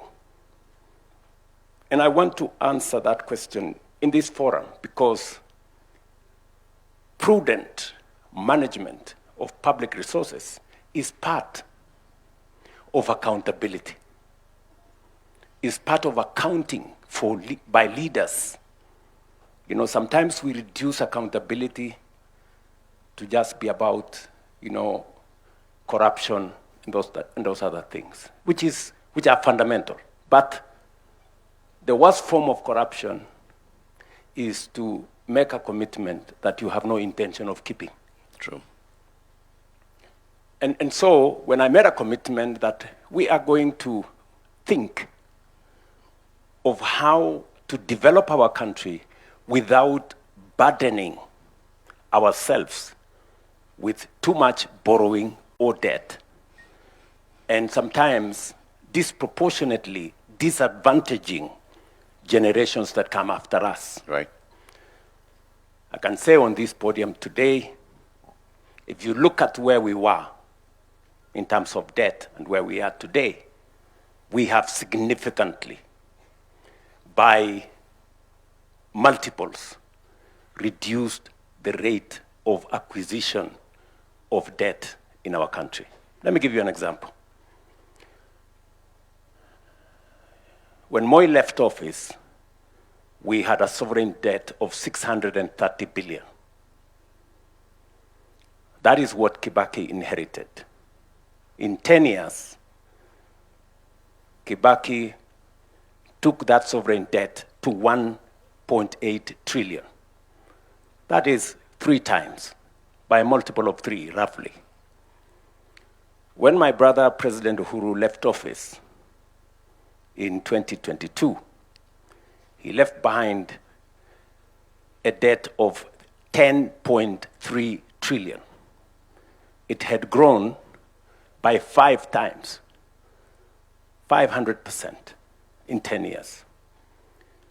In my 5 years, that debt has grown from 10.3 trillion to 13 trillion. In 5 years, that debt has not grown by multiples. It has grown by 27%. And therefore, the commitment I made that while we will continue to invest and develop our country, we will do it in such a manner that we reduce on borrowing, we reduce on debt, and we grow our economy sustainably.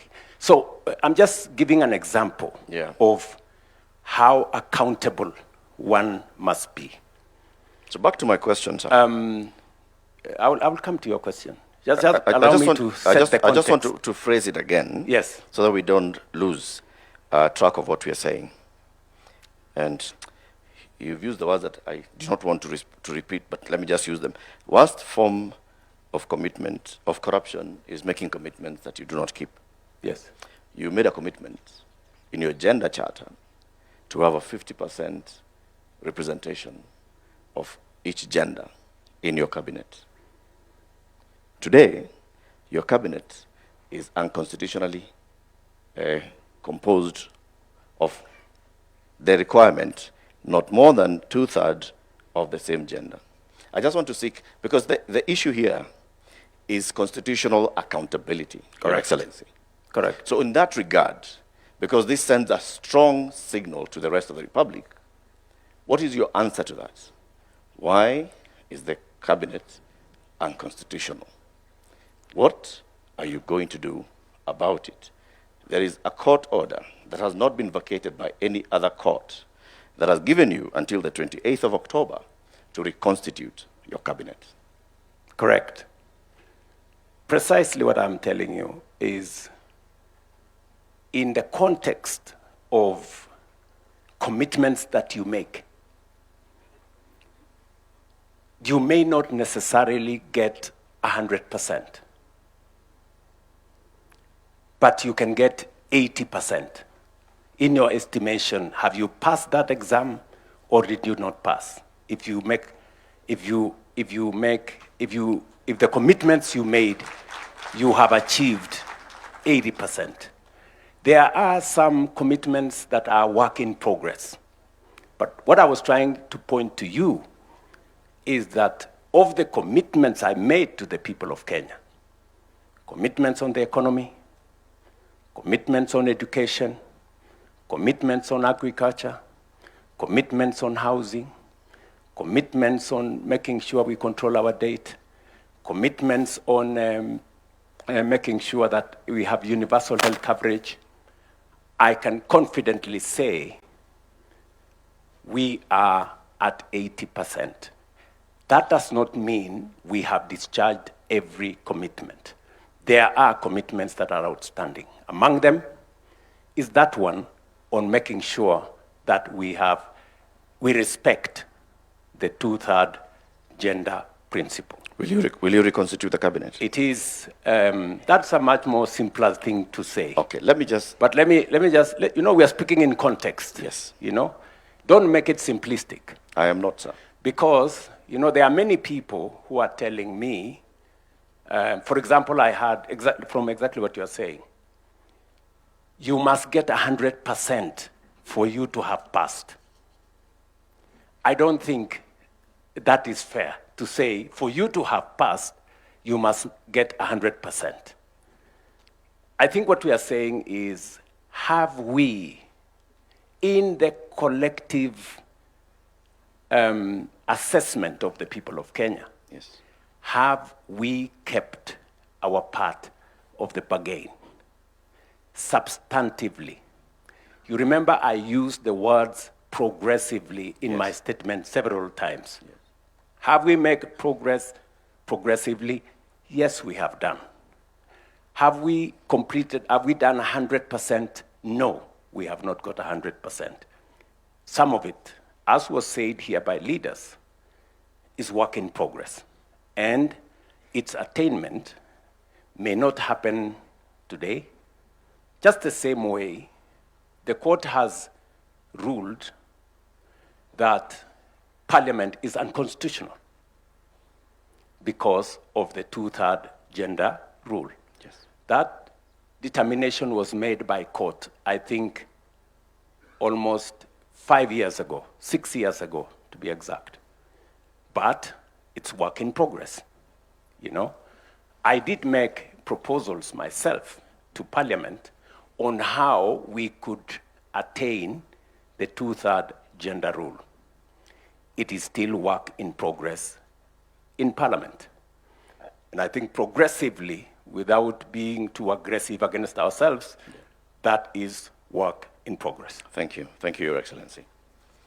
I want to move to my leadership, the Honorable Chief Justice. As head of the judicial arm of government, the judiciary, we the people, created the judiciary and wanted the judiciary to be the ultimate arbiter and the one that upholds constitutionalism and the rule of law in this country. Madam Chief Justice, there have been questions of integrity within the judiciary. You've addressed them previously, but you continue to address them. The question that I asked to you is, would Kenyans believe that their judiciary is functional when questions of integrity keep arising towards it and they don't see progress being made? Thank you very much, our moderator. Thank you, Your Excellency, for inviting me to this forum. I'm honored, greatly honored, to participate in this forum where we are looking at our Constitution and asking ourselves whether it has worked for us, what we need to do to make it work better. Now, when I look at the judiciary, we agree that judicial authority comes from the people. The people are sovereign, and therefore we are servants of the people. And whatever we do in serving them, we always ask whether we are meeting the expectations of the people, whether we are responding to their expectations, whether justice is truly a lived reality in Kenya. So this constitution has really strengthened the judiciary, because now judicial independence is constitutionally entrenched. But we take it that judicial independence goes hand in hand with accountability. We ask ourselves whether in the way we deliver justice, are we reaching out to every Kenyan? Can every Kenyan access justice? And that is where we begin, Latif, to tell ourselves that delivery of justice services is like any other service. And therefore, we have a duty to reach to the very last mile with judicial services. And when we looked around, the number of Kenyans who can access formal justice services are about 17%. The rest of Kenyans look for justice elsewhere through other means. They go to the chiefs, they go to their religious leaders, they go to their community, to their elders to seek justice. And therefore we asked ourselves as judiciary, and especially me as the Chief Justice, am I only a Chief Justice of the 17%? No. So we must net everybody. And this is why we are working with communities to expand the multi-door approach to justice to reach the alternative justice system, which is also a command of the Constitution, that we should promote ADR, alternative justice system, mediation, negotiation, reconciliation, and all that, so that every Kenyan can have a choice. Do I want to go to the formal court? Do I want to go to the alternative? And Latif, we are being celebrated even by the Commonwealth for having been able to link the informal justice system with the formal justice system. We have ukumbis or tribunals or community sessions where people are resolving disputes, and thanks be to this constitution, they are able now to come with those agreements. We have trained them on fair trial methods so that when they agree, we only ask ourselves whether this agreement meets the constitutional thresholds. We've been, and we have established ourselves in 16 counties where we have NJS. We have court-annexed mediation now in over 120 court stations where people can opt for mediation, negotiations, to agree on their disputes, and we are adopting those disputes as the orders of the court. You talked about corruption, and I think the priest who did the introductory remarks was very apt, that the manure that is eating Kenya is corruption, is issues of integrity. And I think all the speakers have spoken to it. For us in the judiciary, it's very, very serious. We have no other currency to trade in. The executive has the power of the sword, they have the power of the purse. We only have public trust to trade in. And therefore, Kenyans must have confidence in the judiciary, in the independence of the judiciary. And this independence cuts both ways. It's both independence for us to be able to make decisions without any interference from anybody or from any institution. But also, it's an independence that ensures that the citizenry can have confidence in the judiciary. Yeah. So it's both ways, and we are required to be accountable. We have done everything as a country to enact laws, beginning with the Constitution and other laws. What I would like to say is that corruption, in all its facets, is a criminal offense. And we have taken the front row in the judiciary to tell Kenyans that we operate a zero tolerance policy to corruption. We even do a daily briefing in our courts to tell Kenyans, when you come to court, you will not be asked for a bribe. You will not be asked for any facilitation. Please do not bring a bribe to the court. Right. We have worked with the NCAJ, the National Council on the Administration of Justice, to develop guidelines that will help us implement these laws against corruption. And we are implementing them in the judiciary. But it is a societal problem, Ratif, that requires Kenyans to say no to corruption.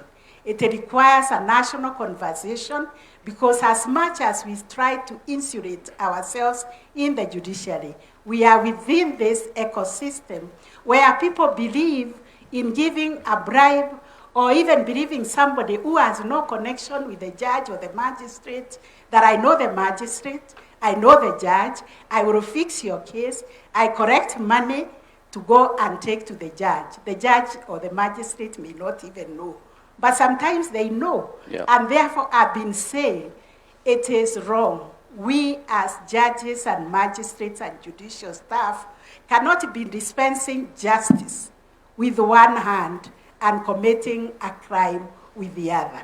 Any citizen who comes across a judge or a magistrate or a judicial staff asking for a bribe, we ask for cooperation. Thank you, Madam CJ. Just a quick follow-up on that. Citizens told the Ethics and Anti-Corruption Commission in their EACC 2025 survey that court magistrates attract the highest average bribe, apparently 164,000 shillings. Now, the one question I want to ask you, now that we are now introspecting 16 years in, can the judiciary really police and weed itself of corruption? Yes and no, by everybody who has taken a hold of office to defend the Constitution, to defend the rule of law, to say no to corruption. But out there are many people posing as agents of the judges. They are the ones collecting money to bring to the judiciary. And Kenyans themselves, why are they giving money to come and bring to the judiciary? So we alone cannot, because like me as the Chief Justice, with my two eyes, corruption, I was told, is like,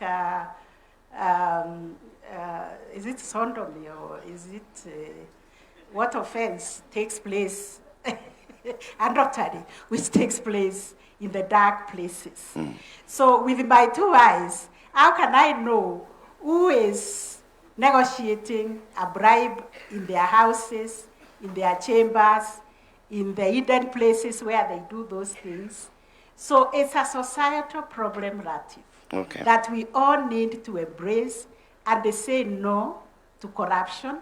Say the manure that is eating Kenya, like it happened in New York, is corruption. Thank you, Madam CJ. And therefore, we need to say no to it. Asante. Thank you very much, Madam CJ. I want to move to the National Assembly, represented by the Deputy Speaker, the Honorable Gladys Boss. When we, the people, created the legislative arms of government, and Parliament in particular, we created a Parliament that would represent us, that would create laws that we would follow, and that would oversight the executive. Many complaints have been made in the public about the Parliament's role of oversighting the executive. Not just the 13th Parliament, the 12th Parliament, the 11th Parliament under the 2010 Constitution. Is Parliament, as constituted, maybe politically or otherwise, able to properly oversight the executive? Thank you, Latif. And before I answer what your statement comes from, I first want to say we are here to discuss Katiba at 16 and what we have done as the National Assembly to implement the Constitution. So let me start with that because that's our business today. If you look at Article 43, which the President has spoken about very passionately, on the issues of health, if you look at the Social Health Authority Act, Parliament, National Assembly passed it. If you look at the Primary Health Act, it was the National Assembly that passed it. If you look at the Emergency, Chronic and Critical Illness Fund, that is the National Assembly. If you look at the Digital Health Act, that's the National Assembly. So on the issue of health, under Article 43, we have made our part. On education, currently we have several laws. We have already, just yesterday, we were debating the an amendment to the Basic Education Act, because again, that's a right. It's a socio-economic right under Article 43. And further to that, there's more amendments that are going to the Higher Education Loans Board, the Tertiary Institutions Act, the Education Assessment Act, and so on. All those are ongoing. If you look at the right to water, again, we passed the National Water and Storage Authority Act, and that is already in place. If you look at the issue of housing, the Housing Levy Act was passed in Parliament. If you look at the changes that were made to our savings at the National Social Security Fund, again, that law was amended by Parliament to be able to allow an increased amount so that we can have increased savings in the country, so that we are not borrowing money from other countries, but we can borrow our own citizens' money. If you look at Social Security, on the money that is given to senior citizens by government, again, that took an act of Parliament. So we can categorically say that as the National Assembly, on the manifesto of the Ruto administration, we have been able to do our part. On the issue of the right to food, again, when you see some of the programs and some of the laws that we are passing, is to ensure that we are able to attain the issue of food security. The courts, on many cases, has castigated Parliament over public participation, and that's why the Public Participation Act is currently before the House and has gone to the Senate. Again, the National Infrastructure Fund, that's an act of Parliament. The National Sovereign Fund Act, that's from the National Assembly. The government-owned enterprises, that's also that. And just to tell you that Parliament is sensitive to the people, because we represent the people, and that's what the spirit of our Constitution says. When we had the crisis in the Strait of Hormuz, and the prices of fuel was going to go very high, immediately, in exactly one day, we sat until midnight and amended the Value-Added Tax Act to be able to bring the price of fuel to at least an acceptable level. So yes, Parliament is doing its part to be able to implement the Constitution. On the matters of oversight, every single day, when we are not sitting in plenary, we are calling to account the executive. I know that the Auditor General was here, and yes, you many times hear the voice of the Auditor General when she has audited a certain institution. Most of the time, it's announced publicly, even before it comes to Parliament. Remember, it does not end with the Auditor General. That report, the Auditor General must bring to the National Assembly, then the relevant committees review them, and then are able to give sanctions where required or give recommendations where required. In the past, Parliament was behind in about 6 or 7 years. But today I can confirm to you as chairperson of the Liaison Committee, the chairpersons have confirmed that Public Accounts Committee is now at 2024-2025 financial year. PIC, the same thing. So we have managed to review the reports. And the challenge had been before that there was only one committee dealing with it. After that, the PIC committee was split into thematic areas so that they can be able to work faster. We've deployed several staff to them to be able to do that. So yes, oversight is live and indeed. And today, we go on recess as Parliament. And people think that we go on holiday. Actually, every single committee is sitting for 3 straight weeks to complete their reports, because we are also alive to the fact that it's a year. So yes, I can confidently say that Parliament has done its job, continues to do, and and we have had continuous improvement. We recently had a state of Parliament report, and we're able to see that we've done this much, and we need to make certain changes. Like now we know the outstanding orders have to be changed so that we can have the Public Accounts Committee can be in four of them in thematic areas so that we can work faster for better oversight and accountability. Thank you. Thank you very much, Madam Deputy Speaker. And let's account for that. Parliament has passed legislation. The question is, has Parliament processed legislation or passed legislation? When it comes to executive oversight, is Parliament oversighting the executive, or is Parliament, for lack of a better word, tapping the executive on the back? Not or at on all. the wrist? I think, when you say that we are passing government bills, you must remember we have someone called the majority leader in Parliament. The single job of the majority leader is to table government bills. Because if the government has to work, the laws have to be passed. So that is his job. Then there is private members' bills, and then the minority also are able to bring various bills. Like the bill on the Basic Education Amendment Act yesterday was by Honorable Olwoch, who is from the minority side. And he has been prosecuting it for almost 2 years. So yes, Parliament is not a rubber stamp, as you try and say. That's a rumor by the media. All right. The Honorable Speaker, Moses Wetangula, recently spoke of some MPs receiving letters for appointment of teachers. And I know that matter was live, even in Parliament, by some members of Parliament yesterday. As the head of Parliament, how do you respond to this? Is Parliament an extension of the executive, or the recruitment agency of the executive? Okay, Latif, let me remind you again politely that we're here to discuss and take stock of Katiba at 16. Indeed it is. And so I have not come here to discuss rumors that are out there. What you can do, when I come to your TV station, that will be a valid question to ask. So I politely decline to answer. Okay. Let me remind all of us that we are here to account for Katiba at 16. It is our constitution. The offices that we created are accountable to the people of Kenya in all things that they do, whether they are passing laws or blocking laws. So, the Honorable Deputy Speaker, respectfully, I tell you that the question I'm asking is about accountability. No, it's a valid question, Parliament. and as you said, and as I've told you, that for today's session, there's no answer to that. But I can confirm to you that yesterday, the Education Committee was waiting to summon the Teacher Service Commission, because that is the independent commission that is charged to do with the recruitment of teachers. If they are doing it in a different manner other than provided by the law, then they are the ones to be called to account. And that's why I'm saying that's a conversation for another time, not today. There's no better day than today, but let's move to the next one. Honorable Speaker, Amason Kingi, you're Speaker of the Senate.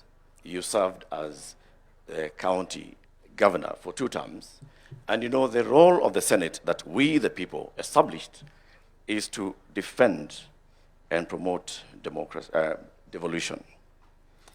And I want to ask today, is the Senate protecting counties? And can you give us examples where the Senate has actually protected counties, and from what? Thank you for that question. Indeed, the constitutional mandate of the Senate is basically that, to protect the interests of the county governments. And it does that in different fronts. First is when we are doing the division of revenue between the national government and the county governments. That is where the Senate then pronounces itself as a defender of the county governments. You will note that since inception of devolution, because of the the spirited fight by the Senate, the shareable revenue going to the counties has gradually been increasing. So yes, we have been fighting so hard to make sure that the county governments do not get a raw deal when it comes to sharing the revenue between the national government and the county governments. There are other instances, of course, where the Senate comes in to protect the county governments. You've heard of this issue that is, I believe, still very much alive. That touches on the roads, for example. There has been a push from the national government on how to reclassify roads beyond what is presently provided for under the Constitution.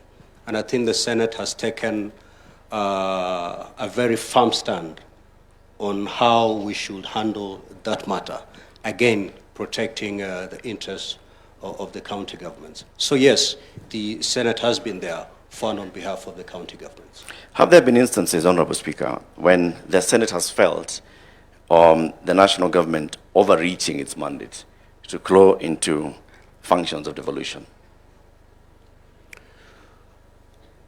Well, if you look at Schedule 4, for example, which demarcates the functions that are preserved of the national government and the functions that are preserved of the county governments, for the period that we have experienced devolution, there has been, of course, a delay in unbundling these functions. And, but by and large, as we speak today, at Katiba at 16, a lot has been done. And unbundling has been done. What I think is remaining is costing of those particular functions. But again, under our law, a county government can enter into an agreement with the national government. Maybe a function is a preserve of that particular county government, but they can enter into an agreement with the national government to allow the national government to actually undertake that particular function. In such a case, we cannot say the national government is overbearing. All right, I want to just progress that conversation to, of course, the Chair of the Council of Governors, Honorable FCP Abdullahi. As governor who's also in your second term, are there instances where, as governors, you felt that the national government, and I'm not talking about the administration, I'm talking about the national government, has overshot its mandate to claw into devolution? Thank you very much, Eric. Before I answer your question, let me set mine like everyone else was doing.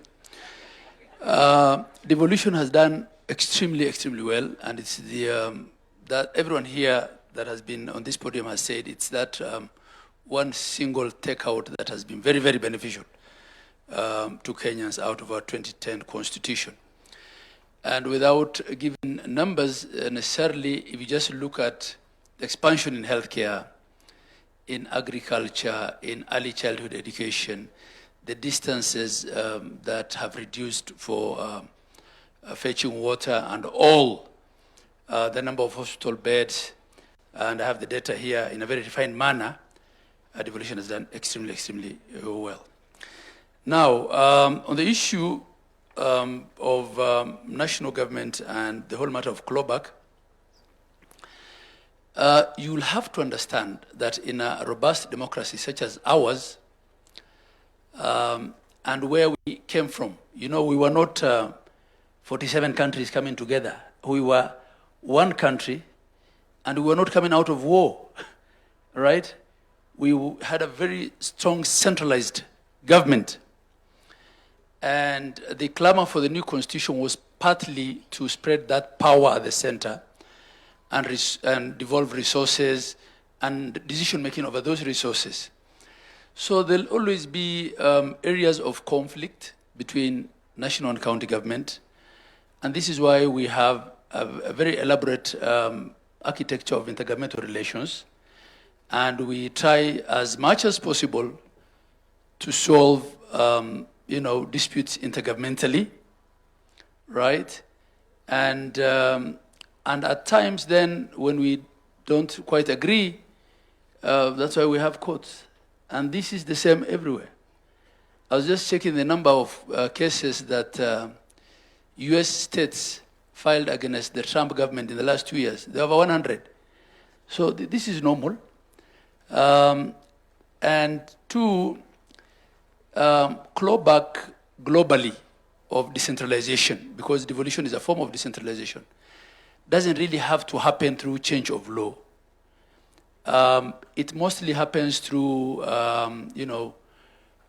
administrative procedures, right? Bureaucrats, sometimes even middle-level bureaucrats at national government might send out circulars and do certain things which then impede or gridlock implementation by decentralized units. And this is why we have IBEC, the Intergovernmental Budget and Economic Council, headed by chaired by the Deputy President, where we meet and discuss these things. And many times we disagree, many times we agree.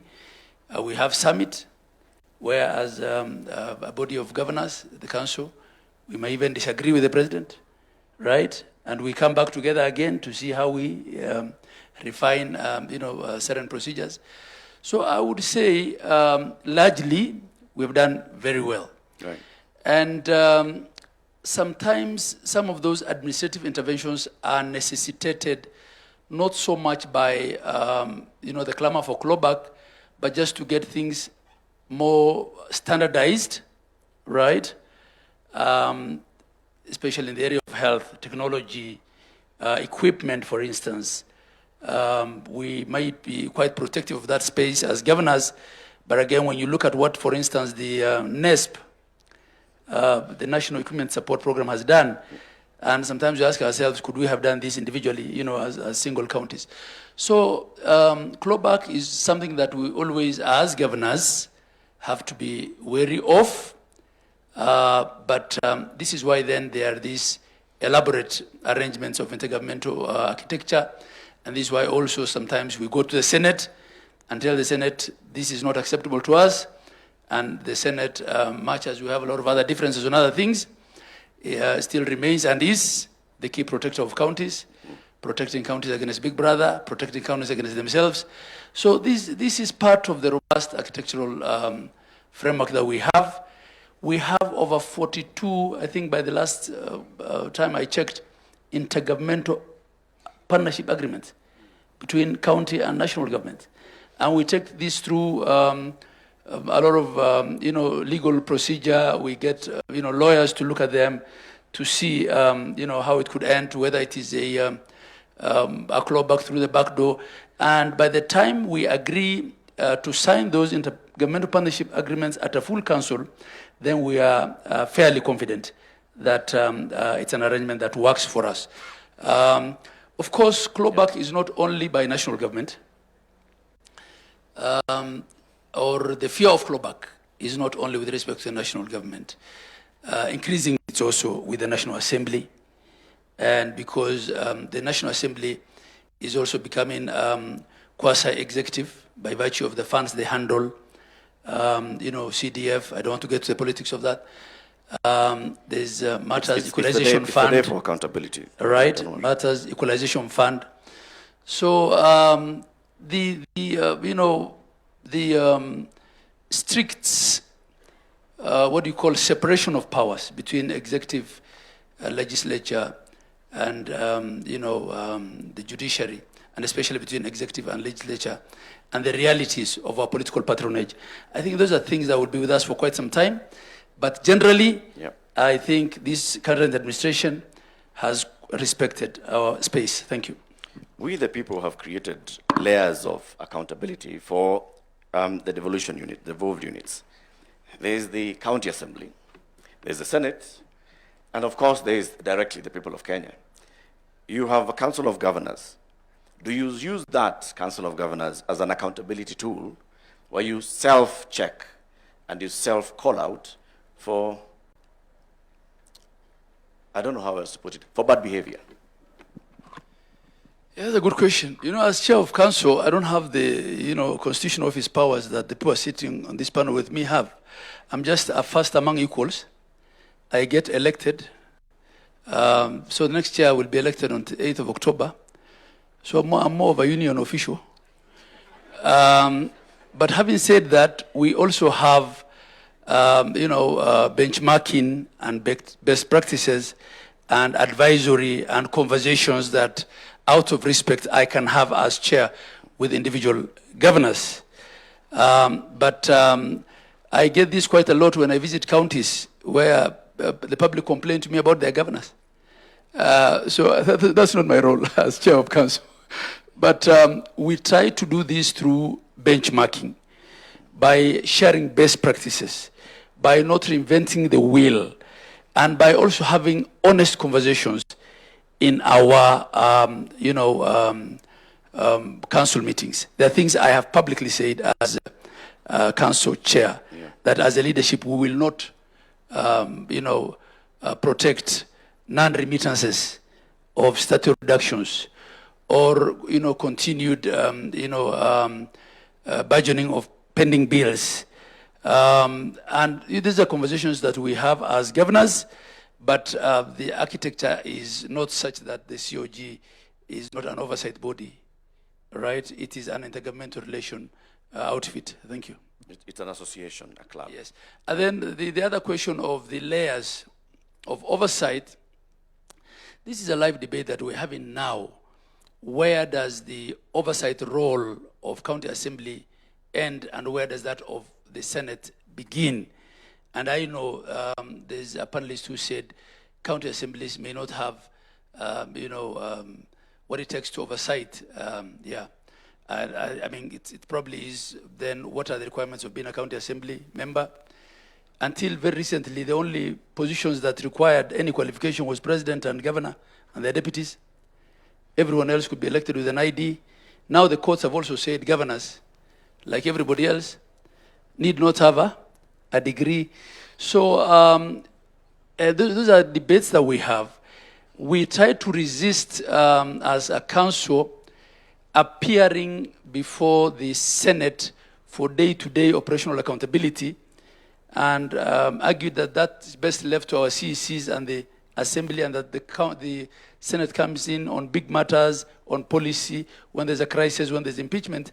But the court disagreed with us, so we have to appear before Senate as governors, and at times get asked why a bean card in a facility 300 kilometers from where you are has not been signed. So, the interpretation of law is done by the courts. We stand guided by the decisions of court until such a time when that changes. Thank you. Thank you very much, Governor. Your Excellency and honorable panelists, you'll acknowledge that we are actually making reference to the supreme law of the land. And the fact that we actually have a supreme law of the land that is so well known by many people is a big gain, like we've all said. And the fact that we can have such a day to hold ourselves accountable for what we are doing with the office, the high office that we've been given, is also a big plus. I'd like to come final round as we conclude this panel to look at institution level and the Constitution. And I'll start with you, Honorable Deputy Speaker. You understand this Constitution very well. You participated in making of this Constitution well, as did the President and the Honorable Speaker and the Honorable Chief Justice, everybody. But looking at the Constitution as it is now, and the institution of Parliament as we have created it, are there aspects of the Constitution that we have not gotten to the full realization of, whose benefits we are not yet reaping from Parliament? And are there ways in which the Constitution ties your hands as representatives of the people? Thank you, Latif. When we take the oath of office, we swear to uphold and protect the Constitution. It's an obligation under Article 3 for every Kenyan, including yourself. You're bound to protect, uphold, and defend the Constitution. So that is something we must do. But as legislators, yes, there's ongoing discussions constantly.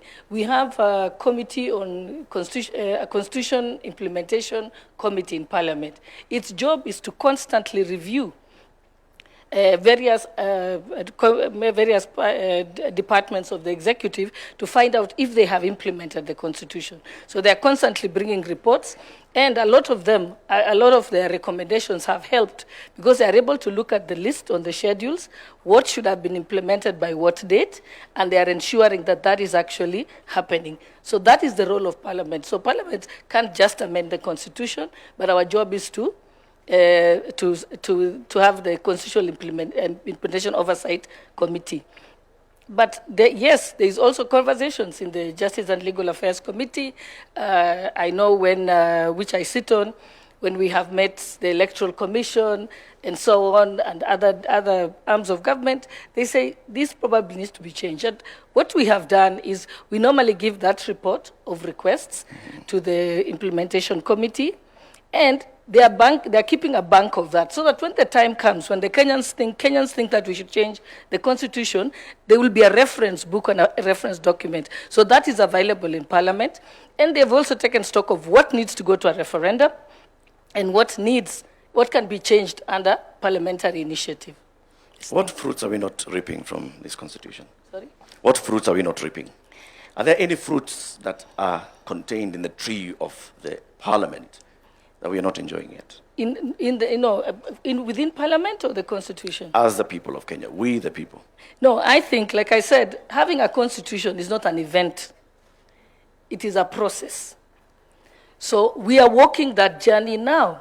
And that is why I want to thank Your Excellency for convening this, because this is a time for self-reflection as a country. It's giving us a chance to make this a conversation. And just the way His Excellency also said that we need to look at Vision 2060. And again, that is something that the public will be involved in it. And I think this is probably the first time it has happened in the country, because that is how we improve our country. Thank you. Thank you, Honorable Deputy Speaker. Honorable Speaker Kingi, what are we not getting out of the Senate? Well, I think you're getting everything from the Senate. What more could we get out of the Senate? One area that we felt as a Senate need to be, clarity ought to be brought to bear is the mandate of the Senate and the working relationship between the Senate and the National Assembly.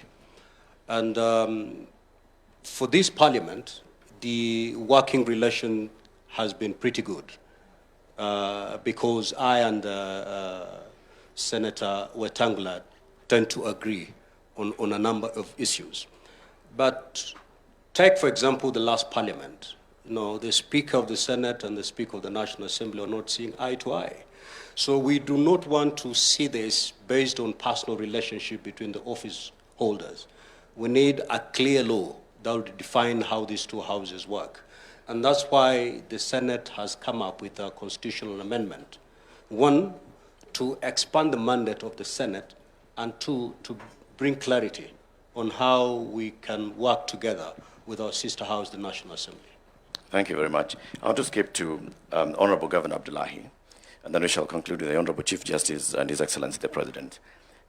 From our wordings and the spirit and letter of our Constitution, when we said we'd like to devolve power and to devolve some functions so that we have closer governance and closer decision-making to our people, in your experience in the last 10 years as governor, what are we not benefiting from yet from the devolution as envisaged in the Constitution? And what can we do to get there? Thank you. Eric, as I said, in many ways, devolution has done its bit to equalize this country. The kind of devolution we have is not one of political power in that sense. If I look at it rightly, it's one of economic devolution. It is of service delivery, the things that matter.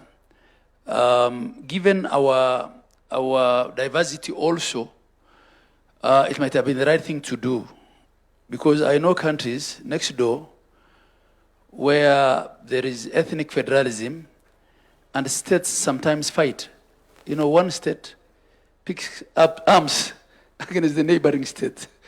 I think it's good that we didn't go that way, and that what we devolved is basic services and resources and decision-making over those resources. Of course, even for functions that are devolved, policy and standards are still with the national government.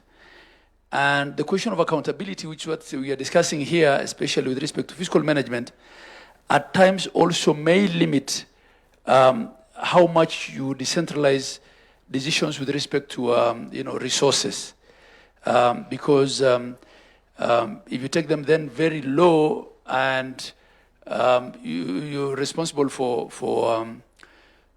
answering the audit queries in the houses of Senate and Parliament, however, and the Assembly, it can look a bit counterproductive. And counties have been accused of not also devolving certain decision making much lower. I think the other thing that I'll probably speak to is the nexus between county service delivery, county government enforcement, and enforcement generally, because the level of enforcement that our people know generally is uniformed enforcement. County askaris can only carry rungus.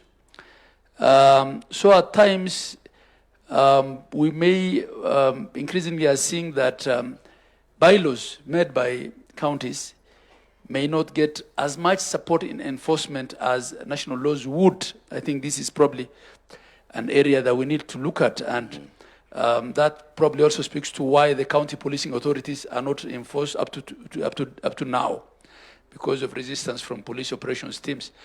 So those are areas. How can we strengthen counties to have better enforcement?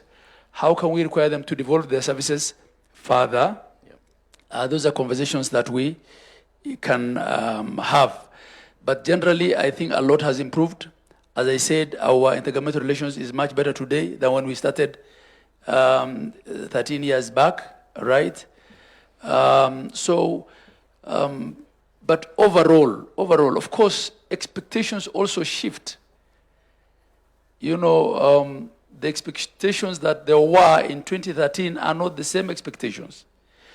And a lot of times, a county's performance may be judged by what the loudest MP from that county said on the floor of the House, as opposed to actual reports by oversight authorities. This is part of our politics, which we have to deal with. Lastly, maybe to protect counties, I have a lot of respect for my brother Abdul Qadir Mohammed there, and I don't think I have the qualification to argue with him on matters legal. I'm a simple accountant, but I have disagreed bitterly with him on the question of impeachment, and as to whether impeachment is a political decision or a legal decision in a presidential system. And also, I might be clouded by the political realities of our counties. We have had a governor who was impeached before she formed her cabinet. And she kept being impeached until she was finally impeached, right? And had to go home. So I think the courts have some role in protecting, such governors, where for sociocultural reasons probably people thought they made a mistake in electing so-and-so and will get rid of so-and-so regardless. Yeah. So I think, it's not fair that you cannot recall a member of parliament for the first 24 months. And then you can't recall them for the last 12 months. But you can impeach a governor before they have formed government. Those are some of the things we need to look at. Thank you. Thank you. Thank you very much, Honorable Governor. I want to come to you, Honorable Chief Justice. Again, as we take stock of 16 years of our Constitution, as the third Chief Justice under this Constitution, and having served in the judiciary even before rising to the highest office in the judiciary, what do you think we could gain more from greater cooperation and interdependence with the other two arms of government? And so we'll start by saying what we are not getting. Thank you very much. Just like the Deputy Speaker, what I can say is that our mandate as the judiciary is always to breathe life and spirit to the Constitution as it is. And what I can say is that Kenyans have full confidence in our Constitution and in the institution of the judiciary because they keep bringing disputes to us. And judiciary has courageously interpreted the Constitution. I heard some of the panelists saying that the judiciary overreaches. When there is an issue of overreach, because also the jurisdiction is given to the courts by the very, very Constitution, that is why we have the hierarchy of courts. If you are dissatisfied with the decision from the magistrates, you can appeal in the High Court, Court of Appeal, and if the law allows, you can come all the way to the Supreme Court. Now, when it comes to challenges, we have many. For instance, the Constitution created the Judiciary Fund. And I'm surprised that if you did not ask the other colleagues what they are doing about corruption. Judiciary gets only 1% of the national, actually less than 1% of the national shareable budget. And when you ask about corruption, you should have asked, where does the other 99% of the shareable budget go? Good question. Are there corruption also in the ministries, in the procurement, in other things? Because you only zeroed in on judiciary. You should have asked the other question, because here people said we have huge poverty levels in our country. That is a problem, because if we implemented this Constitution the way it is supposed to be implemented, then we cannot be talking about high levels of poverty. And even these people come to us in the judiciary, they need legal services, they need legal aid, and we see it. So because we live in this country, but we say this is our country. Whatever is not working, we must fix it. And that is the spirit within which we are meeting here today, to introspect and see what it is that we can do better as a country. How can we work together as the three arms of government supported by the constitutional commissions to fix all the things that are not working? For instance, we in the judiciary do not seek for cases. Kenyans come to court.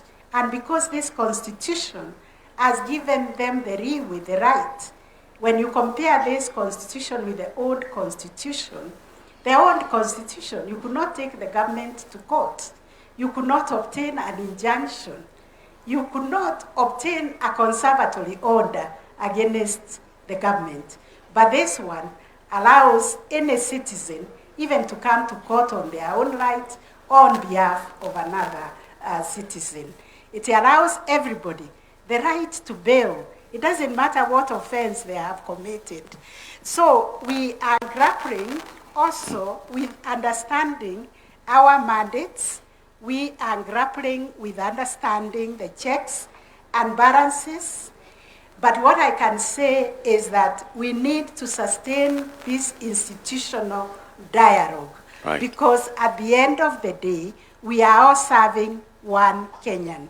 And one Kenyan who is failed in the delivery of service anywhere, be it at the police, be it at the court, be it in the hospitals, they say the government has failed us. So we have to continue with this dialogue and see where we need to put resources.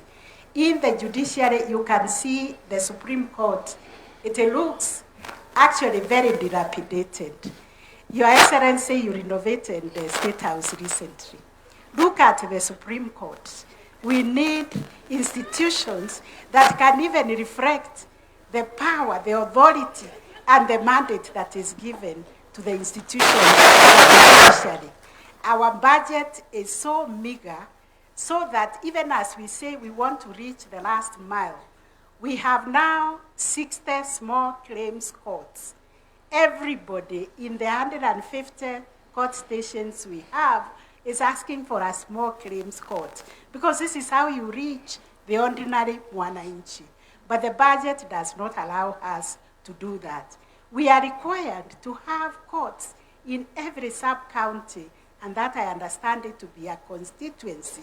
We only have 150. We still have a long way to go. And this is because of the budgetary constraints. But recently, we came up with a master plan and a roadmap of how we can reach to all these counties, sub-counties, with the High Court, with the Magistrates Court, and small claims courts, and with the alternative justice system. We have mapped the whole country. We understand where we need to go. And now, because we understand the budgetary constraints, and we are also Kenyans, we live here. Our country is like your mother. You know what your mother can give you, Yep. and what your mother cannot be able to give you. But there are certain priorities, especially when it comes to justice needs, that we need to address through more budgetary allocation. Thank you very much. That is the problem I have found with the implementation of the mandate of the judiciary to access justice to everybody. We are not able to reach everybody because of the budgetary constraints. Thank you. Thank you very much, Honorable Chief Justice. I want to conclude with you, Your Excellency, the President. You occupy a very high office, head of state and government. Head of state means that you are a symbol of this republic. And I want to speak to you from that level, looking back, because you have participated in this constitution journey, before Bomas, into Bomas, out of Bomas, into Naivasha, into parliament, into the referendum, into implementing it as the first deputy president under this constitution and the second president under this constitution. So far, what are the gains? Because we've talked about the gains that we have, and we can all acknowledge the gains that we have, and you reflected on them in your opening remarks. What are these things that we are yet to realize, we the people? And how can we get there? What do we need to do to get there, to realize the aspirations and the great dreams of our Constitution? Thank you very much, Eric. And because I don't intend to make any further remarks, including what was listed as closing remarks, I will just finalize on my statement now, so that we can bring this occasion to a close. First, let me say the following as I come to answer what you have asked me. That I'm very proud that we are able to sit down in the manner in which we have done and ask ourselves very candidly, very pointed, accountability questions from what you have asked me about the matter of cabinet, to members of parliament on the letters, to Madam Chief Justice here. It just goes a long way in, putting in context the great country that we have, that we can stomach any inquiry into what we are doing as citizens and as leaders. The fact that, this occasion, the Katiba Day, when I thought about it, and I thought about this in the context of what you have said, I participated in Bomas. I participated in Naivasha. There was a Kilifi draft. I was the first deputy president under this constitution. And today I have the privilege to be the second president under this constitution. There is a journey that we have traveled as a country. And as head of state of this country today, I am very proud that this Katiba Day is not just another occasion. It's not just another celebration. It is a place where we call ourselves and ask ourselves difficult questions. Have we done what the Constitution expected of us? And why I am very proud about this moment is because I have managed to bring the country to a place where we can candidly ask ourselves questions. Last week, I was here in KICC on one of our primary subjects, that is universal health coverage. And I spent 5 hours the first day, 5 hours the second day, answering citizens, having an engagement with citizens. As president, that does not happen in ordinary circumstances. No other president has done what I have done. I have put myself at a place where I can be questioned and taken questions and answered. So I think this is a good place for us as a country, number one. Number two, we have made very good progress. As somebody who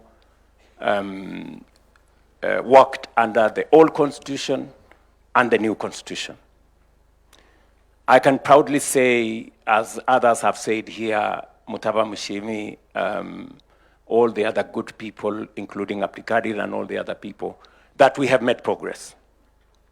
Of course, we could have done better, but that does not discount the progress that we have made. In different spaces, devolution, for example, which is probably the biggest gain that this constitution brought. There are many arguments as to whether devolution has worked or has it not worked. From where I sit, I think we were right to have devolution. Devolution has served this nation. Could it have been better? Yes. Are there challenges? Yes. But that does not discount what devolution has done to our country. Specifically, for example, the biggest subject, health. I see many people trying to argue that maybe health should be reverted to national government. I am completely opposed. I think health is in the right place in county governments. Why do I say that?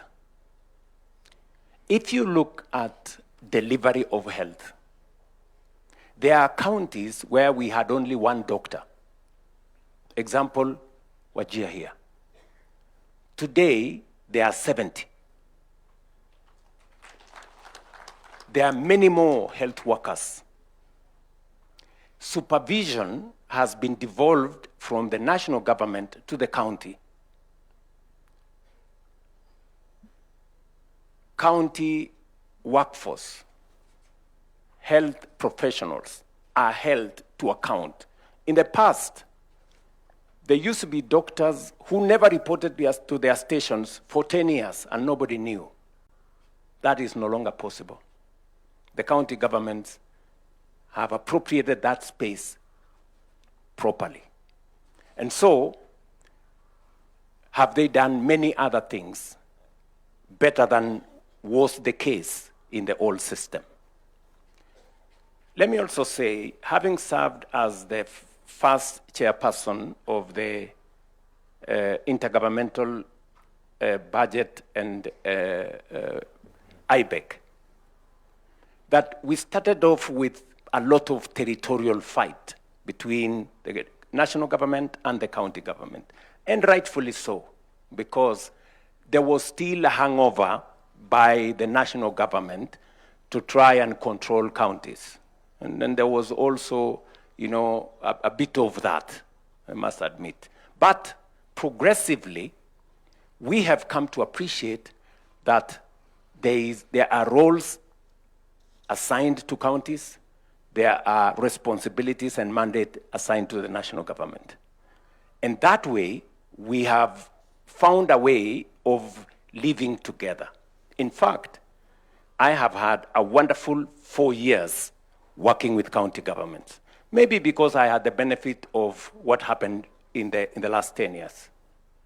And we have signed, as Abdullahi has said, many intergovernmental participation agreements. We have done, for example, the registration of farmers, which was a very big thing. Now we have a register of all farmers. It was a joint project between national government and county governments. We have community health promoters. Today, we pay community health promoters jointly. The community health promoters are doing a fantastic job. Today, we have signed an intergovernmental partnership agreement on matters health. I would have chosen, for example, to say health is a devolved function and I should have nothing to do with it. But we sat down with counties and we said there is a role where national government can support counties in delivery of a mandate that is assigned to counties, and that is purely constitutional. The Constitution, provides for that kind of mechanism. And we use that mechanism to improve health outcomes. Today, we have more citizens registered on social health. Today, we have more citizens treated. Today, we have better delivery of equipment. We signed a partnership agreement with counties. Today, they get equipment that they don't have to pay for because of the agreement we have signed, and they are using those equipments to deliver health and get paid for by SHA. So I can say confidently that counties are better placed when there is a better relationship between the counties and the national government. That is not to say there are no challenges. Yes, there are challenges here and there, but continuously we keep resolving those challenges. Let me give you one challenge, for example. On matters to do with housing, there was a challenge on whether housing is completely devolved or there is a role for national government. And we managed to resolve it, by making sure that we established under the housing fund a place where the housing fund has representation from the national government and the county government, and it made it easier for us to make steps to go forward. Let me leave that there. And having said that, I can say with confidence that our decision as a people, as a nation, to have counties in place was the right decision. But I hear what Mutava Mushemi is saying. That is it too expensive? Can something be done about it? That is a conversation Kenyans can have, on how do we make them much more effective. That is, or the size of parliament for that matter. That is a conversation we can have as a nation. Let me come to what was said by my elder sister here, the Madam Chief Justice. I think if there is one very progressive area that we can confidently say as a nation that we did very well under this constitution is our judiciary. I think the judiciary today has maybe more latitude than they need, if I may say that. I think we overgave ourselves the space around judiciary because they can literally do anything, which is possibly a good thing, so that they can limit the power of government. They can also interpret legislation in this or the other way. But what I can say about the judiciary is that even as we celebrate the place of any citizen being able to go to court and challenge everything, there is always the argument that I want to make, and I have brought it up with the Chief Justice. For example, we go to the people and we tell the people housing is a mandate, a command under Article 43 for government to provide adequate, dignified housing. You go to the public with a manifesto, you tell the people how that right is going to be realized, and the people give you the mandate. 7, 8 million people, Kenyans, vote, and they say, proceed. And then one person, possibly the name that comes into mind is the one you know, goes to court and stops the whole process, you know? Now, the question you ask yourself is, what is the place of this one person in the context of the 8 million who voted for this right? And secondly, this right is in the Constitution. So that's the question, again, that maybe the judiciary, on their own wisdom, may want to think about balancing the right of every citizen to challenge whatever is being done as against the right of others who believe that that right should be achieved. And also the right of government to live up to the constitutional demand for them, for citizens, to have decent housing. You know? So this is, again, a place where we possibly may want to have a conversation around. I don't think it amounts to changing the Constitution. I think it is by way of practice, and all of us looking at what are the possibilities. Because, and I will come to this later, in terms of my perspective as to what areas haven't we, I will come to answer that question. But having said that, I think I have had a wonderful relationship with the judiciary under my administration. They have cornered me in many places. They have brought down some of the things I wanted to do. But in some cases, they have made very useful proposals. You know, they have told us, for example, go and change the law so that it's not just those who are salaried who pay for housing, let all others pay. Very, very progressive, you know. They have also told us in other areas, maybe change the law so that you do this. So again, I cannot wholesome say they have done something that has stopped us. They've, in very many cases, enriched our, you know, proposal on how to get things done. But to the words of the Chief Justice here, and she has said, and rightfully so, that there is a budget issue, which is an issue, again, we must have a conversation as citizens. Should we pay taxes? Should we not? Should we borrow more money to do what we have to do? Or how do we borrow responsibly? So this is, again, another conversation, because the bottom line of all this thing about budget is taxes. Yes. I mean, we must have a candid conversation. Today, there is a big argument that Kenyans are overtaxed. We need to have a conversation. Is it based on empirical evidence? To my reflection, we are at 14, maybe 15%. Our taxes are 15% of GDP. The highest country, France, is 45% of GDP. They pay 45% of GDP. We pay 15%. South Africa pays 25% of GDP.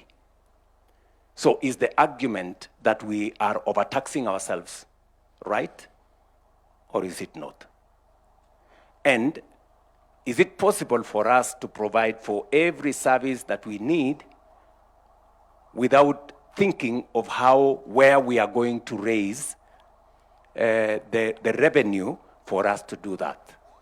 This is, again, another conversation that speaks to what Mutaba Mushimi was saying as to affordability of government. But to my defense, I can say here that we have increased the budget for the judiciary from 18 billion when I came into office to 30 billion today. We have almost doubled the budget. That's the correct position. Under my administration, I think, together with the Judicial Service Commission, we have hired the highest number of judges any administration has hired. In my 4 short years, I think, Madam Chief Justice, I think you, myself, and your JSC has hired close to 100 judges. So we have made a contribution. Maybe we have not reached where we should.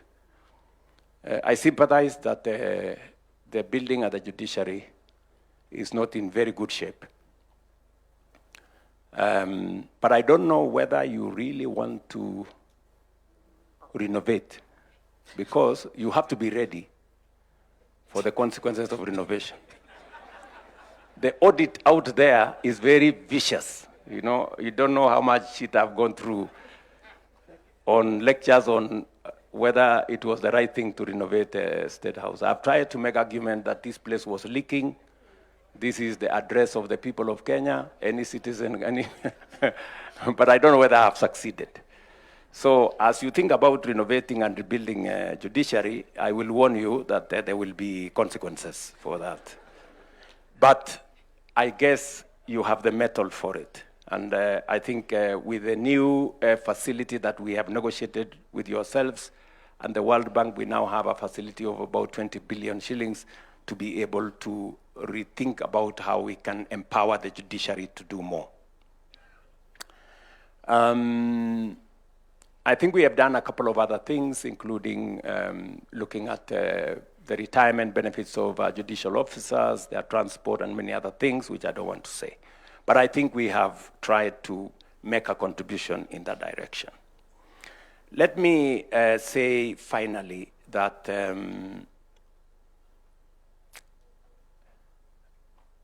from where I sit, maybe I should say from where I stand, the whole space around accountability is a space that I think we need more work.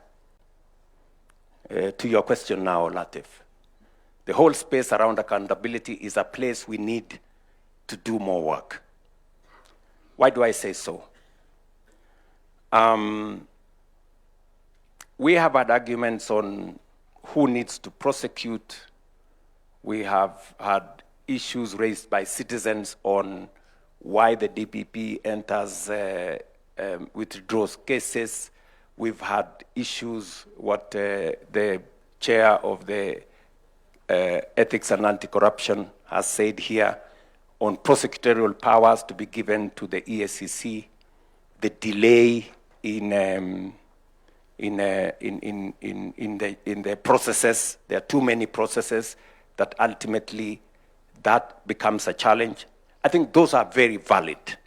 You know, even from where I sit, these are very valid proposals that we must internalize and do something about. But having said that, there is more that we can also do by way of prevention. And I remember making this statement before the last election. I said, in my administration, there will be no money to steal. And I meant it. And how have we stopped or prevented loss of public resources? Number one is what was said here by somebody, digitization.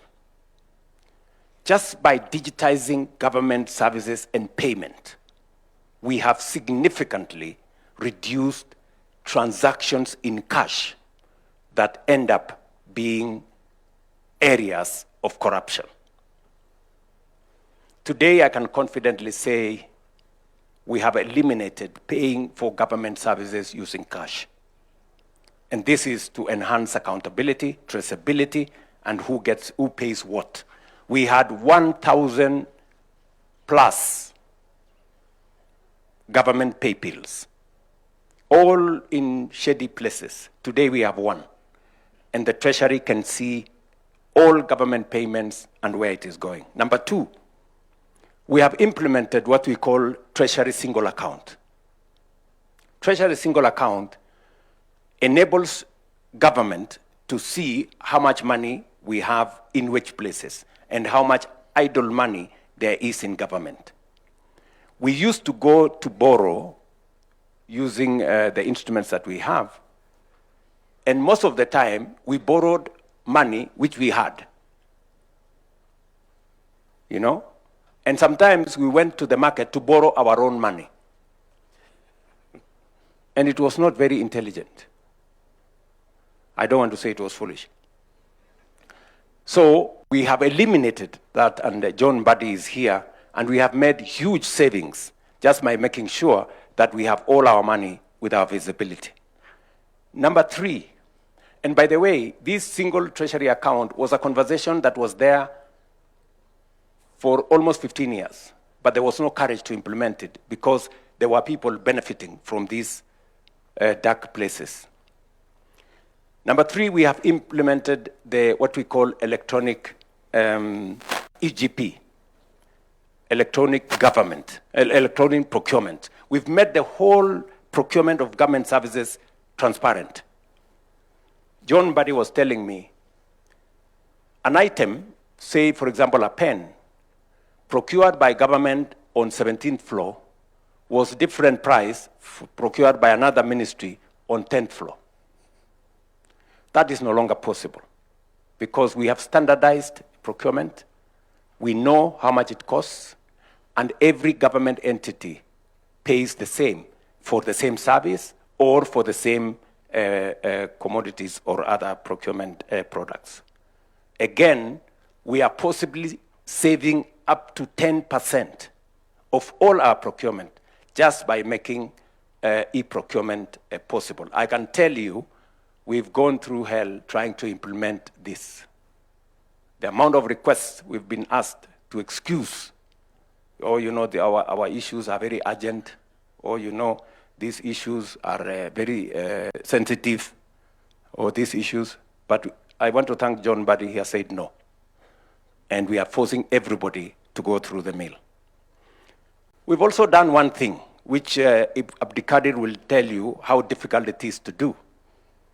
The issue of the government-owned enterprises law. This man, Abdikadir, came with it, I think 15 years ago, 13 years ago. But it was not possible to implement it. Because what did it say? It set the bar for the people who are appointed into boards of government agencies. It actually said that we need to advertise for those positions. And it was very difficult politically, you know, to do it. Because you go into an election with many friends, partners, people who have supported you, people who have gone to the trenches with you, you win an election, and then they are there. You have to do something about them. You know? And you know, politically, you can't just wish them away because they will make demands and say, my friend, you wouldn't be there if it was not for us. Legitimately so. But what have you done now? We went to Parliament, and I want to say this about Parliament. I know there are many accusations that Parliament has gone through, that they are a rubber stamp for the executive. I don't know, they are not holding government to account. If there was a difficult bill to pass, and I must give credit to the 13th Parliament, they passed it. It is the government-owned enterprises law.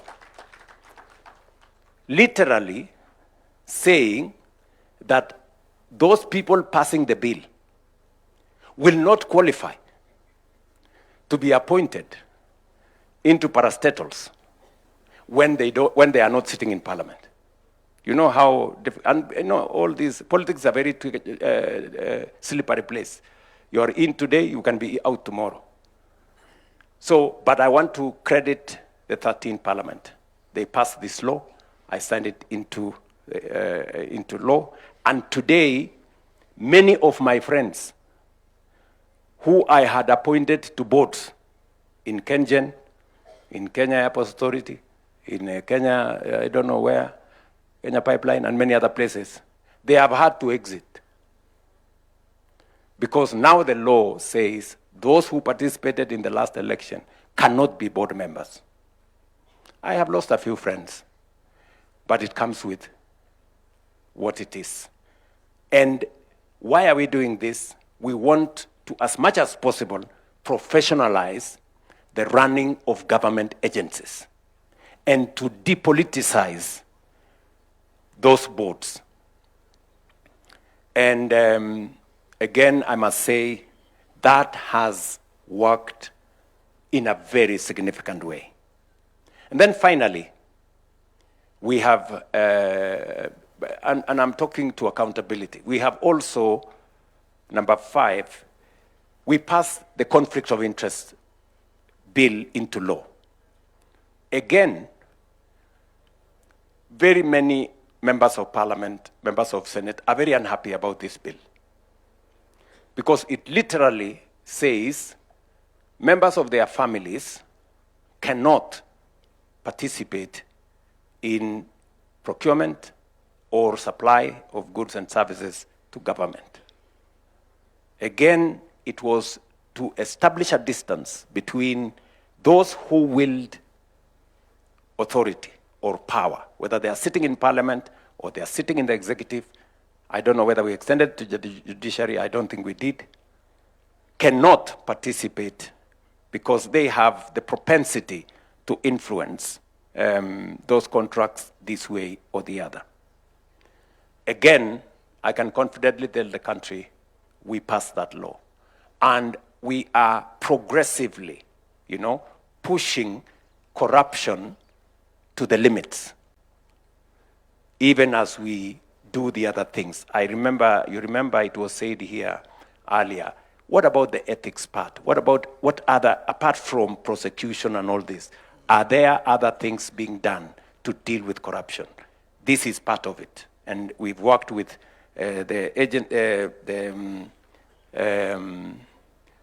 criminal justice system to work on this. And then allow me to say 2 final things, which, speaking to what the other panelists have said, I agree entirely with the assessment of Mutava Mushimi on the subject of us having and what we are doing about poor people in our country. There is a message that Mutava Mushimi is saying, that those of us in positions of responsibility, myself and these great people and all of you seated here, which we cannot lose focus on. What are we doing about equity? How are we working to make sure that every citizen has meaning in Kenya? It's okay, for us to defend our salaries, for us to demonstrate, ask for more salaries, but what about the people who have no salary? What about the people who have no jobs? What about the poor people? This is something that we must pay attention to. There are some people, and I'm afraid to say this, that believe that there are citizens who are born to be poor. I think that is tragic. Because I hear arguments when I was pushing for the housing levy. And many people were telling me, how is it our business to make sure the people living in slums who have no decent dwelling places, how is it our business to assist them to get decent housing? It's a very, reasonable question, but looking at it from the other side is very callous. I mean, it shows how insensitive we are. That we have people who live in slums, that it doesn't concern you that there is a citizen who uses a flying toilet.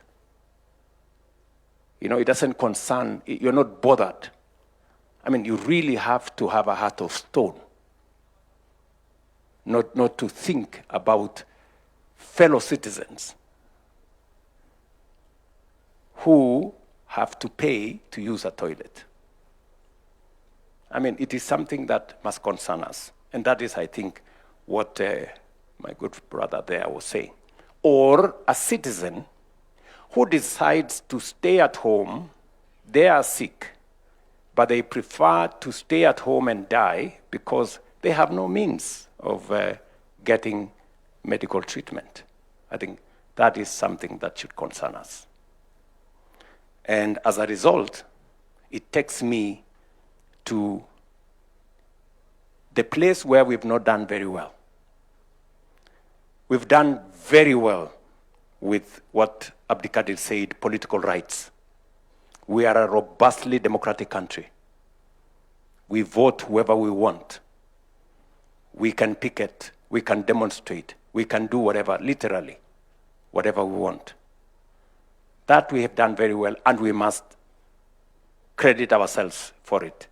But there is the other side of it. What have we done to make sure that every child will go to school? Everybody has medical attention. We have decent housing. We have eliminated hunger. And we have done all the other constitutional commands.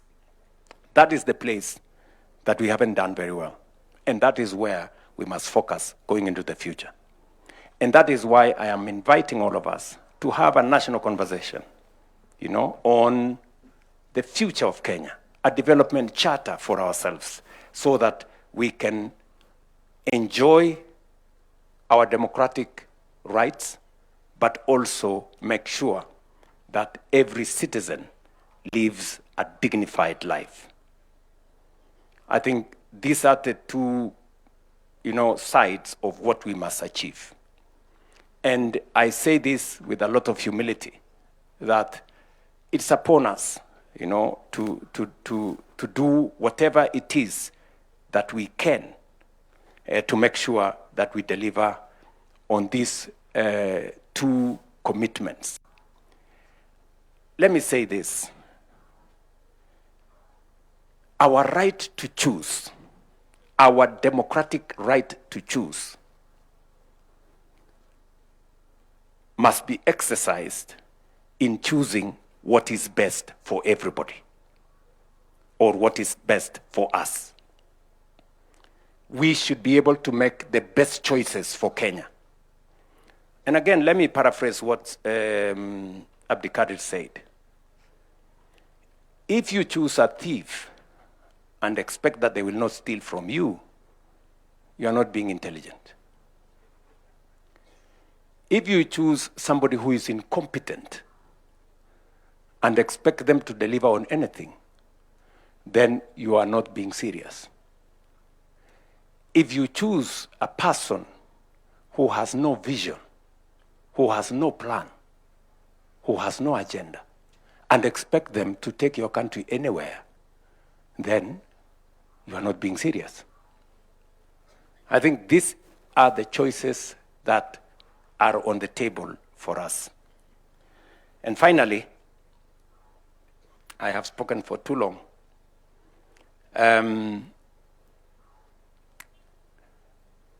Why I like this meeting, and it is good that we are talking about our constitution in a forum like this, that intellectuals are present, is that Mutava Mushimi can say some of the things politicians cannot say. And Abdikadir can say some of the things politicians cannot say. And my good bishop can also say some of the things that are difficult for politicians to say. But they must be said. So this is a good forum for us to engage without defending ourselves that much.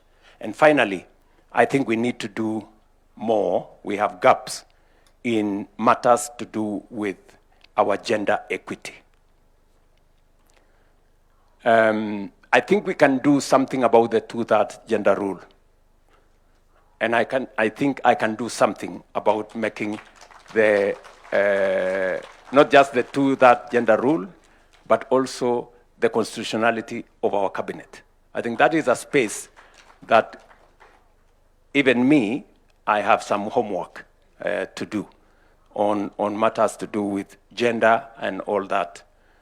If I was given an opportunity, I would try to mitigate my situation by saying, at least I have the first ever Attorney General who is a woman, whom I have appointed.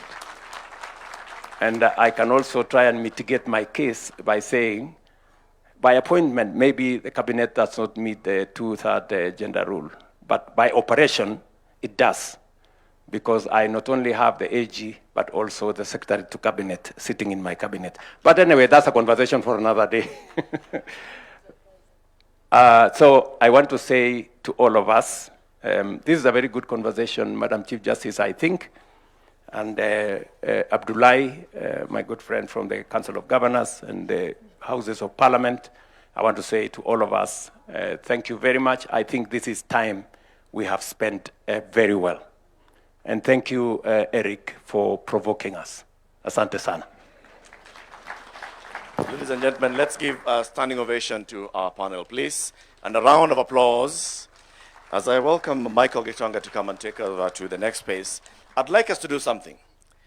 Every 27th of August going forward, always remember it's a day of victory for we, the people. And I'd like us to say this together. 16 years ago, we, the people, gave ourselves this constitution. And our head of state went ahead to say, our responsibility today is to fulfill its promise and build a democratic, prosperous, and transformed republic. So repeat after me. Our responsibility today is to fulfill its promise and build a democratic, prosperous, and transformed republic. Thank you very much, Your Excellency. Thank you very much. I'll request that we remain standing, and as His Excellency takes back his seat and the panelists, kindly let's take back our seats. And I'll request just one thing as we do that, because we'd like to clear the stage. We have one more thing we'd like to do, the conferment of Katiba Awards, which is going to be a very short part of it. I want us to just keep standing, and let's play a song to Shangilie Kenya as we empty the stage for the next. Let's take our seats, and Your Excellency, we only have one more item on our program, and that is the conferment of the Katiba Awards. So with your permission, allow me to invite the Head of Public Service to lead us through a brief state of investiture ceremony for conferment of Katiba Awards. Welcome, sir. Tumkaribishe kwa makofi tafadhali. Thank you. Thank you. Your Excellency, distinguished ladies and gentlemen, this part of the Katiba Day commemoration is convened pursuant to Article 132(4)(c) of the Constitution and the Kenya Heroes Act 2014 to recognize three eminent Kenyans whose service has left an enduring mark upon our nation's constitutional journey. On this 16th anniversary of the promulgation of the Constitution, the Republic pays tribute to those who devoted their intellect, courage, and conviction to its making and have remained steadfast custodians of its promise. In recognition of that distinguished service, their names shall be entered into the roll of national heroes under the category of statesmanship, and each accorded the title Shujaa wa Katiba. This recognition carries forward a tradition inaugurated at the promulgation of the Constitution in 2010, when a special Constitution promulgation commemorative award was conferred for distinguished leadership in steering the Constitution through Parliament and towards promulgation. Your Excellency, today's honorees join the Honorable Abdikadir Mohammed, the first and until today only recipient of that special constitutional recognition. Together, their service is firmly inscribed in the constitutional history of our republic, and a grateful nation now accords them their rightful place among its heroes. May it please Your Excellency to take your position in the arena for 1 minute, Your Excellency. And in the name and on behalf of the people of Kenya, formally recognize the following Masuja wa Katiba. The first is Professor Yash Pal Gai.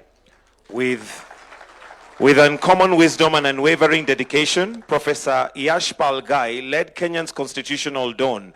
As chair of the Constitution of Kenya Review Commission, he forged a people-driven charter that enshrined in the powerful Bill of Rights, devolution, and rule of law. Through the Katiba Institute, which he founded with Dr. Jill Cottrell Gai, he has tirelessly defended these democratic pillars, often without fee. A scholar of global renown, his counsel has shaped constitution across more than 20 nations. The award will be received on his behalf by the President of the Law Society of Kenya. So let's put our hands together as they come to receive it on behalf of the statesman, mentor, and guardian of the Kenya Katiba, Professor Yash Pal Gai, who embodied the highest ideals of public service, deserving of being entered into the role of our national honors as a Shujaa wa Katiba.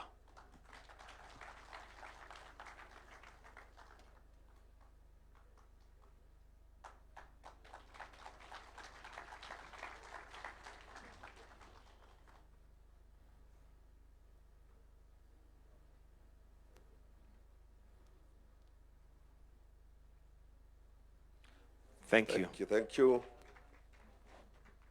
The second person to receive this award is the Honorable Dr. Willie Mutunga, Senior Counsel. With fearless principle and lifelong commitment to justice, Dr. Willie Mutunga stood at the vanguard of Kenya's democratic transformation.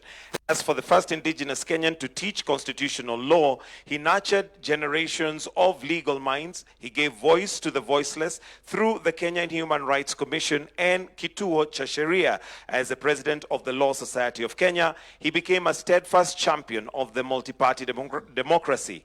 As the inaugural Chief Justice under the new constitution, he reformed the judiciary with integrity by professionalizing its ranks, combating corruption, and issuing the Mutunga rules that anchored the constitution. A round of applause for Honorable Dr. Willie Mutunga.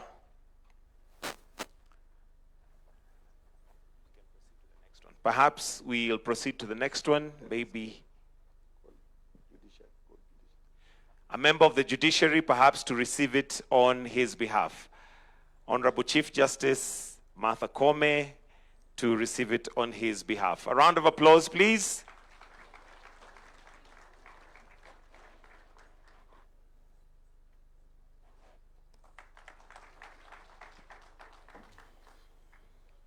The third and the final Shujaa wa Katiba is Professor Wanjiku Kabira. With intellectual rigor and unshakable commitment to women's empowerment, Professor Wanjiku Kibira helped give Kenya its transformative constitution. As vice chair of the Constitution of Kenya Review Commission, she led nationwide civic education that brought the Katiba to the people. She championed women's economic rights, enshrining in Article 43 of the Promise Opportunity of Dignity. As a professor and founder of the University of Nairobi's African Women's Studies Center, she cultivated generations of women's leaders and now shapes the nation. Scholar, advocate, and architect of equality, Professor Wanjiku Kibira stands as a beacon of justice and progress. For her immense contribution, she is entered into the role of national heroes of Shujaa wa Katiba.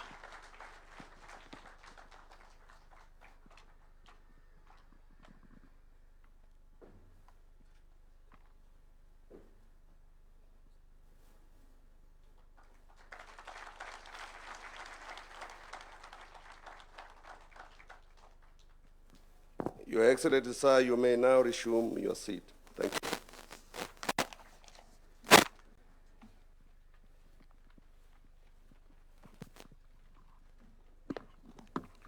We are now getting closer to the end of our session this afternoon, well, which started literally 6 hours ago. So 6 hours of sitting through this, you need to give yourselves a hand. Also, as Mashujaa wa Katiba, for that protection of the Katiba. Your Excellency, sir, it is now time for us to retreat of the instruments of state.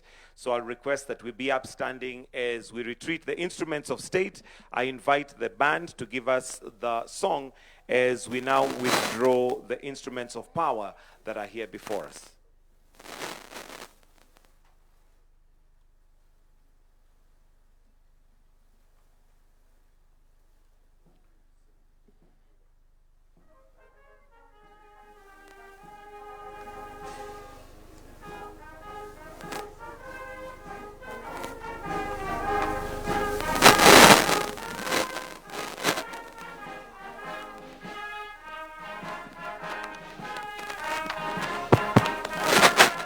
Asante sana Mheshimiwa Rais. Nitaomba kwa heshima mwanasheria mkuu aweze kuondoa nakala ya katiba mahali ambapo iliweza kuwekwa ili wanajeshi wetu waweze kuendelea na shughuli za kuondoa vyombo hivi vya mamlaka tunapokamilisha hafla hii siku ya leo.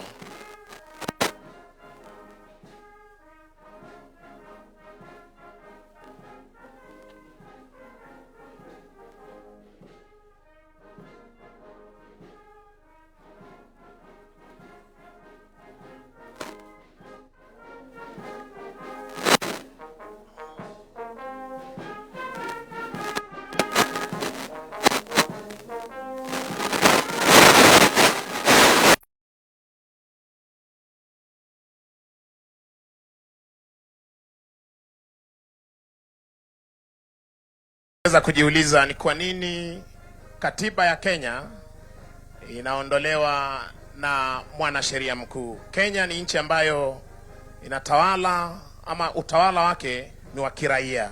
Ndiposa vyombo vyote vya mamlaka ambavyo vimesalia vinaletwa na kuondolewa na majeshi ya Kenya. Chini yake Regimental Sergeant Major Warrant Officer 1 Kiprono, wanajeshi hawa wakiweza kuchukua nafasi zao kuondoa vyombo hivi vya mamlaka.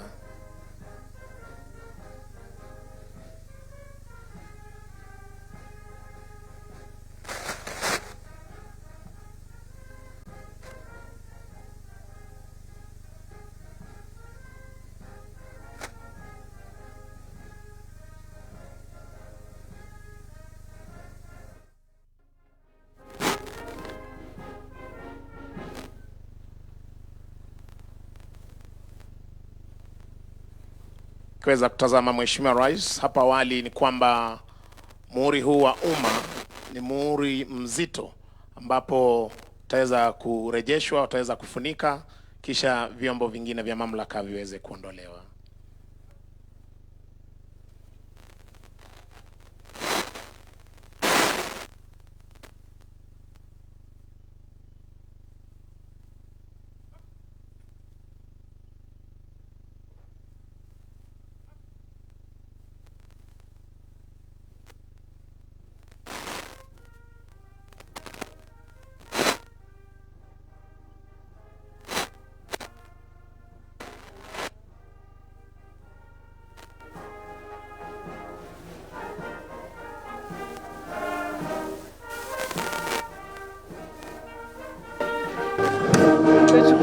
Asante bendi yetu, asante bendi.